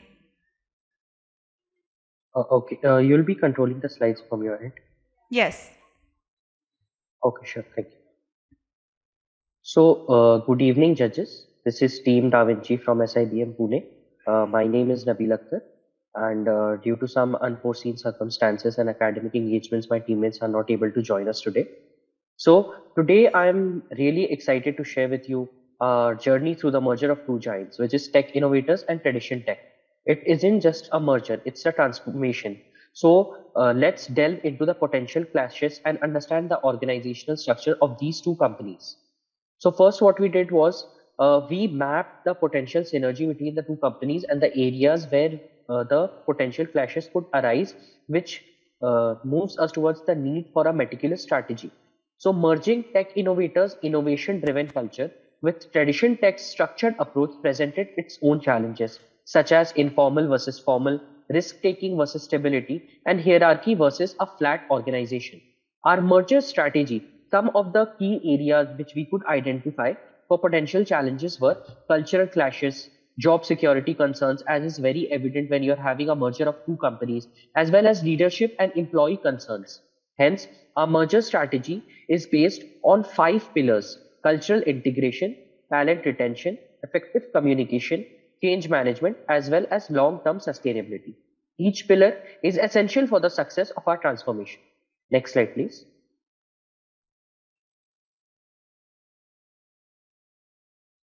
Okay. So, to address cultural clashes, we are fostering a hybrid culture, one that embraces innovation, respects tradition, and values collaboration. Cultural sensitivity training, cross-cultural collaboration teams, as well as cultural ambassadors are instrumental in bridging the divide between the work environment of both the companies, which are tech innovators and traditional techs. Secondly, we need to empower our employees so that they do not feel lost in the merger. Role mapping, personalized career development, as well as a competitive compensation package will be our key components. Our main focus would be on empowering our assets, which are our people. Communication is going to be our linchpin over here. Clear and consistent messaging, frequent updates, and an open feedback mechanism system are crucial. Moving ahead, we'll elaborate on the feedback mechanism which we have suggested, which is basically merge ease. Change champions will lead our change management initiatives, which will ensure a smooth transition and address resistance head on. Now, how do we align for success? In the midst of change, performance management becomes pivotal. We are adapting performance metrics to align with this new hybrid culture, and this will emphasize innovation as well as adaptability. Recognition and reward programs will motivate employees to contribute to our shared success. Ensuring long-term sustainability will involve continuous improvement. So we'll be having regular culture audits, ongoing training, and we'll also commit to adapting our HR policies based on the employee feedback system, which will keep us future ready. Now, next slide, please. Next slide. This employee feedback system, which we suggest, we have given it the name of Merge Ease. This aims to create a structure as well as transparent systems for employees to provide their feedback, which will enable the management to address their concerns as well as improve working conditions. Now, what exactly is the step-by-step process we are going to follow in this feedback mechanism? It's more than just a tool. It is our commitment towards transparency and accountability. Each employee will be able to share their thoughts, report challenges, and contribute to the dialogue about the shared future. Now, generally, what happens in the case of feedbacks is when you provide feedback, you do not exactly know how your feedback is being treated or whether any action has been taken for your feedback or not. So over here, we propose a system wherein when you provide a feedback, you will be given the name of the person accountable for managing your feedback as well as an accountability tree, so that if you're not satisfied with the resolution which has been provided to you, you can escalate it up the accountability tree. In that way, you know whom to reach out to, even if your feedback or your complaint is not resolved at the lower levels. Similarly, we'll be using generative AI over here to display the status of each action plan, and we'll also analyze these feedbacks for common themes so that we can predict what all concerns the employees are having and also resolve these beforehand before they are faced by the employees. Similarly, after the closure of the feedback, we'll be conducting surveys to gauge the employee satisfaction level with the resolution which is being provided to them. So in the basic accountability tree which we propose in this feedback is that the top leadership will be responsible for the program oversight as well as the resource allocation, whereas the HR department as well as the departmental heads will be responsible for the operational part of it, which is basically implementing the action plans within their respective departments. A feedback committee will be established, which will be responsible for monitoring and reporting the progress on the actions plans which has been taken for each complaint or feedback. And the outcome which we expect to come out of this is that there will be an increase in the employee satisfaction, an increase in the productivity and quality, as well as an enhanced workplace culture, which will lead to a positive reputation for the merged entity. Thank you. We are now open for questions. Thank you so much for that presentation. I now request the jury to ask any questions if they have. Okay.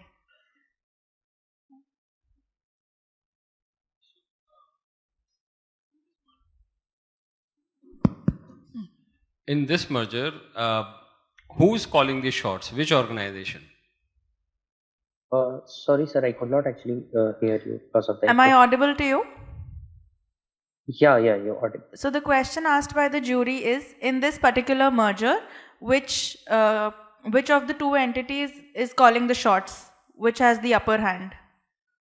Okay, so it's not that any one entity is going to have an upper hand over the other. So as suggested, we are aiming for a hybrid culture, right? So if you could just go to the first slide once, the way of working of these two organizations is very different. You'll see that one follows a very traditional approach in whatever problem it is approaching, whereas the other follows an innovative approach. So wherein you are having not this one, the next one. So wherein for the merged entity, the culture which we are going to define is going to be innovation coupled with traditional organizational systems in place.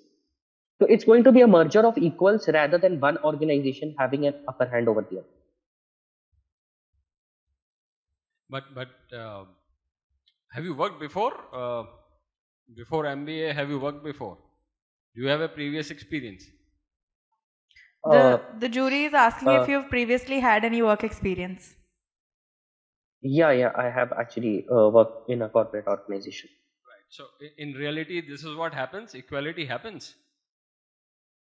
Sir, so basically integration of two organizations is a very complex process wherein you have different parts and you have to align each of it, right? So over here we are talking about a merger rather than an acquisition. So generally in a merger, what you try to do is you try to balance both the scales.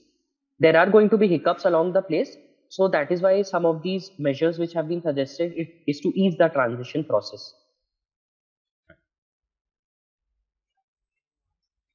Okay, so the next question posed by the jury is, according to your assumptions, where is the entity that is formed post the merger headquartered at?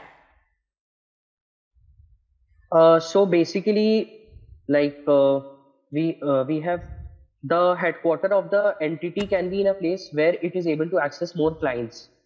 So that is one of the aspect, like you can do a feasibility analysis to check where your employees are more comfortable working from, and therein you can Have you establish your assumed headquarters. anything? Have you assumed anything? Have you assumed any particular location for the merged entity?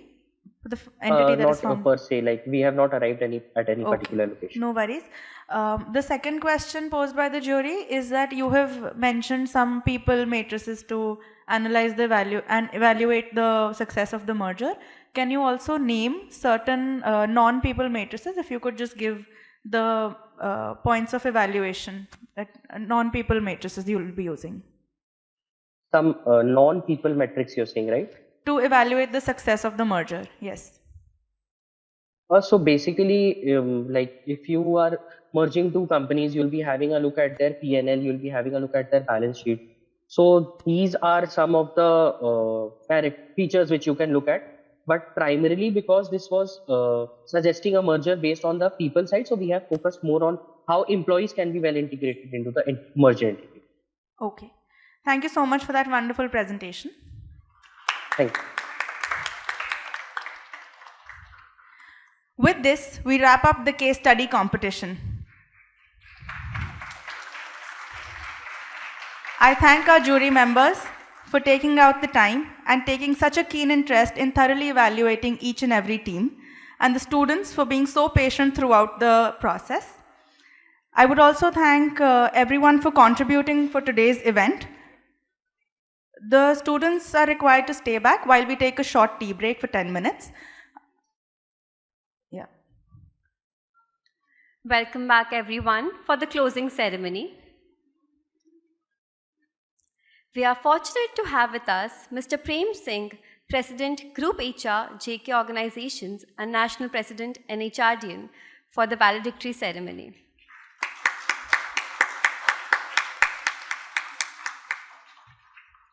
Mr. Prem Singh is a distinguished leader with a rich professional journey, currently serving as the National President of the NHRD network. With a robust background in human resources, he's held pivotal roles as Regional President and Honorary President in Delhi NCR chapter. His extensive experience includes noble positions at JK Organizations, Walcott Limited, Piramal Enterprises, SO Steel, and many more, showcasing over 2 decades of exceptional leadership. Sir's strategic acumen and transformative leadership has left an exceptional mark on the field, earning him a well-deserved acclaim. Now, for the most exciting part, we'll be starting with the prize distribution ceremony. I invite Mr. Prem Singh, National President NHRDN, and Dr. Shantanu Rath, President NHRDN Bhubaneswar Chapter, to please come forward and present the awards to the winning teams.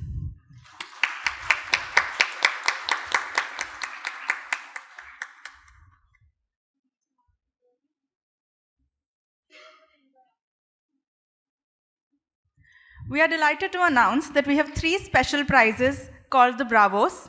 We now call upon the winners of the Bravos, Team ABCD from XIM,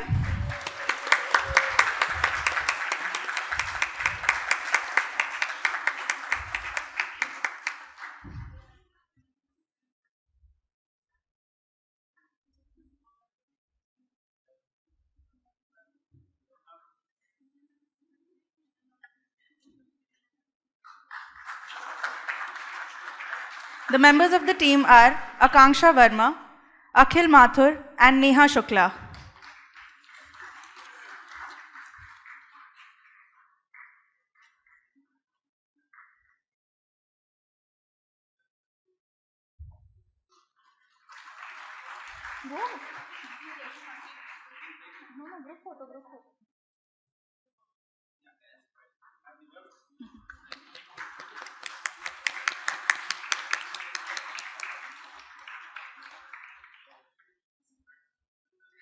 The second Bravos goes to team Beyond Horizon from XIMB, who had joined us online. And the third Bravos goes to team Tricksters from XIMB. Let's have a huge round of applause for them, guys.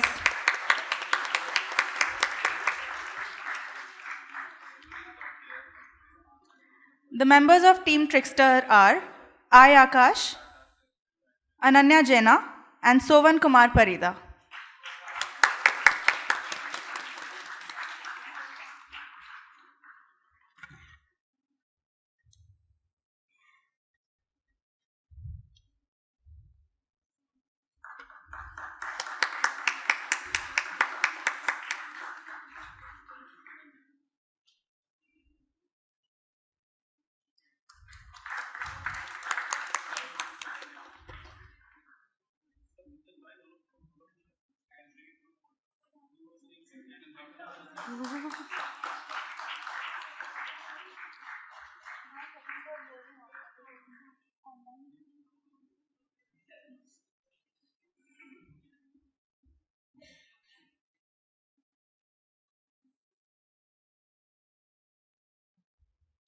We are delighted to announce that the second runner-up for the competition are Team Creatives from NMIMS.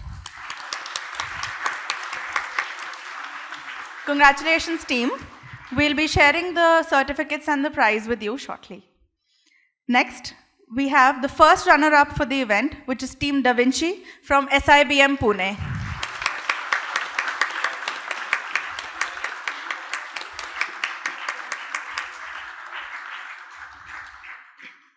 Finally, we are elated to announce the winners of the case study competition of Kshitij 2023. Team Eklavya from IMI New Delhi. Kindly note, this team joined us online today. Many congratulations, team. We'll soon contact you to disperse the prize money and collect your certificates online. I request all the teams to kindly collect the prize and certificates and come on stage. Yeah, we're done with the photographs, yeah. I would now like to invite Mr. Prem Singh to deliver a valedictory address to all the students here. Sir, please come forward.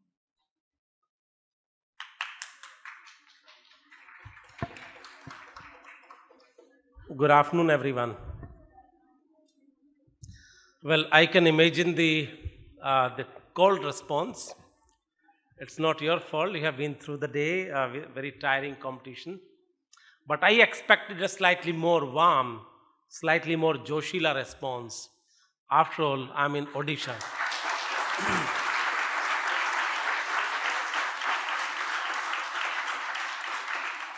Good afternoon.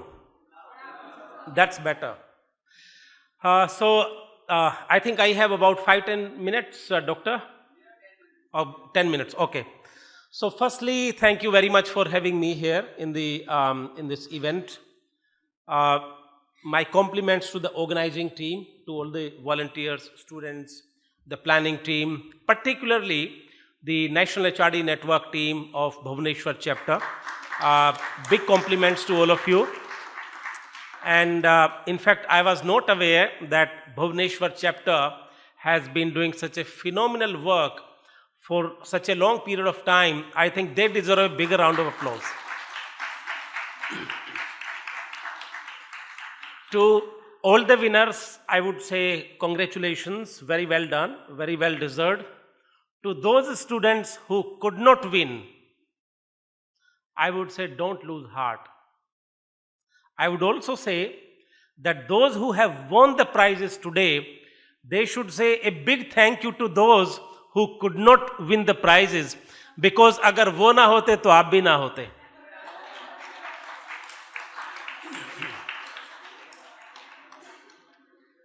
So actually those who could not win, they have done a big favor to those who have won today, and therefore in the evening today or tomorrow you can demand a big party from these people to celebrate this moment. Well, that was on the lighter side. Coming back to the competition, the Kshitij, I particularly like this word, Kshitij, horizon. This talks about the way you think, boundarylessness, uninhibited thinking, out of the box thinking, thinking possibility, thinking potential, thinking new ideas, thinking of creating new value. Therefore, this theme has a value which is irrespective of the time.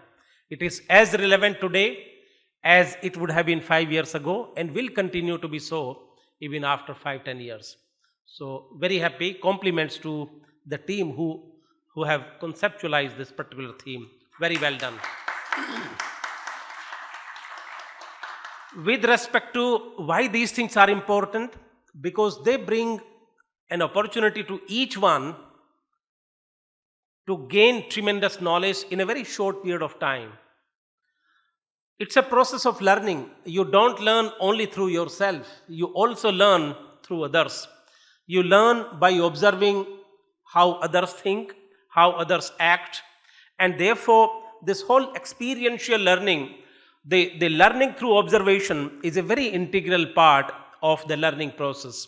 And therefore, I would only make an appeal to all the students, to all the participants, make the best use of these opportunities. These are different. These are not typical classroom sessions, but enormously useful, because in a short period of time, you are able to get that much more value in terms of your learning. Third point, which is important, particularly for all of you, the current Indian youth.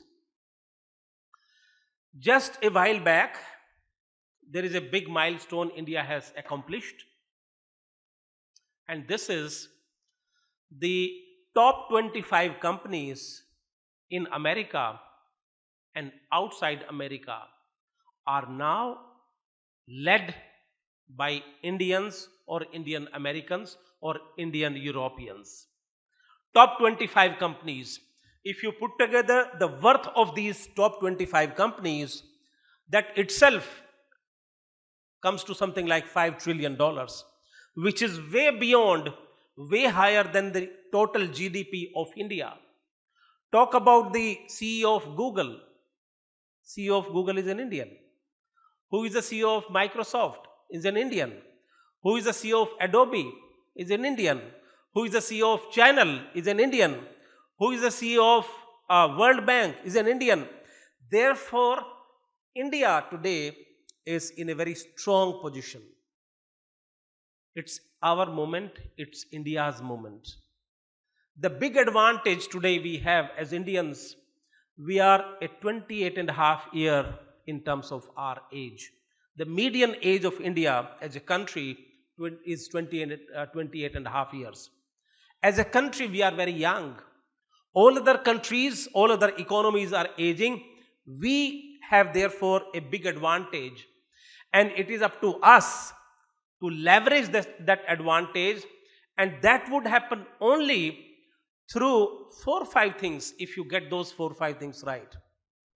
And those 4 or 5 things I'll try and narrate through a small story.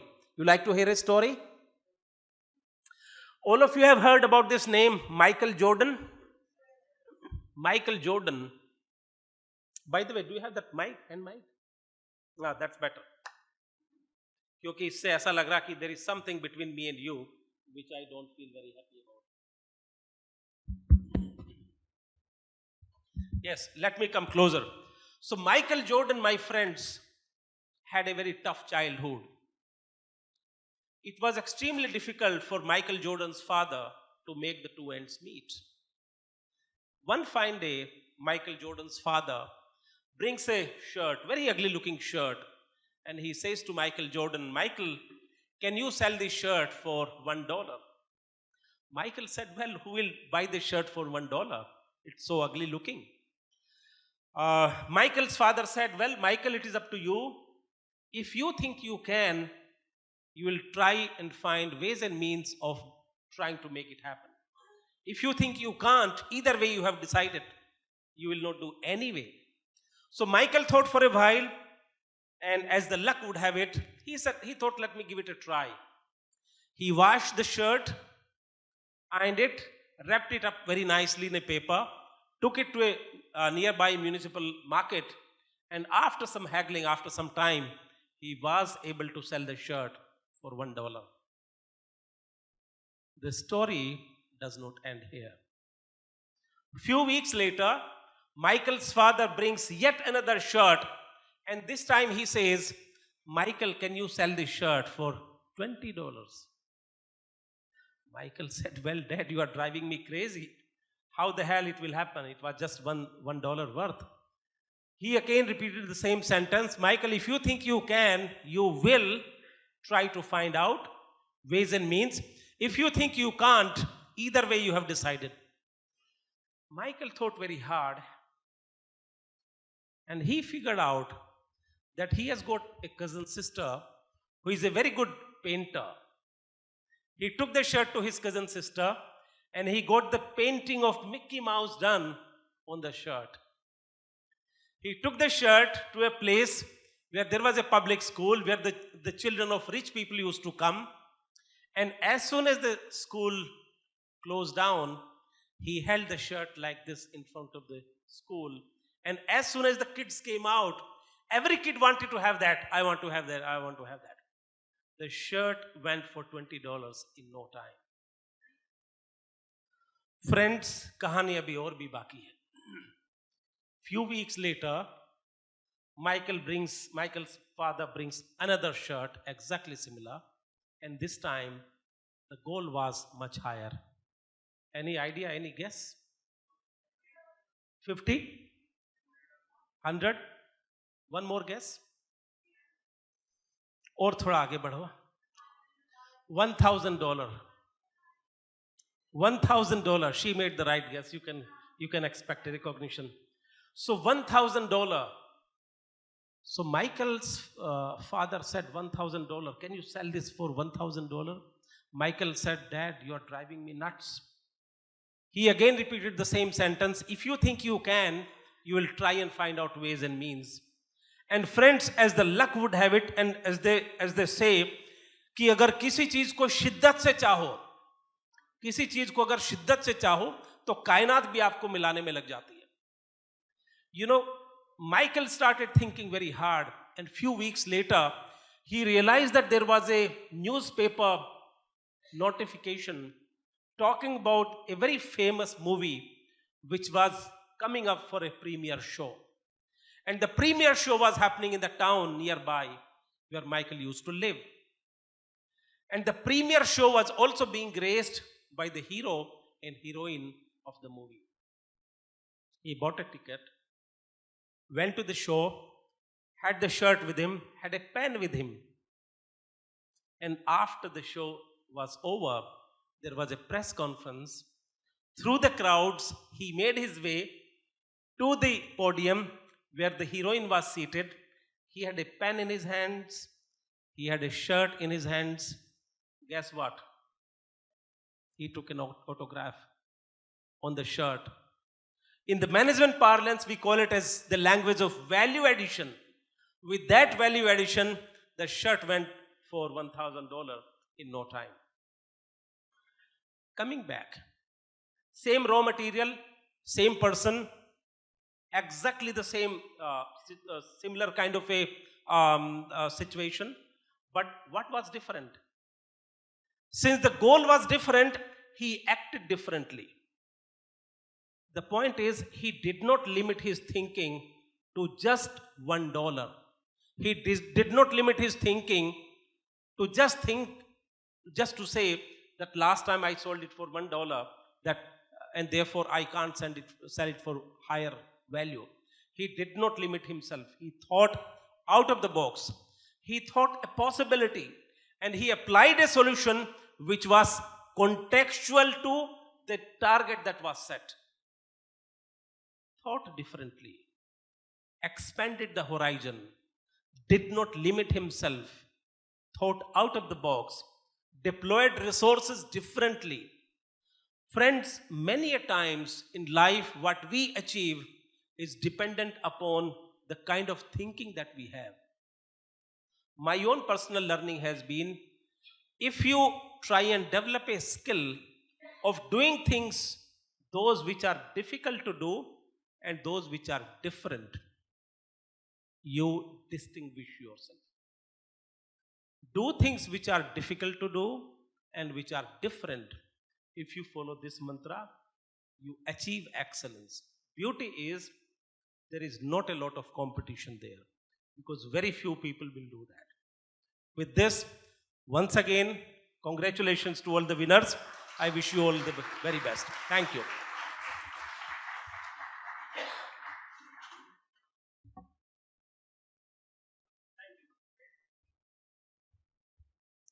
Thank you so much for enlightening us with your wise words, sir.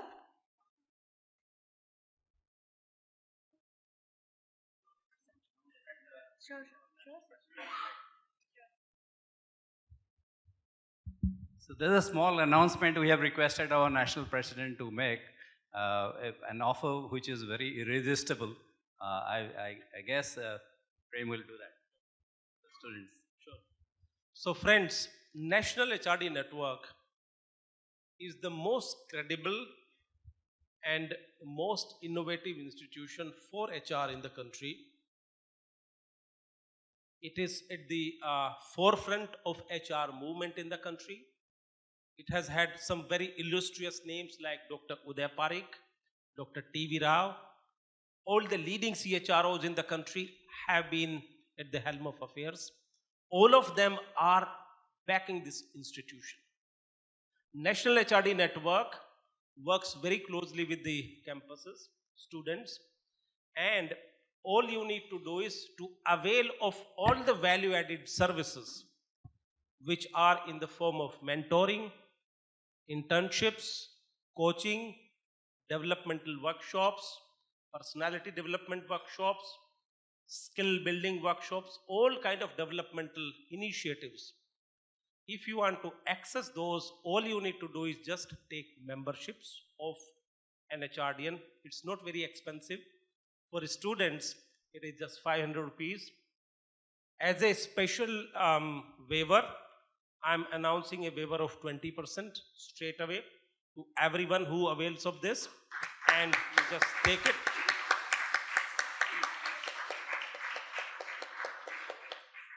Once you take this membership, all these services become available to you. Special edition, what we will do is, we'll mobilize a large number of CHROs who will become accessible to you in terms of being your mentors, being your coaches, life coaches, guides, whatever you may call them, and they will become a strong support for you in your development journey. Avail of this opportunity. I have done it in the past and it has been tremendously beneficial. In your journey, it is not necessary that you have to go all the experience to become wiser and effective.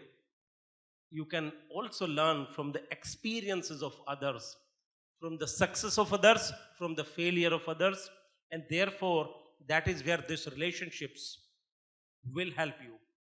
This will be tremendously beneficial to each one. All the best.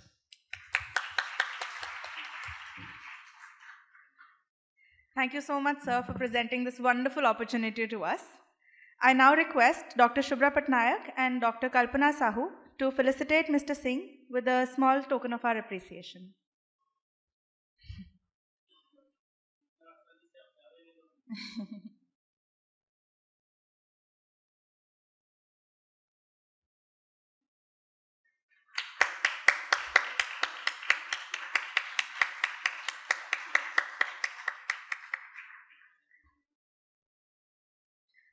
I also invite Dr. Shantanu Rath on behalf of NHRD and Bhubaneswar chapter to present a small token of appreciation for Mr. Singh.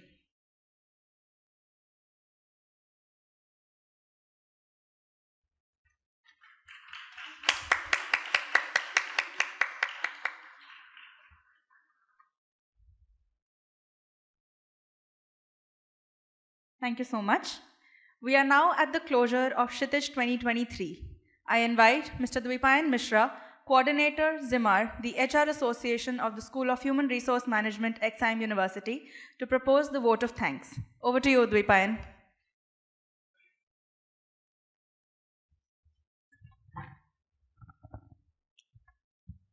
Kshitij 2023 is our legacy business conclave. Every year, it's organized by Zimar in collaboration with School of Human Resource Management and NHRDN Bhubaneswar chapter. Today, Team Zimar feels immense pride to have successfully organized yet another edition of Kshitij. On this occasion, I, Dwipayan Mishra, Coordinator, Zimar, the HR Association of XIM University, on behalf of my team, would like to thank everyone who has made this event a stellar success. To begin with, I'd like to thank our keynote speaker, Mr. S.V. Nathan, partner at Deloitte India. I would now like to thank our esteemed panelists for enriching discussion that has surely left a mark on all of us. Mr. Karan Lakhani, CHRO, Tata Steel Downstream Products Limited. Mr. Vishal Sharma, Global Head of HR Manufacturing Operations Supply Chain Quality Glenmark Pharmaceuticals. Mr. Amit Sawant, Vice President and Global Head of Total Rewards and International HR at ACG Worldwide. Further, I would like to thank the moderator of the panel discussion, Mr. Sanjay Bhattacharya, our esteemed faculty member from XIM University, for his efficient and zealous moderation of the panel discussion. I would like to extend my gratitude to the entire team of NHRD and Bhubaneswar chapter for being our partner in the journey and helping us at each step. A special thanks to Mr. Prem Singh, Group HR, JK Organization and National President NHRDN for gracing us with his presence. A special thanks to Dr. Shantanu Rath, President NSRDN Bhubaneswar Chapter and Director Odisha Urban Academy for continuing support. A special thanks to Ms. Bobby Patnaik, VP NHRDN Bhubaneswar Chapter and HR Business Leader Infosys for her support. A heartfelt thanks to all media houses present today. And a big thanks to OMC, NTPC and Mahanadi Coalfield Limited for being our sponsors today. This event could not have been executed without the in-house encouragements at different stages. So firstly, I would like to thank Dr. Father Anthony R. Uveri, SJ, Vice Chancellor, XIM University for his leadership and guidance. Father S. Anthony Raj, SJ, Registrar, XIM University, for taking time out of his busy schedule and gracing us with his presence. Dr. Andrew Datta, Dean, School of Human Resource Management, XIM University, for always motivating and hand-holding us. Dr. Shubhra Patnaik, Assistant Professor, School of Human Resource Management, XIM University, for her valuable insights and constant encouragement in all our efforts. Our faculty members for their continued support. Special thanks to Dr. Mausami Padi and Dr. Kalpana Sahu for their continued support. The Dean's Office, especially Mr. Digambar, Ms. Sridevi and Mr. Jagan for their undivided help and assistance. Special thanks to Rashmi Babu for timely delivery of all our creatives. I would also like to acknowledge and thank the School of Mass Communication for the event coverage. A heartfelt thanks to Mr. Ratiram for his persistent coverage of our event. I would also extend a heartfelt gratitude to Father Joshi and his IT team, especially Sailendra sir, Rao sir, Mahendra sir for being with us and ensuring smooth digital connect.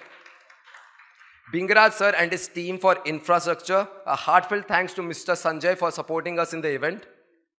We also extend our profound gratitude to Illuminatics, the media and the PR cell for their support and coordination. Students of the batch of 2022-24 and 23-25 for their keen participation. All other numerous staffs who have worked behind the scenes. I would like to acknowledge the Masters of Ceremony, Ms. Vrinda Kataria and Ms. Resham Mundra for their contribution, as well as Mr. Ayush Chakrabarti for his sweet sloka chanting. Lastly, I would like to thank our Zimar core and junior members who have worked tirelessly to make this event a grand success. Thank you all very much for helping us organize and witness such magnificent event, campus in full prestige. Now I hand over the space to the MCs.